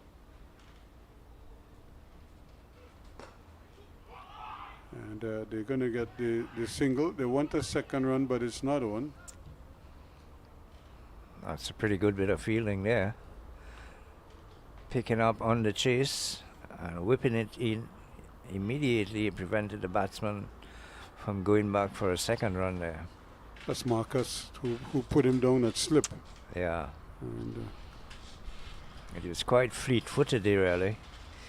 He was off in a flash. I thought that ball was going to elude him for a while and they would have gotten 2 quite easily, but he really did kick in with the second gear and got hold of that ball and whipped it back on the run.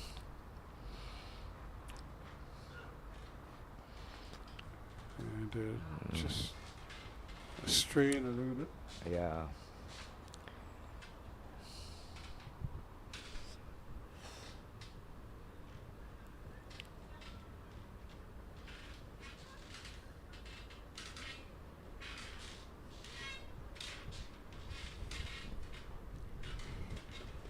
Bowler just taking his time, and batsmen also taking their time to size up everything, making sure that they know where the fielders are.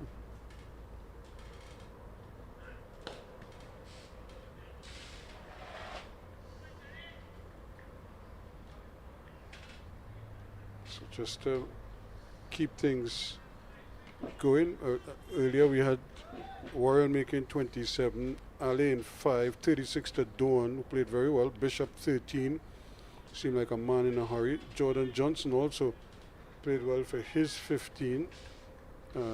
Joshua James made 1, Young 2, and Joshua Bishop 32. Those are the wickets to fall so far, 8 of them.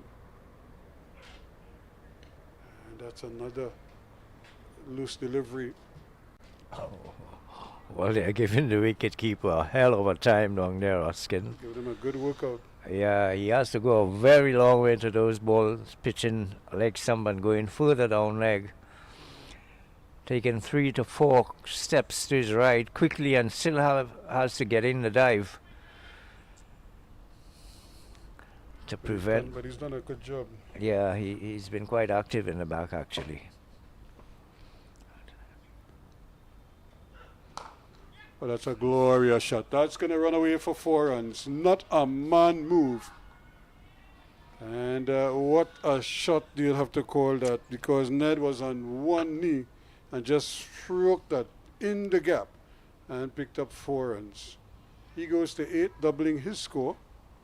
And Bowen at the non-strikers end is on 39.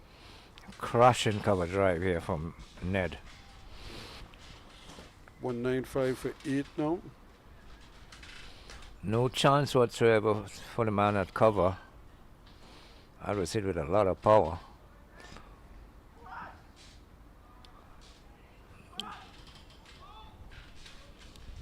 Blades is asking for the fine leg to come a bit wider. So he's probably trying to set up the short ball scenario again. Yes, he's got two men on the leg side on the boundary, the fine leg, and a man on the square leg boundary as well. He's going just behind square now. So you expect that he would want to bowl a short ball. Well, he's brought one of the slips out and he's put him at a leg gully. He has to go in front. The man at square Yeah. has to go in front. In Can't front go of square. behind, yeah. Well, he's done that. So you'll have three men behind the Square behind square. Yeah. That'll be a no ball.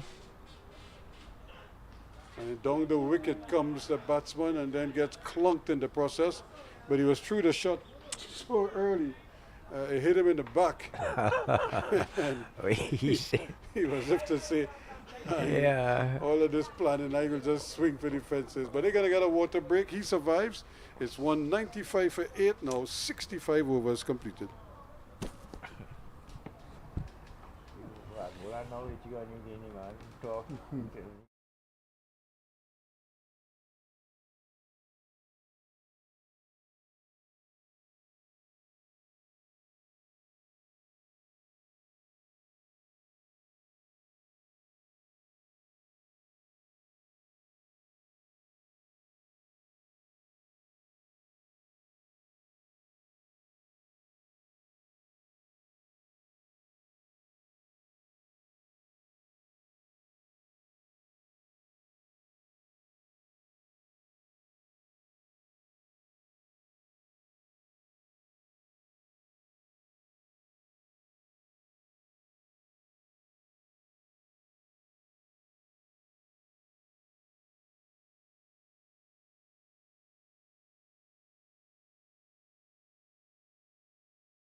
So welcome you back here. The players have had a little bit of break. It's 195 for 8.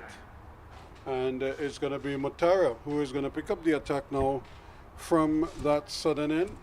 Always felt that as a leg spinner, he may be better off bowling at that end. I would like to see them put a a deep mid wicket for him though, because I just feel they're going to try to go after him and don't leave it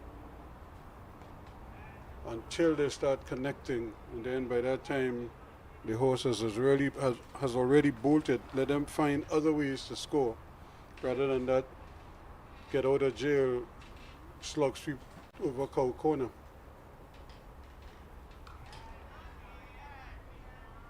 A little bit quicker as well from Mutara.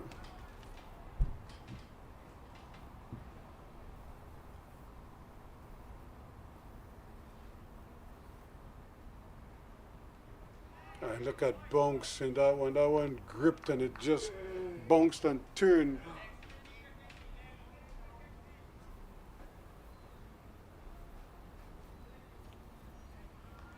So let's see how Tuckett reacts to that.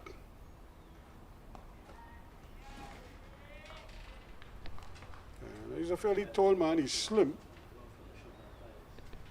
He's very slim built. Zishan Mutara.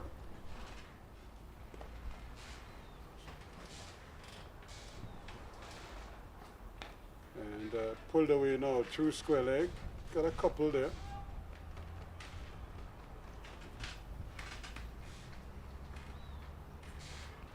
So again, that's the danger of the leg spinner. Because chances are he will bowl a couple of short balls. But what we already seen from him, that he has gotten the ball to jump a little bit. So batsmen have to be careful that it get right to the pitch of it. And there goes. And just as I was suggesting, you don't want to wait until he bowls a couple short balls and they feast on it before you plug that gap, because after a while it becomes impossible to slow them down now. That's another boundary. So that's a 200 on the board. 201 now for 8.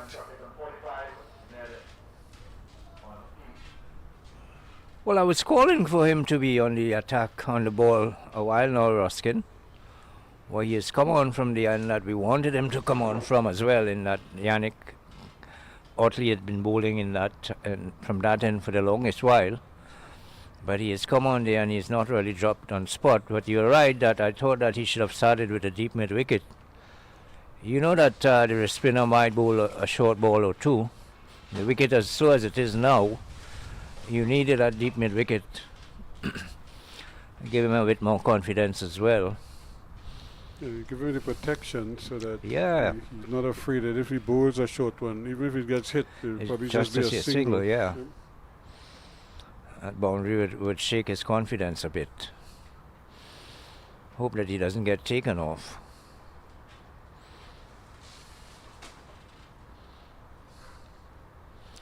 Come on. Spoley liners again. He served up quite a few badly lined deliveries, Jediah Blade, since this morning when he started the attack. He was spraying it around. He's got a couple of wickets to his name now. He should really be looking to bowl that ball on the proper line. One slip, a gully. There's a man at point, a cover, and a mid-off. That's the offside field for Blades. Once more, down the leg side. I think he's having a problem with his run-up, and this is almost symptomatic of that. Whenever he misses his run, his whole direction falters. And if you look at him, he's in the middle of his run-up. You could see him like changing gears as he runs in, which sometimes he's like stretching to reach the crease. Yeah. And then other times he's like chipping, making baby steps, because he doesn't want to overstep.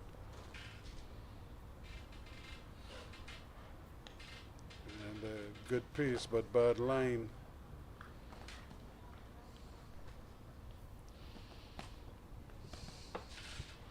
I don't want to say that Sharma Books as the captain has been doing a bad job. I thought he was on the ball until midway after the luncheon interval. But from there onwards, I thought he has lapsed a bit. I don't think that his tactics were spot on. So that he allowed them to get off the hook a bit. My goodness. This one is a wide, and taking evasive action there is Ashmead Ned. He was down on the turf for the count, Yep. trying to evade that bouncer. Which was well over his head, but he was taking no chances. He did that in a very hurried fashion as well. You swear that he was in immediate danger, but it was way over his head. So now what does he do? Does he go for that Yorker length delivery now? And again, he's trying to pitch it up, but he's pulling it down that leg side all the time.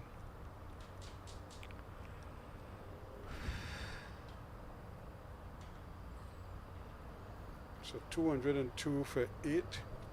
And I could tell you Trinidad and Tobago 172 all out. Barbados in reply are 44 without loss. Well, Prophet is 30 and McCaskey is 12. Well, that would have happened in quick time rock. Yep. Because they haven't been on the field all that long.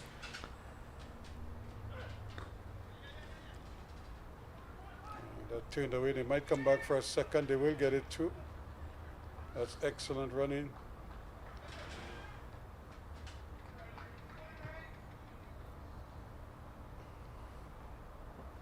So the good thing is that most of the lower order are trying to stick around and just trying to add runs. So they've gone past the 200 mark, which I think is mission accomplished for them after they were tottering on 129 for 7 at one point.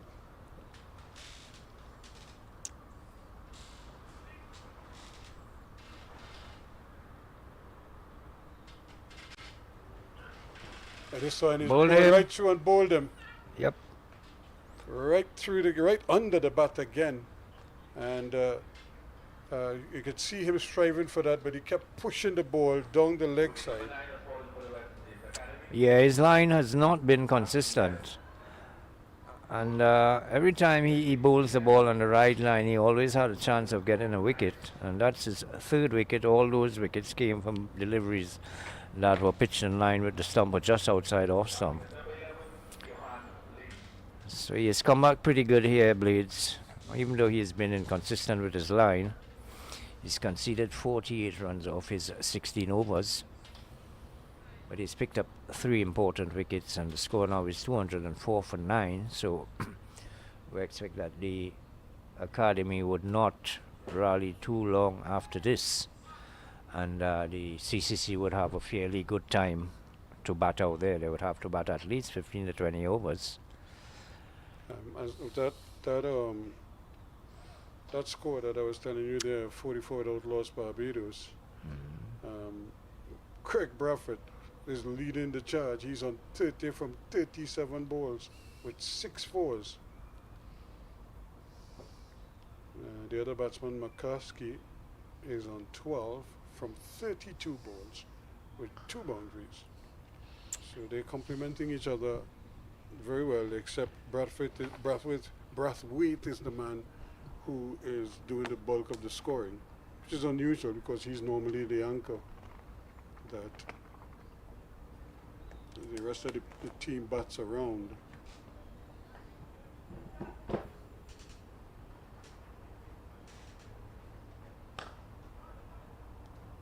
And which is a bit unusual, but it took the single off the very first ball of the over.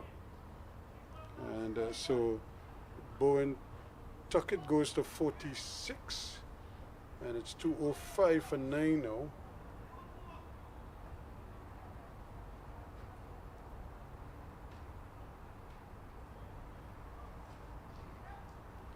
It's in his 4th over, Mutara.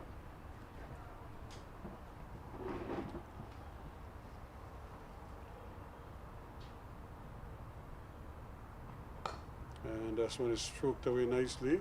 So immediately Lane is off the mark.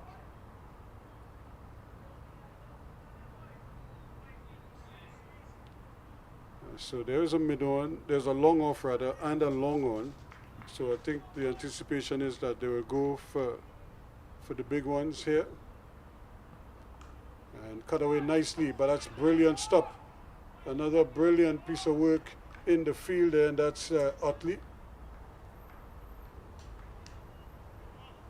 Diving away to his right and coming up with the ball in both hands. So Yannick Otley did it with the ball, now he's doing it in the field.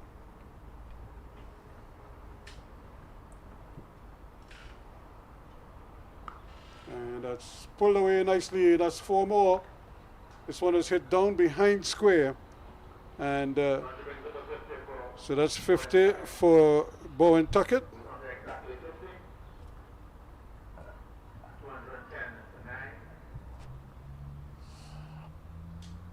Well, Morata is guilty of bowling loose deliveries, yet I was short, it was down the leg side, and it was not the first time he's done that. So he's putting his team under a bit more pressure here now.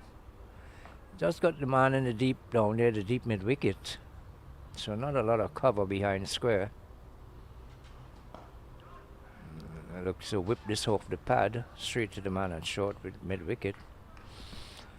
So it's 4-2 over, he's conceded 20 runs. Mortara. Again, short pitch delivery. As though we know that's going more in front of square, and that's 4 more. That one's going over mid wicket. The man at long one had a long chase, but to no avail.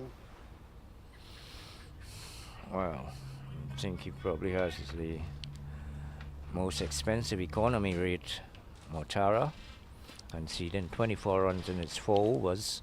And that takes the score now to 214 for 9. Which island does he come from, Ruskin, do you know? I think some Guyana. Mortara? I know. Didn't hear a lot about him before this year's series. Actually, I'll tell you where he's from.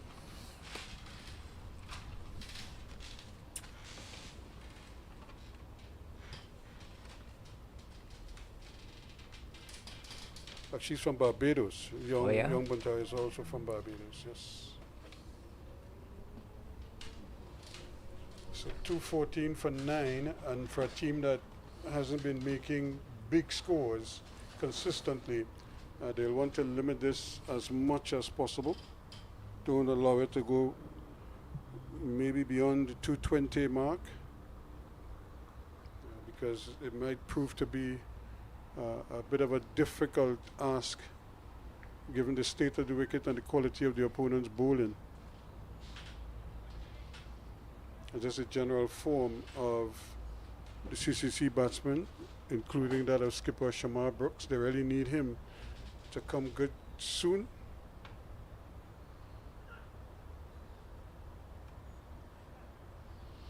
Blades really struggling at times here. Still having some concerns about where his foot is landing.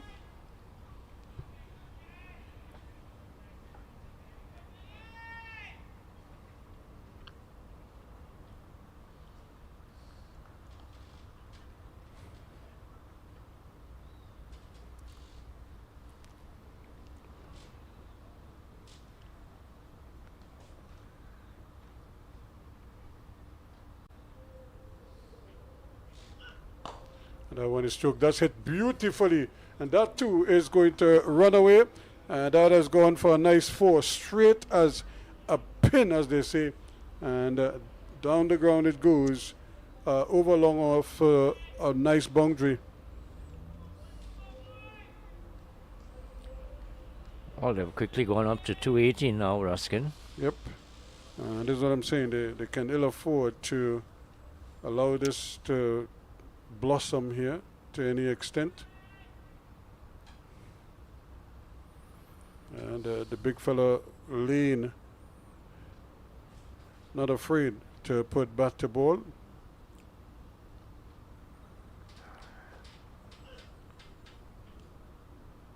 That's another wide, too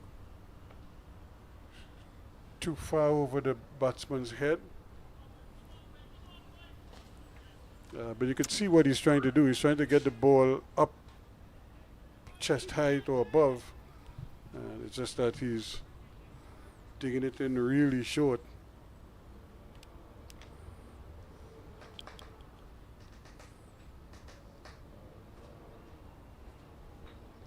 Let's see how Lane handles this as a big, deep square leg. And there's another lifter. But he plays it well in the end. Not afraid to stand up and play it off his chest.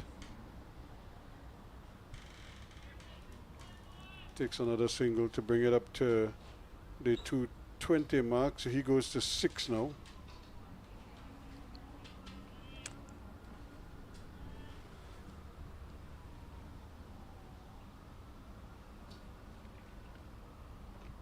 Colin Bowen Tuckett is back on strike. He's on 54. Very well played, 54. The first half century of this match. Field well spread.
Wickets.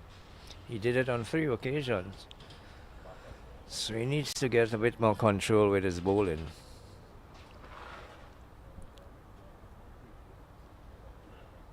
This one again is in the air. It's going to come close to us. It just bounces and dies. And I think they'll be happy with just the 2 runs.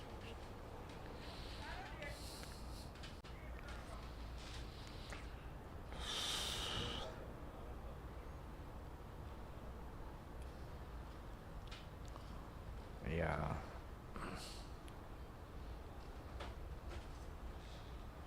So they brought the man out here now till long on.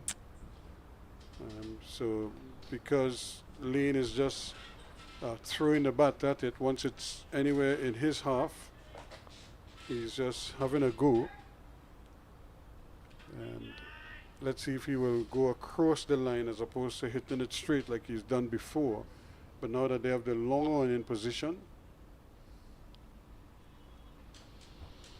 he has the square leg. He's brought the man forward of the wicket now to short mid wicket. No slip. Well, just as one gully feels one.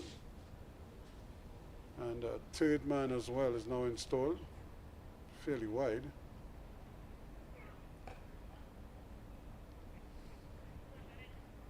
And that's very well played to deny them and push the scoring on to 225 for 9. Well. We've been calling for Motara all the while, but he is not really bowled the proper length and line. And wouldn't be surprised if he's taken over the attack now. Well, he's getting another over. So let's see if he can improve with his line and length. Thought that we should have seen Greaves on the ball back again for a second spell. I don't think he conceded a lot of runs in his first spell, Ruskin. I thought he should have been back on the ball as well. Yeah, certainly it does, because he has good control. He Yeah. has I think Yes, that's excellent more or less control. what you needed here. Just someone bowling a control line and length. These are not front line batsmen here. We're down to the tail actually. The nine wickets have fallen. But I don't think the bowling was on spot.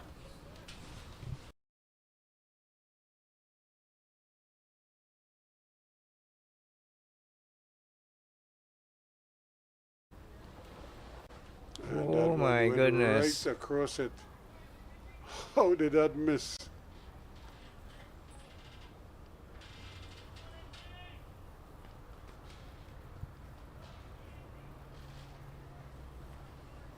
And I think that is what Shamar Brooks is hoping for, that he tries to go aerial, or he skies it, or he gets bowled trying to hit it.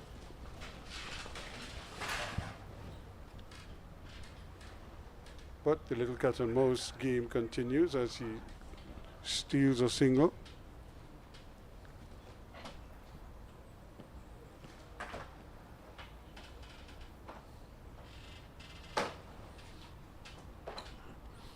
Well, he's now giving him some cover down at backward square leg. There's a man going out to the boundary down at backward square leg. There's a deep mid wicket. There's a long on.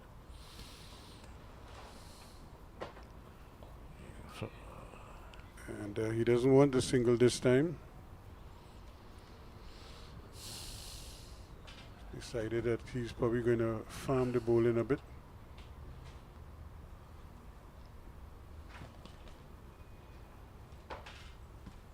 Oh, he's farming the bowling. He has to play some shots in the early part of the over.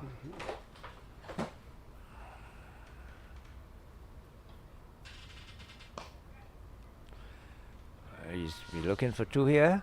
I think he's happy with the single because that gives Lane just the one ball to face.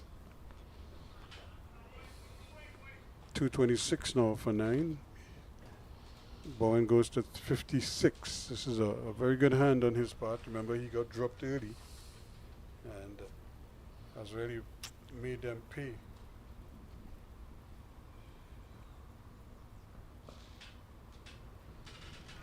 And Lane is aware of this situation as he is proven to be an ideal foil at the other end at the moment. 227 for 9 now after 70 overs. Yeah.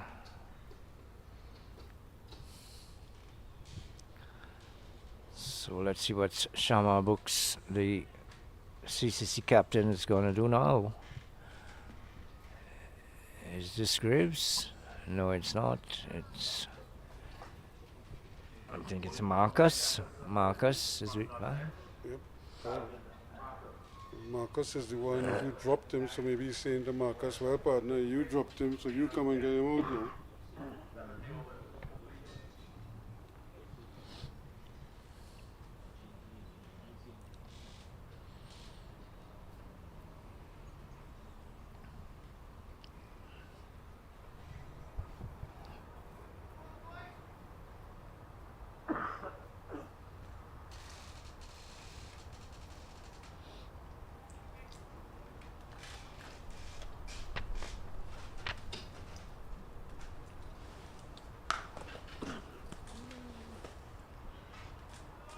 This is going to be an interesting battle here now.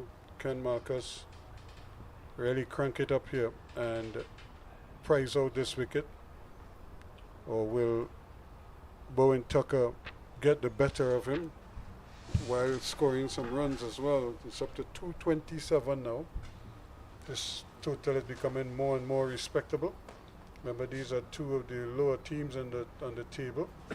So any kind of advantage could well be magnified based on the form of the opponents.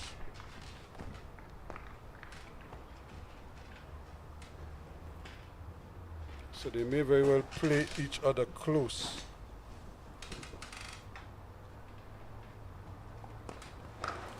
And this one is cracked away through the offside for 4 more. Again, just too much width there to work with, and he timed that sweetly, placed it even better. Just to the right of the man at that short cover position, The extra cover at the mid-off rider had no chance. And that was from the moment it left the bat. Well, he gave him the room there, and it was short as well. He's very well set. He was on 60 now, so he's seen the ball as big as a breadfruit, as they say. And he cracked that through the cover for 4. And Looking pushing for it. another quick swing. He's going to have to hurry here, but he does. And some overthrows, and that one is going close to the boundary, but they will come back for the second run. Yes. And well, they got him off strike, but now he's back on strike. That's poor cricket there from CCC. I don't think anyone backed up the wicket keeper there as well. But the thing for Richards is that he took another blow on the body there. That one kicked on him, jumped just as it got close to him, hit him somewhere in the shoulder. Yeah, he's had a pretty rough day behind the stumps, Richards. This one is in the air, but it's going to land safely, and it goes for 4. And certainly, now the man was right there in that position, and they moved him around to his right, and the ball landed almost exactly where he was positioned. So they really need to sort out how they're going to do this. This partnership now is 33 runs for the last wicket from 22 deliveries. And here he goes again. Look at how square they put that man at that backward point position. He's not really a third man. And Well, that's what you call set and field for bad bowling, Ruskin. And he's gone again. That's another brilliant shot. And that too is going to go for 4 runs. And really, Tuckett has pulled a choke here. And it's 4, 2, 4, and 4. So he's really taken a liking here to Marcus. Well, that was an excellent cricket shot. The shot of a top-line batsman. It was just slightly short. He was standing upright and whipping it through mid-wicket. There's a man who was on the square leg boundary. He had absolutely no chance. That ball travelled down to the straightish mid-wicket boundary for 4. So runs really leaking here now. Misses there. 241 for 9. It is in a hurry now. 70 to Tuckett. Bowen Tuckett. That completes the over. And certainly runs flowing here. 71 overs completed now. And 3 for 59 to Blades. And 4 for 32 to Utley. But they really need somebody to kind of polish off the tail here for them.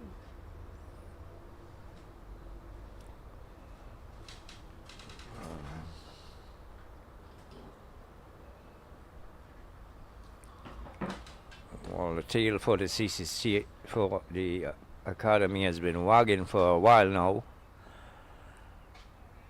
And they've really pulled it around, because when the 7th wicket fell, Ruskin, the score was what, 129?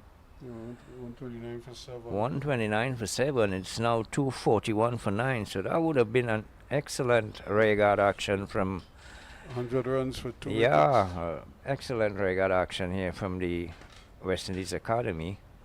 I don't think the CCC helped their cause with tactically in the latter part of the session between lunch and tea.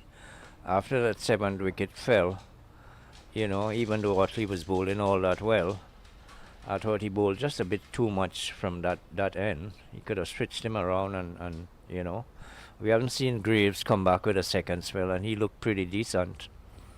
Yep, so What has happened here as well is a lot of the bowlers are guilty of bowling a poor line, especially the fast bowlers, and this is where most of the runs came. I thought that Graves should have been bowling a lot more overs, because when Utley stopped getting wickets, I think Graves would have been the man you should have reintroduced, or even Morata, but Morata hasn't really bowl all that well when he came for his second spell. And there's a big hit. That one, he hasn't seen it, but that's gone. That's very well played. As straight as it get. And he just stroked it. Graves was looking for help there to try to locate the ball and really didn't see it. I don't think he would have had much of a chance, though. That's brilliantly played once again by Lane. He goes to 14 now.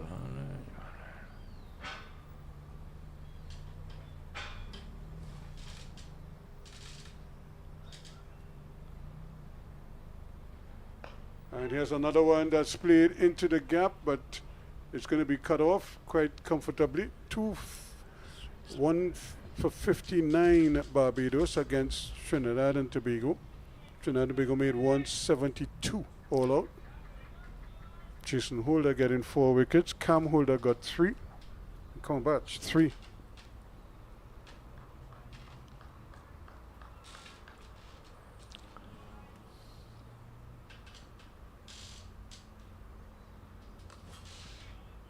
Yeah, the CCC trying to wrap up this innings here, but they're being foiled at the moment.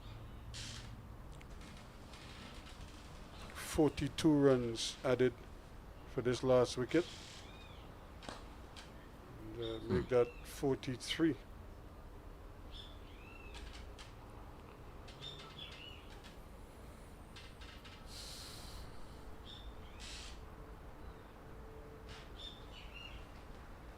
So 247 now for 9.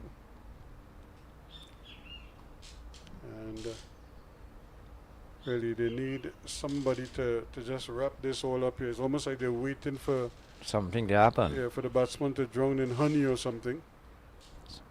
But he's batting very well. And this time he's just mistiming that one. That one was given generous flight again. Yeah, it was a full toss. But he just kind of got the inside edge. So 247 for 9 now, 72 completed.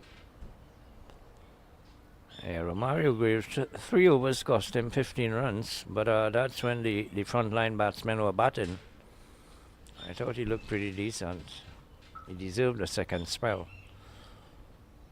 I would imagine he might get a good workout in the second innings of the match.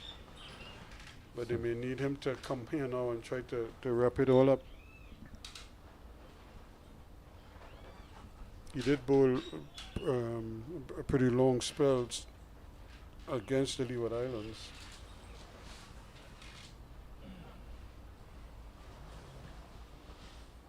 In that second innings, he really toiled though.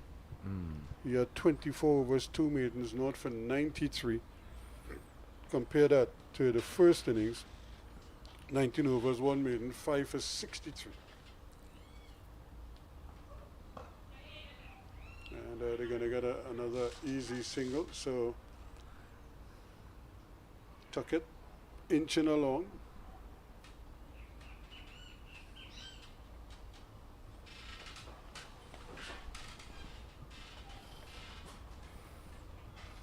And so I think they really need to, because he's throwing the bat at the ball, I would imagine there is nobody other than the man at mid-off close in on the offside. So all he has to do is just block the ball and run an easy single.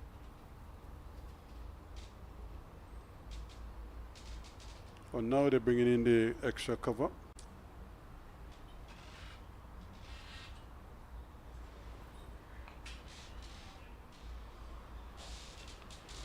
Marcus really probably want to take this wicket just to end it himself, because he's probably on his mind that it was his drop catch that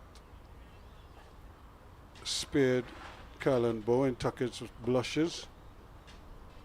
And here he is, 72 not out, and trying to push the West Indies Academy to the past 250. It's 248 for 9.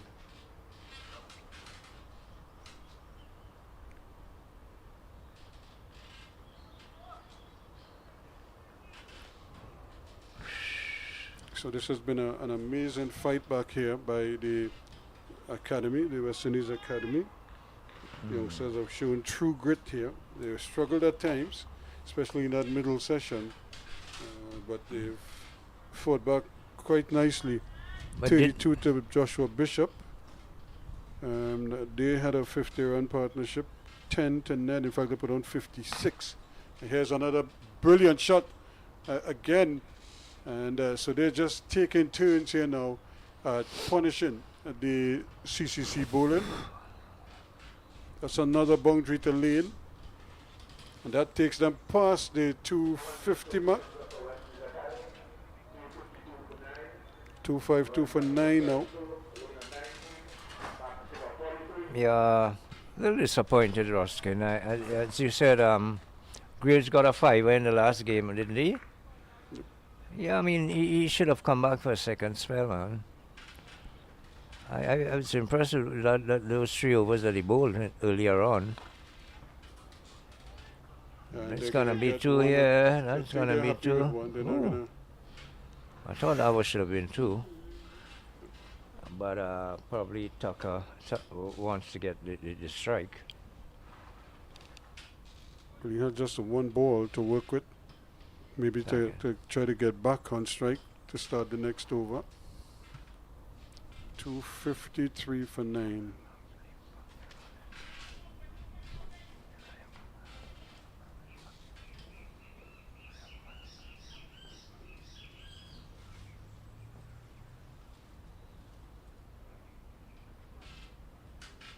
And you got away with that one there because Tuckett was looking for it, but he missed it. So the partnership remains on 49. And it's 253 for 9 now.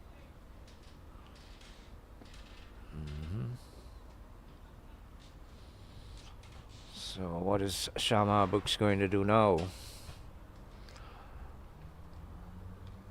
He should have closed off things here a while ago.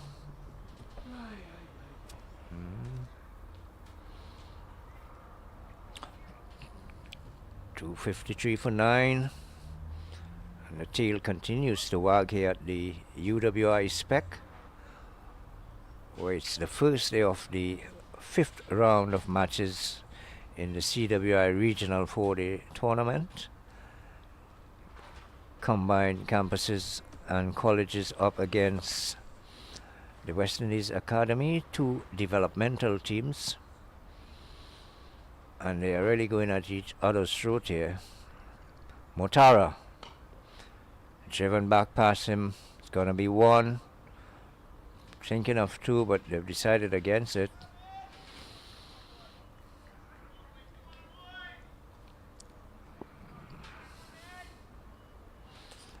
Got a bit of an extended spell, Motara, because he did come in for a bit of stick early on. Flight to delivery, whip down to the onside. It's going to be a single. So the partnership again also goes past 50. And in quick time as well, Ruskin, 37 deliveries. Yeah, they've really been going at a rate of knots here now. Yeah. Really up the tempo. Lane is already on 21. Ooh. And Motara is doing the smart thing, putting it outside the off stump and tell him fetch it out there. Yeah, let him take it from out there if he wants to.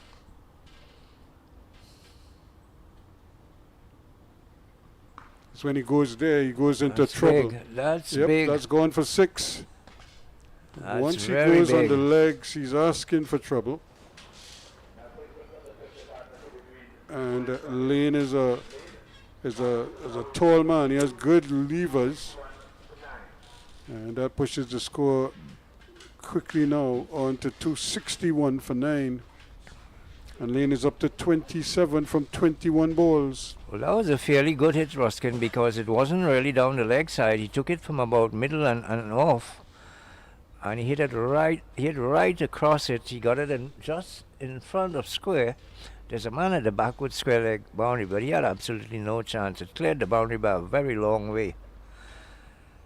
And now This is all part of the learning curve here for the young man. You must understand where to bowl when batsmen are that's a better trying length. to get after you like that.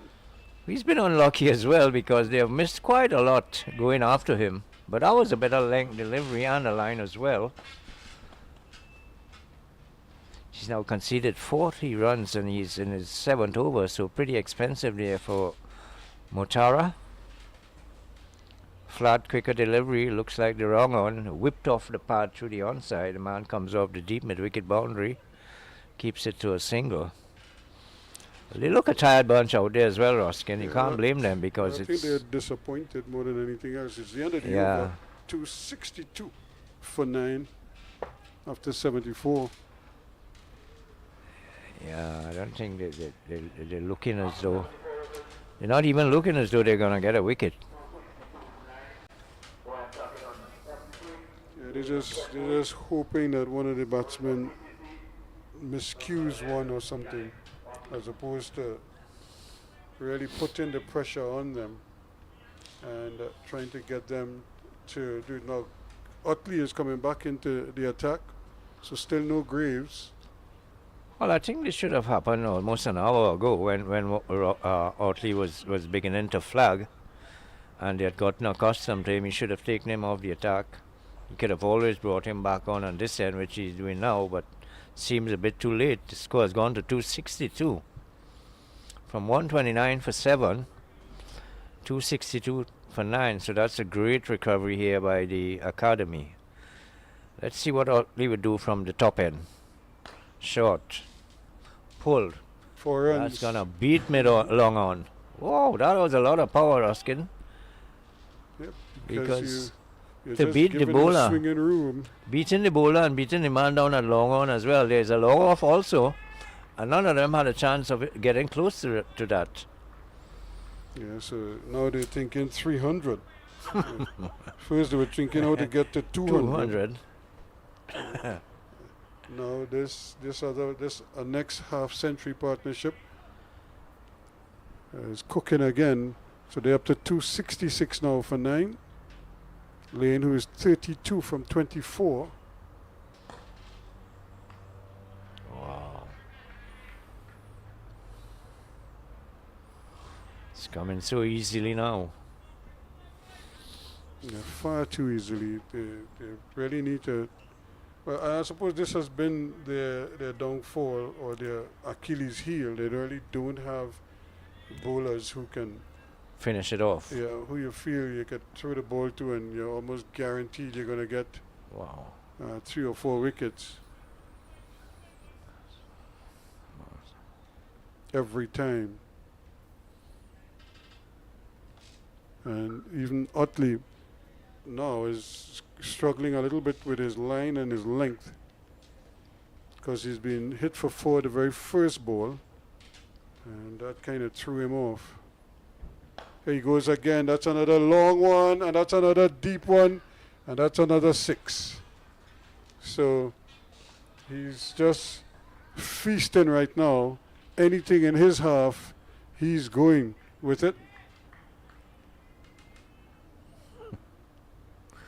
They're really under the gun here. You can see that they all look beaten. They look like they you know, they've been doing some leather chasing for the longest while.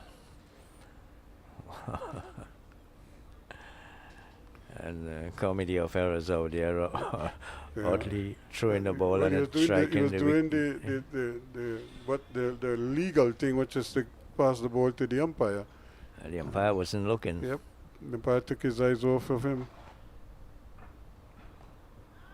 Yeah, they're going to go for the quick single. He's going to have to hurry, and it doesn't matter because Graves failed to pick up the ball, or actually wasn't Graves, that's Henry, Sadiqi Henry, who has been relatively quiet all day. Hasn't really seen much of the action, so he's been kind of out of the loop.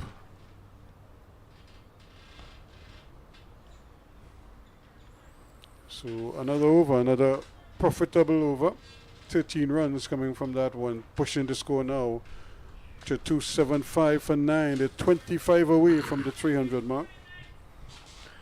Well, Tuckett has now moved on to 74 as well.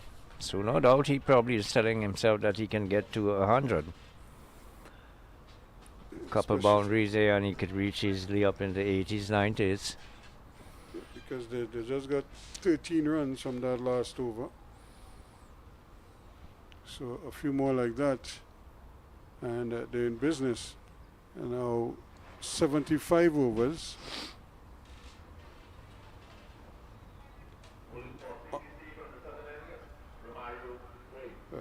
Here comes Romario Graves now.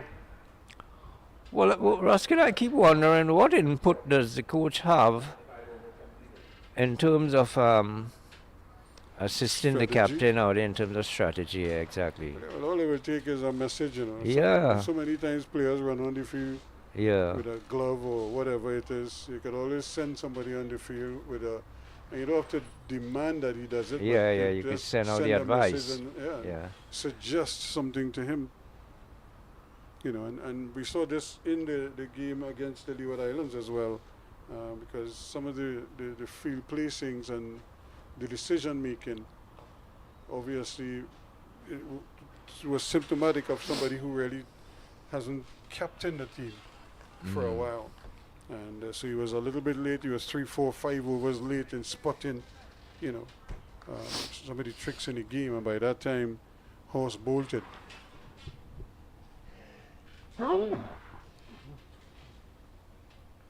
He's edging, he's dropped. Well, well, well. It's just going the West Indies Academy's way.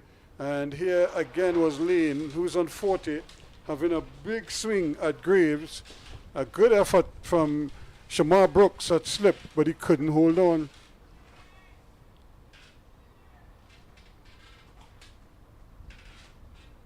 Down the wicket he goes this time, and really when he gets there realizes that he wasn't to the pitch. Still went through with the shot, but more or less got choked in the process. He's lucky to get a bit of bat on it because he's way down the crease. Down the wicket, he would have been stumped quite easily. Now the mid one or long one is fairly wide, but he has been swinging fairly straight.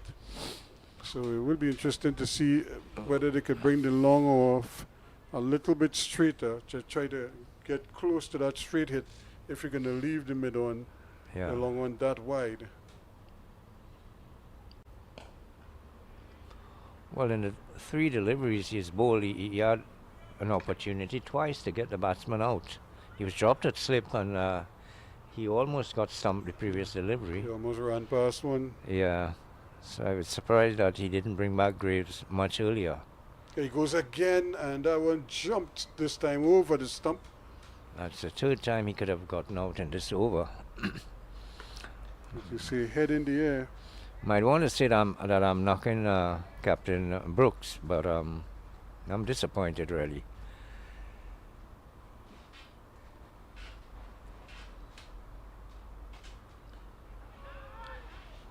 He wants a single, but well, Tuckett is not even backing up. He wants a strike. Because he's seeing what is So very happening. good over there from Romario Graves, a maiden. We haven't seen a maiden for the longest while. 275 for 9 now. I mean, the man has bowled 4 overs and conceded just 10 runs, and you have kept him out the attack for so long. He's looked pretty good in the 3 overs that he bowled earlier on. Ruskin.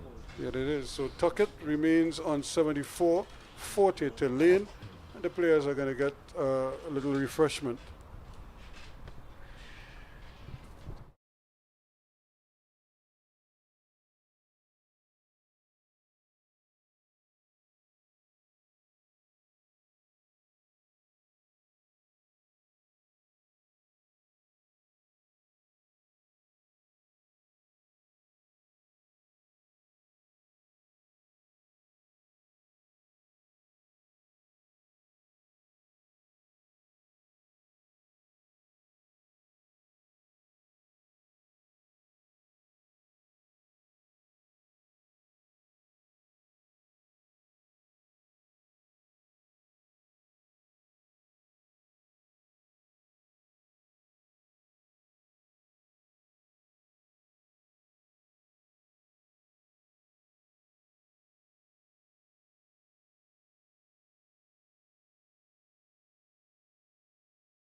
So as we welcome you back here, we're seeing the players having returned from their drinks break.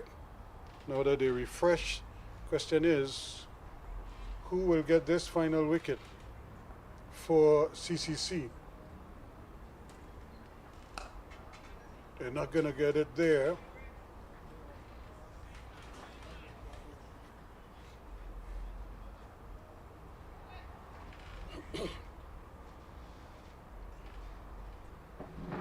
And it's still going to be Yannick Otley, 4 for 45. Figure still impressive, and but he's come in for 1 or 2 heavy blows lately.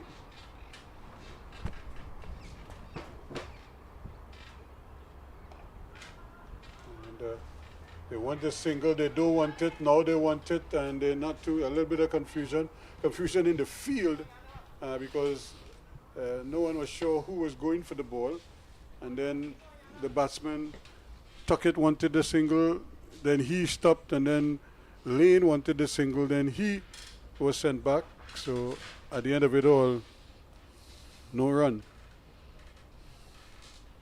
He's again cut in. That's a good shot. He was right on top of it, played it down.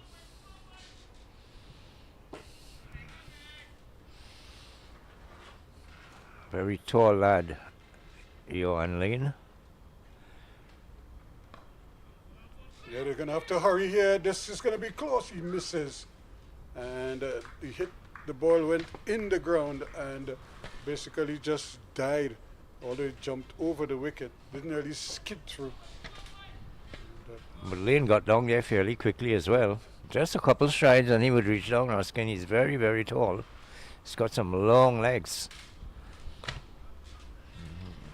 So question now is, how much longer can this pair stick around? 277 for 9. They are 23 away from the 300.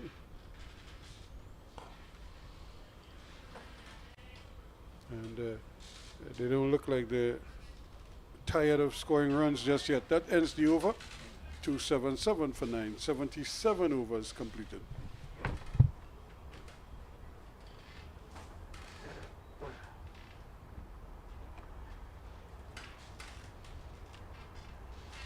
$75 to Tuckett and 41 to Lane, who is on strike.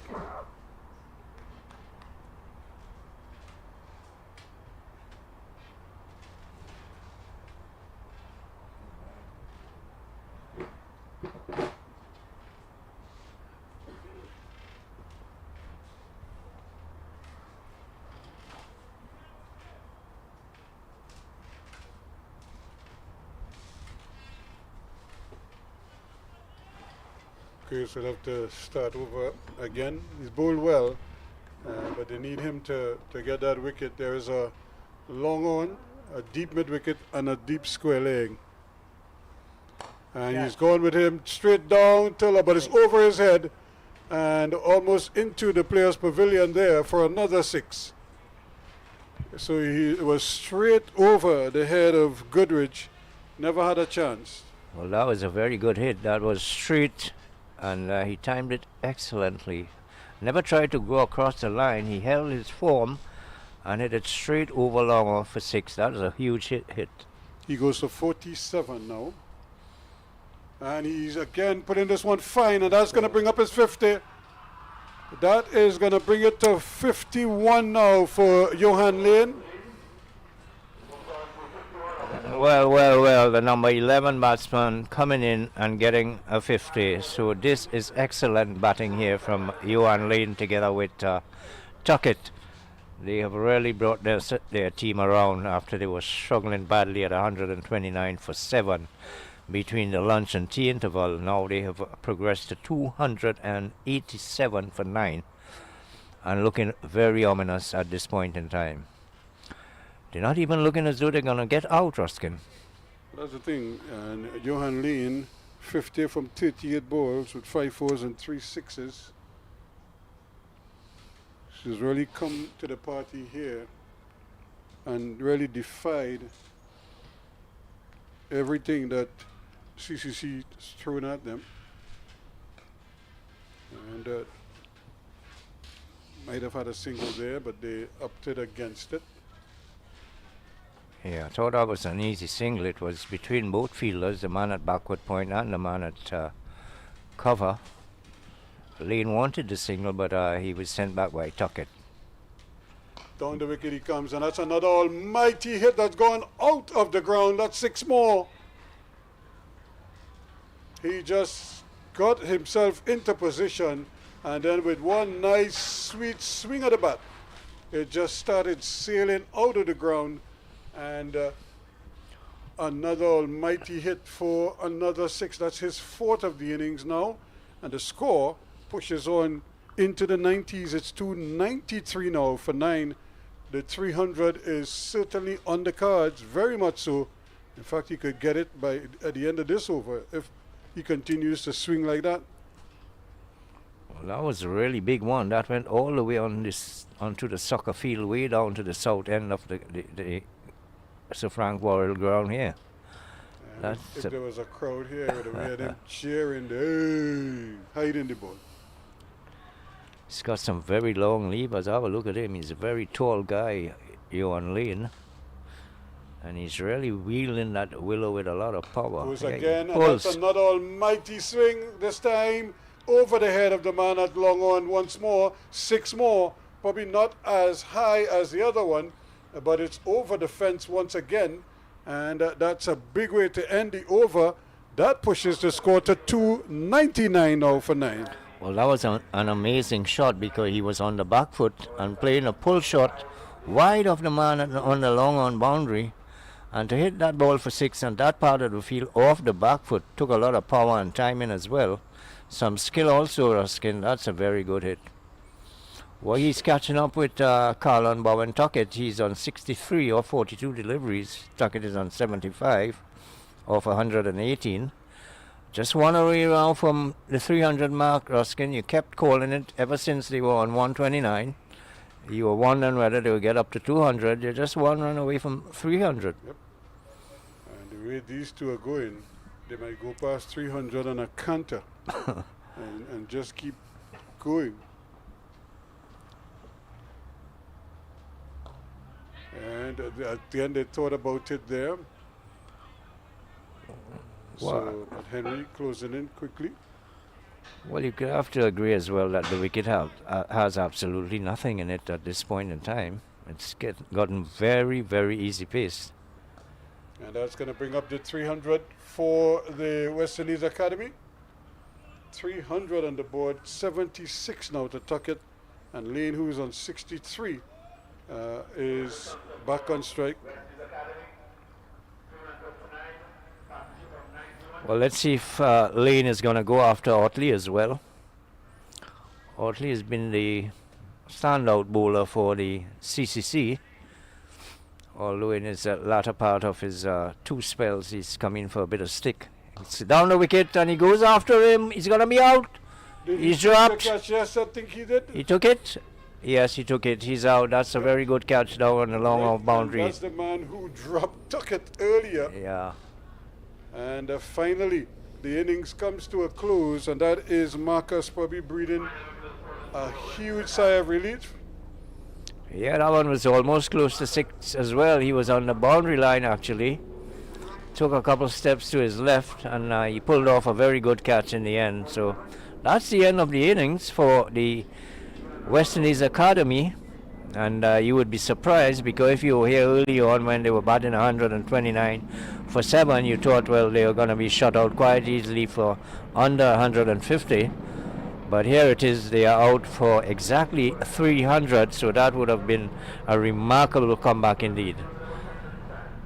Yannick Otley was the pick of the bowlers. I thought that his with 5 wickets. yeah, his second and the latter part of his bowling, his second spell, and the latter part of his first spell, he wasn't all that successful. I thought he should have been taken off the attack a long while before that.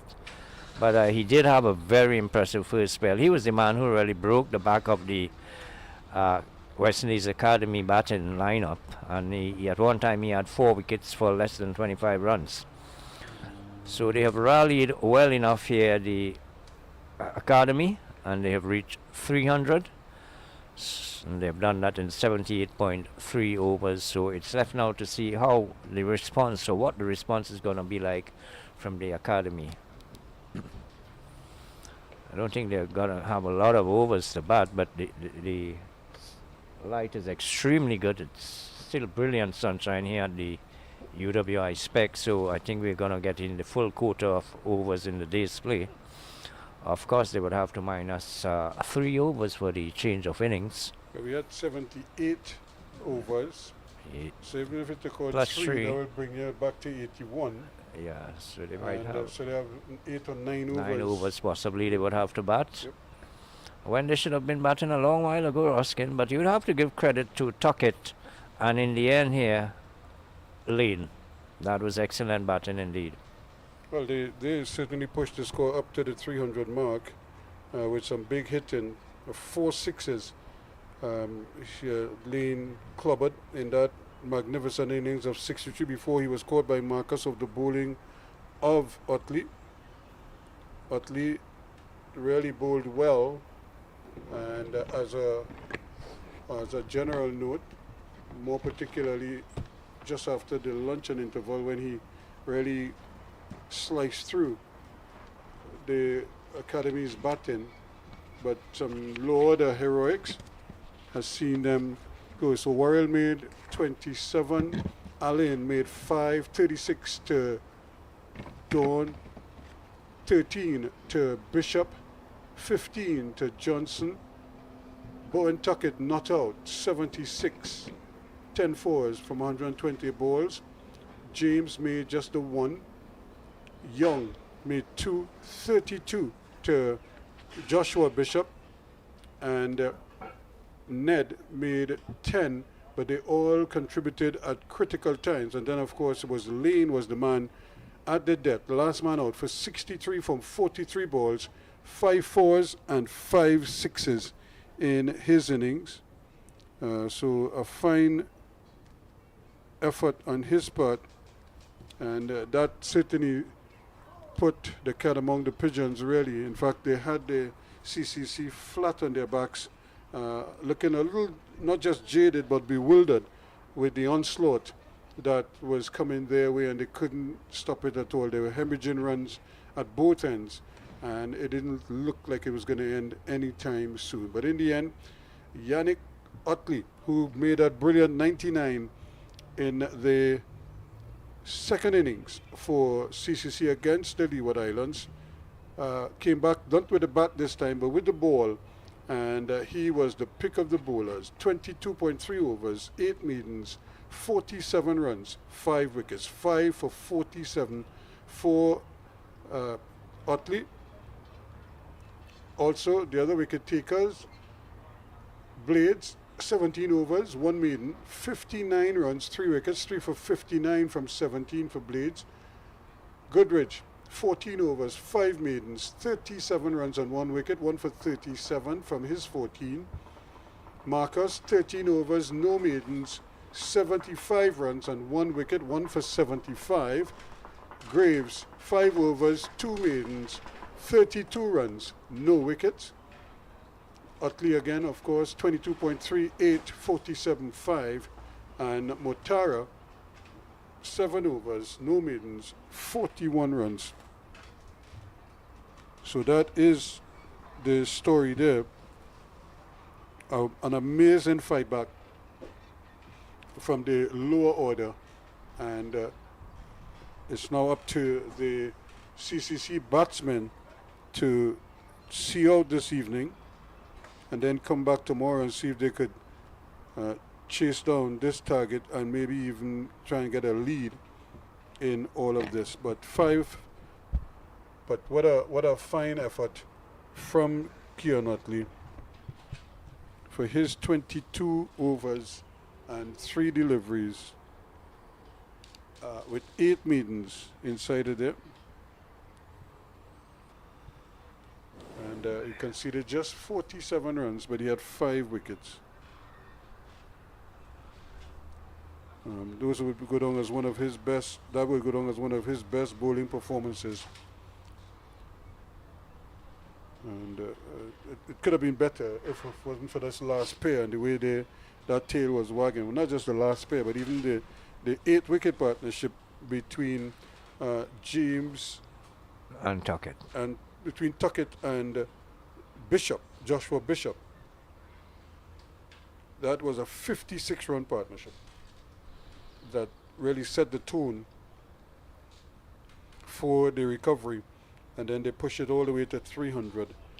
So congratulations to them. Of course, we'll have play in a short while when the CCC start their reply.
Let's welcome you back here now. We have what we call free cricket, so to speak, some extra cricket. We just saw the little kite flying around here. This is the Easter time, so that is par for the course.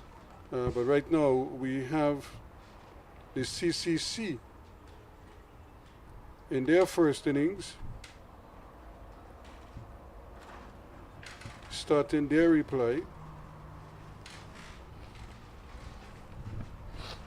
And Noah, Kamil Puran, and of course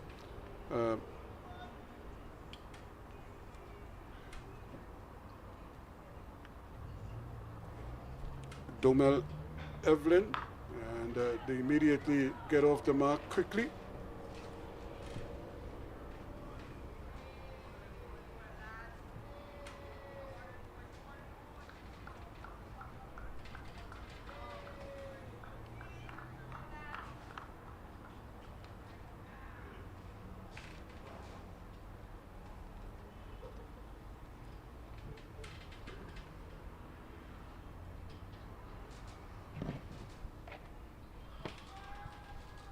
Yes, so welcome back to all viewers.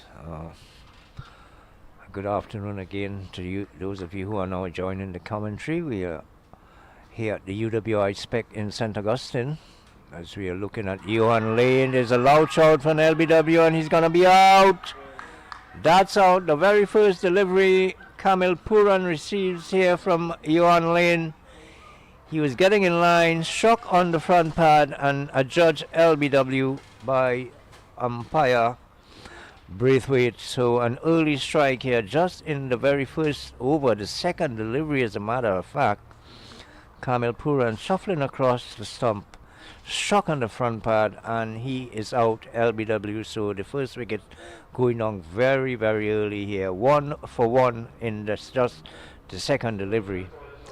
And Johan Lane would not have taken a long while to get warm because he just left the field, having been the last batsman to get out for the academy, and he scored a blistering 50 as well. So he would be very confident and on top of his game as well, picking up the very first wicket in the very first inning. So not a good start here by the academy, and not a good run for Kamil Puran so far in this year's tournament. He's having his first season at the first class level.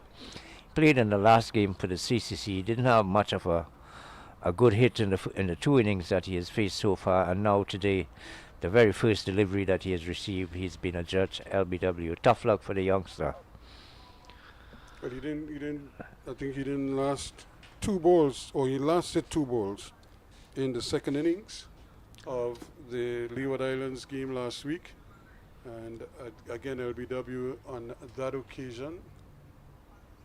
Oh, no, he was out a brilliant caught and bowled effort in the second innings. He just pushed at the ball, and the bowler in his follow through just put his hand down, and it stuck.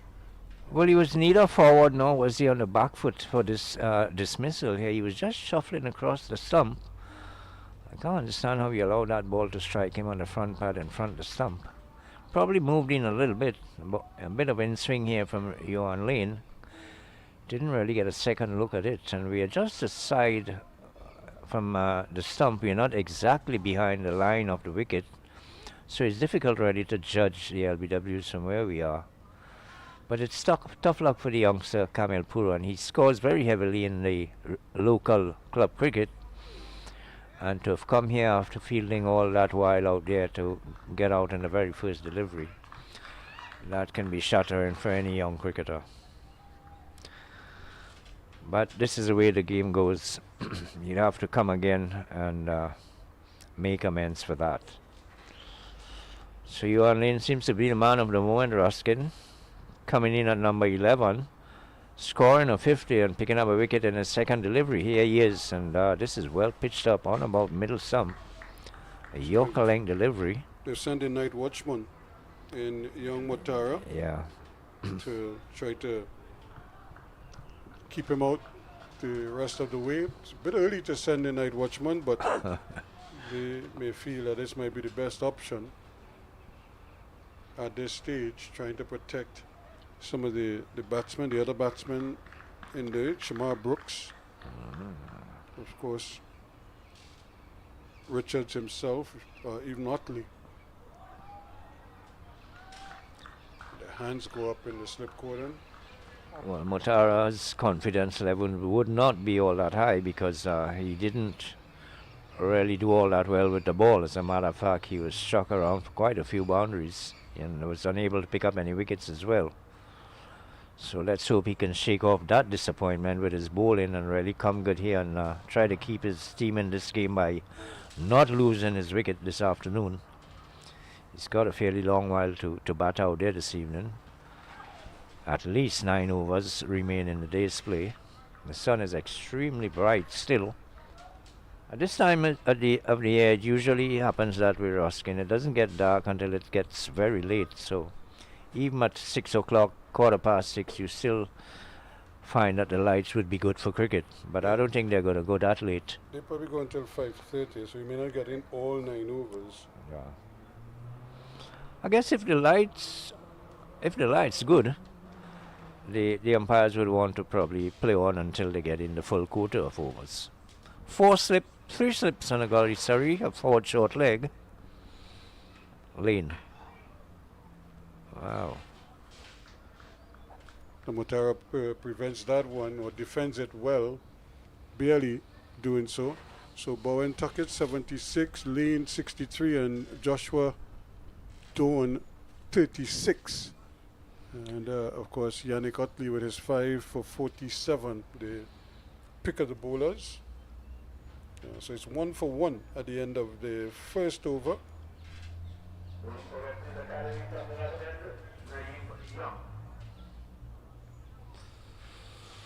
So an early strike here for the academy after rallying to reach 300 in their first innings.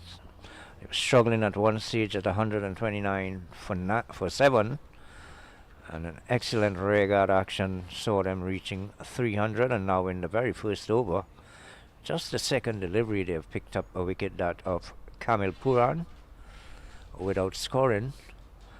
And that man again, Ewan Lane, who got a 50 coming into bat at number 11 for the academy. It's Naeem Young who's going to pick up the attack, the captain. Yes, well, I was inquiring about his pace, Ruskin, if you're impressed with his pace so far, because he's not all that tall for a fast bowler, especially from the West Indies, but he's pretty lively. And he's marked for one for the future. Yeah, deceptive pace he has. Yeah. You don't think he could generate? Well, he's a skiddy type, you know. He has a wrong arm action, a bit like Malcolm Marshall, where he skids the ball onto the turf instead of banging it into the turf and taking the pace off it. He really skids it off. Can generate some pace when he's ready. So with that 300 run total, they must be over the moon right now. That the last 3 wickets put on 171 runs for the academy. So they're looking for positives. That's a big positive for them there. They batted right down to the tail, and the last pair added 96 runs. Huh. Well, this is where I thought that Sharma Brooks probably fell asleep, Ruskin. A good line here by Naeem Young. Keeping the pressure on the batsman, because this is once again the team gets bowled out on the first day of this match, and then the opponents now have to kind of survive late in the day. We've seen that now so regularly, but I suppose that's par for the course when you get at this level. And that one cut back a long way. Yeah. But it also kept low. So that's the other scenario there that the CCC batsmen have to be mindful of. Yeah, a bit of late swing there from Naeem Young. You can see the wicketkeeper diving a long way. That ball was outside off, and by the time he collected it, he was down the leg side. So some late swing there from Naeem Young. Bowling with a bit of pace here. Looking pretty sharp. Over pitch. Well, that's a glorious shot. That has raced away to the cover boundary. It reached down there at the extra cover boundary in a flash. Over just stayed on pitch. top of it, yeah. Just drilled it. Didn't try to hit it too hard, but it was beautiful timing. Great technique as well. The front foot coming right out to the pitch of the delivery. And a nice high backlift flowing through the shot. Great shot. 5 for 1. That's after 2 overs. Young was pitching up on that occasion. Probably looking for that swing again. And other than that, he found the full face of the bat and got dispatched through the covers in emphatic fashion. But now Lane, pretty much the man of the moment, getting a chance here to see if he could. It's a pretty attacking field, and they have all rights to be attacking, all out. Beautiful delivery. What a delivery there from Lane. That pitching and just moving slightly away from the prodding bat of Motara. 3 slips a gully. There's a man at forward short leg, fairly square and a bit deep as well. Usually the forward square leg is a bit closer to the bat and a little straighter than where this one is posted. But I guess they're looking for that sort of flick off. He's given himself some room there, the man at forward short leg, in order to have enough time to see that ball if he should whip it off the pad. Good pace as well here from Johan Lane.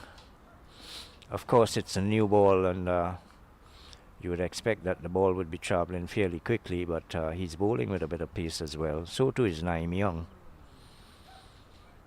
Very attacking field. There's just the mid-on the onside, and as I said, the forward short leg. There's a fine leg on the boundary as well, so a 6-3 field. The man at square cover is even behind square. He's more like a backward point. Didn't line up this one all that well down the leg side. Impressed with what I've seen from young Johan Lane so far, Ruskin. And again, he's not too express, but he does have a little bit of zip. Yeah. In his bowling. He's tall. He's tall and he's young as well, so that can improve his so speed. And again, it's, you know, they're all what we call work in progress. Yeah. Wow. Playing far away from the body there this time. Motara. He's a stubborn batsman. He doesn't. Well, if you're coming in at the fall of the first wicket, you got to be able to have some bit of skill with the bat. I don't think anything. Sorry. No, I was just saying he defied the Leeward Islands for a while. As well. Yeah, that was well played too, that one. Made some height, but he was right on top of it. Kept it down. Picked up an easy single.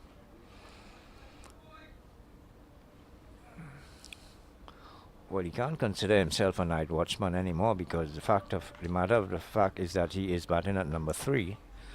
So he's a 1 wicket down batsman. If he should survive this evening and he comes out here tomorrow, he'd be considered number 3 batsman. But I think on the general scheme of things, he would probably bat 9, 10 or 11. And they go for another well-judged single. And that's one of the ways to take some of the pressure off, is just to rotate strike. Well, there's a bubble out there from the West Indies Academy. They want to get through as many overs as they can, see if they can pick up a couple more wickets, because they would realize that the CCC are a bit on the back foot. They would not be looking to play too many attacking cricket shots. So it's a possibility of a chance of them picking up a couple more wickets here, the academy. Damil Evelyn is the other opening batsman. He's on strike. He's on 6. Crack through point. That's 4 runs. Not a man move. What a shot. It was short, it was wide. He got right on top of it and cracked it just behind square on the offside. That was a very good shot from a top line batsman. Just too much width on offer there from Young. Well, he picked it up very early indeed. He didn't waste time with that shot. Can't be giving him all that room there, Naeem Young. And now he's left the man at point out on the boundary. This one is pitch closer to the batsman. You wonder why he would make a decision like that at this stage. But I suppose you rather concede 1 than 4. But you would still want to keep the pressure on the batsman. Although Evelyn is inclined to want to put bat to ball, you want him to continue to try to do that this late in the day. Well, actually, he wasn't in a close catching position. He was at point. And very rarely you get batsmen getting out caught at point, especially off the fast bowlers. So it wasn't a bad move, actually, to leave him out on the point boundary. The thing is, you have 300 runs and it's late in the evening, so keep the field tight, as you say, Ross. Can even stop the single as well. He removed a slip to accommodate that field adjustment, because he's now taking a slip out and put him into the covers and put the cover point on the boundary. So you basically lessen the slip cord, and if that ball goes through slip, Yeah. I think Naeem will be kicking himself, because he had the 3 slips in place. Where has he put the extra man? At cover? Yep. No, well, that's a bit too defensive for this stage of the game, actually. You need your 3 men catching and slip. The ball is new. Your bowlers are fresh. You have 300 runs on the board. Why take out one of the slip? You've already put a man on the pound boundary to cut that 4 down there, so go with the 3 slips. Oh, well, that's very well played. Very good technique indeed. That's a good delivery from Naeem Young, but equally well played there by Evelyn. End of the over. So that brings it up to 11 for 1 now after 4 overs, but a pretty good over once again from Naeem Young, right on top. That first delivery, which was dispatched, but after that he tightened up significantly and produced a series of dot balls. Not for 8 from his bowling, 2 boundaries in there, and Evelyn is humming along nicely. He's up to 10 now. He's into double figures, and Mutara, the night watchman, is on 1. And they always have this debate: should the night watchman take the bulk of the strike, or should the experienced batsman do? Well, actually not. The idea of sending in the night watchman is to protect the top line batsmen. So the more deliveries the night watchman faces, the better your team should be in, better position. But I really don't believe in night watchmen. I mean, if it's a couple overs, fair enough, but I mean, at this stage in this game here, look how bright the sunshine is here, Ruskin. At least you're going to have to face 9-10 overs.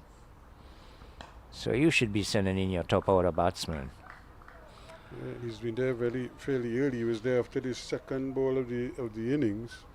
The other thing about the night watchman is if he survives the evening, the opposition would be looking at him as an easy wicket the following day. Yep. So that would give them some added confidence as well. And if they should get that early wicket, especially that of the night watchman, it would put them up in a good frame of mind and give them a little more confidence. Yep,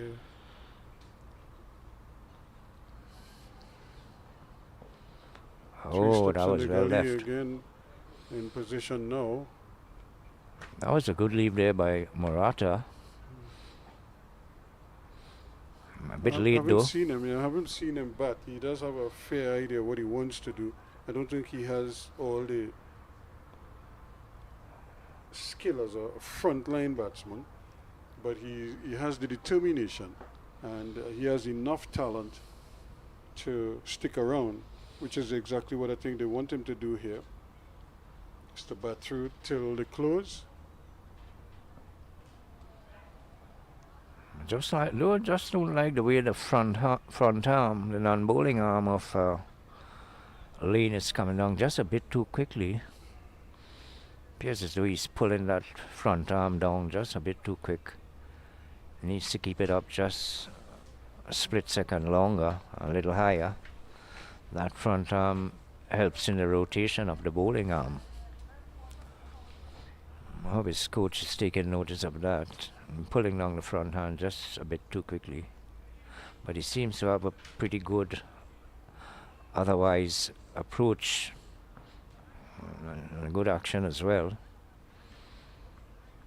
That's the thing, because he gets into that delivery stride nicely balanced. Yeah. And it's just I suppose the arch of the back is probably not as pronounced as it should be, because out of that arch is where that whip could generate a meter. The coil, or two yeah, more. he's not coiling enough, Yep. you mean?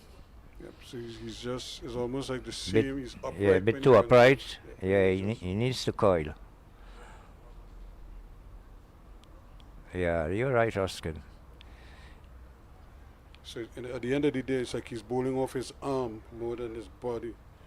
Well, you actually arch the back when you bound at the wicket. When you Yep. look to get into the delivery stride, you need to arch the back backwards so you can really spring that's into the that end of delivery. play, actually, 11 for 1. So that's the end of the day's play. Just bowled 5 overs. So it's at 5:30. So they've called time at 5:30. So it's 11 for 1 with Evelyn not out on 10.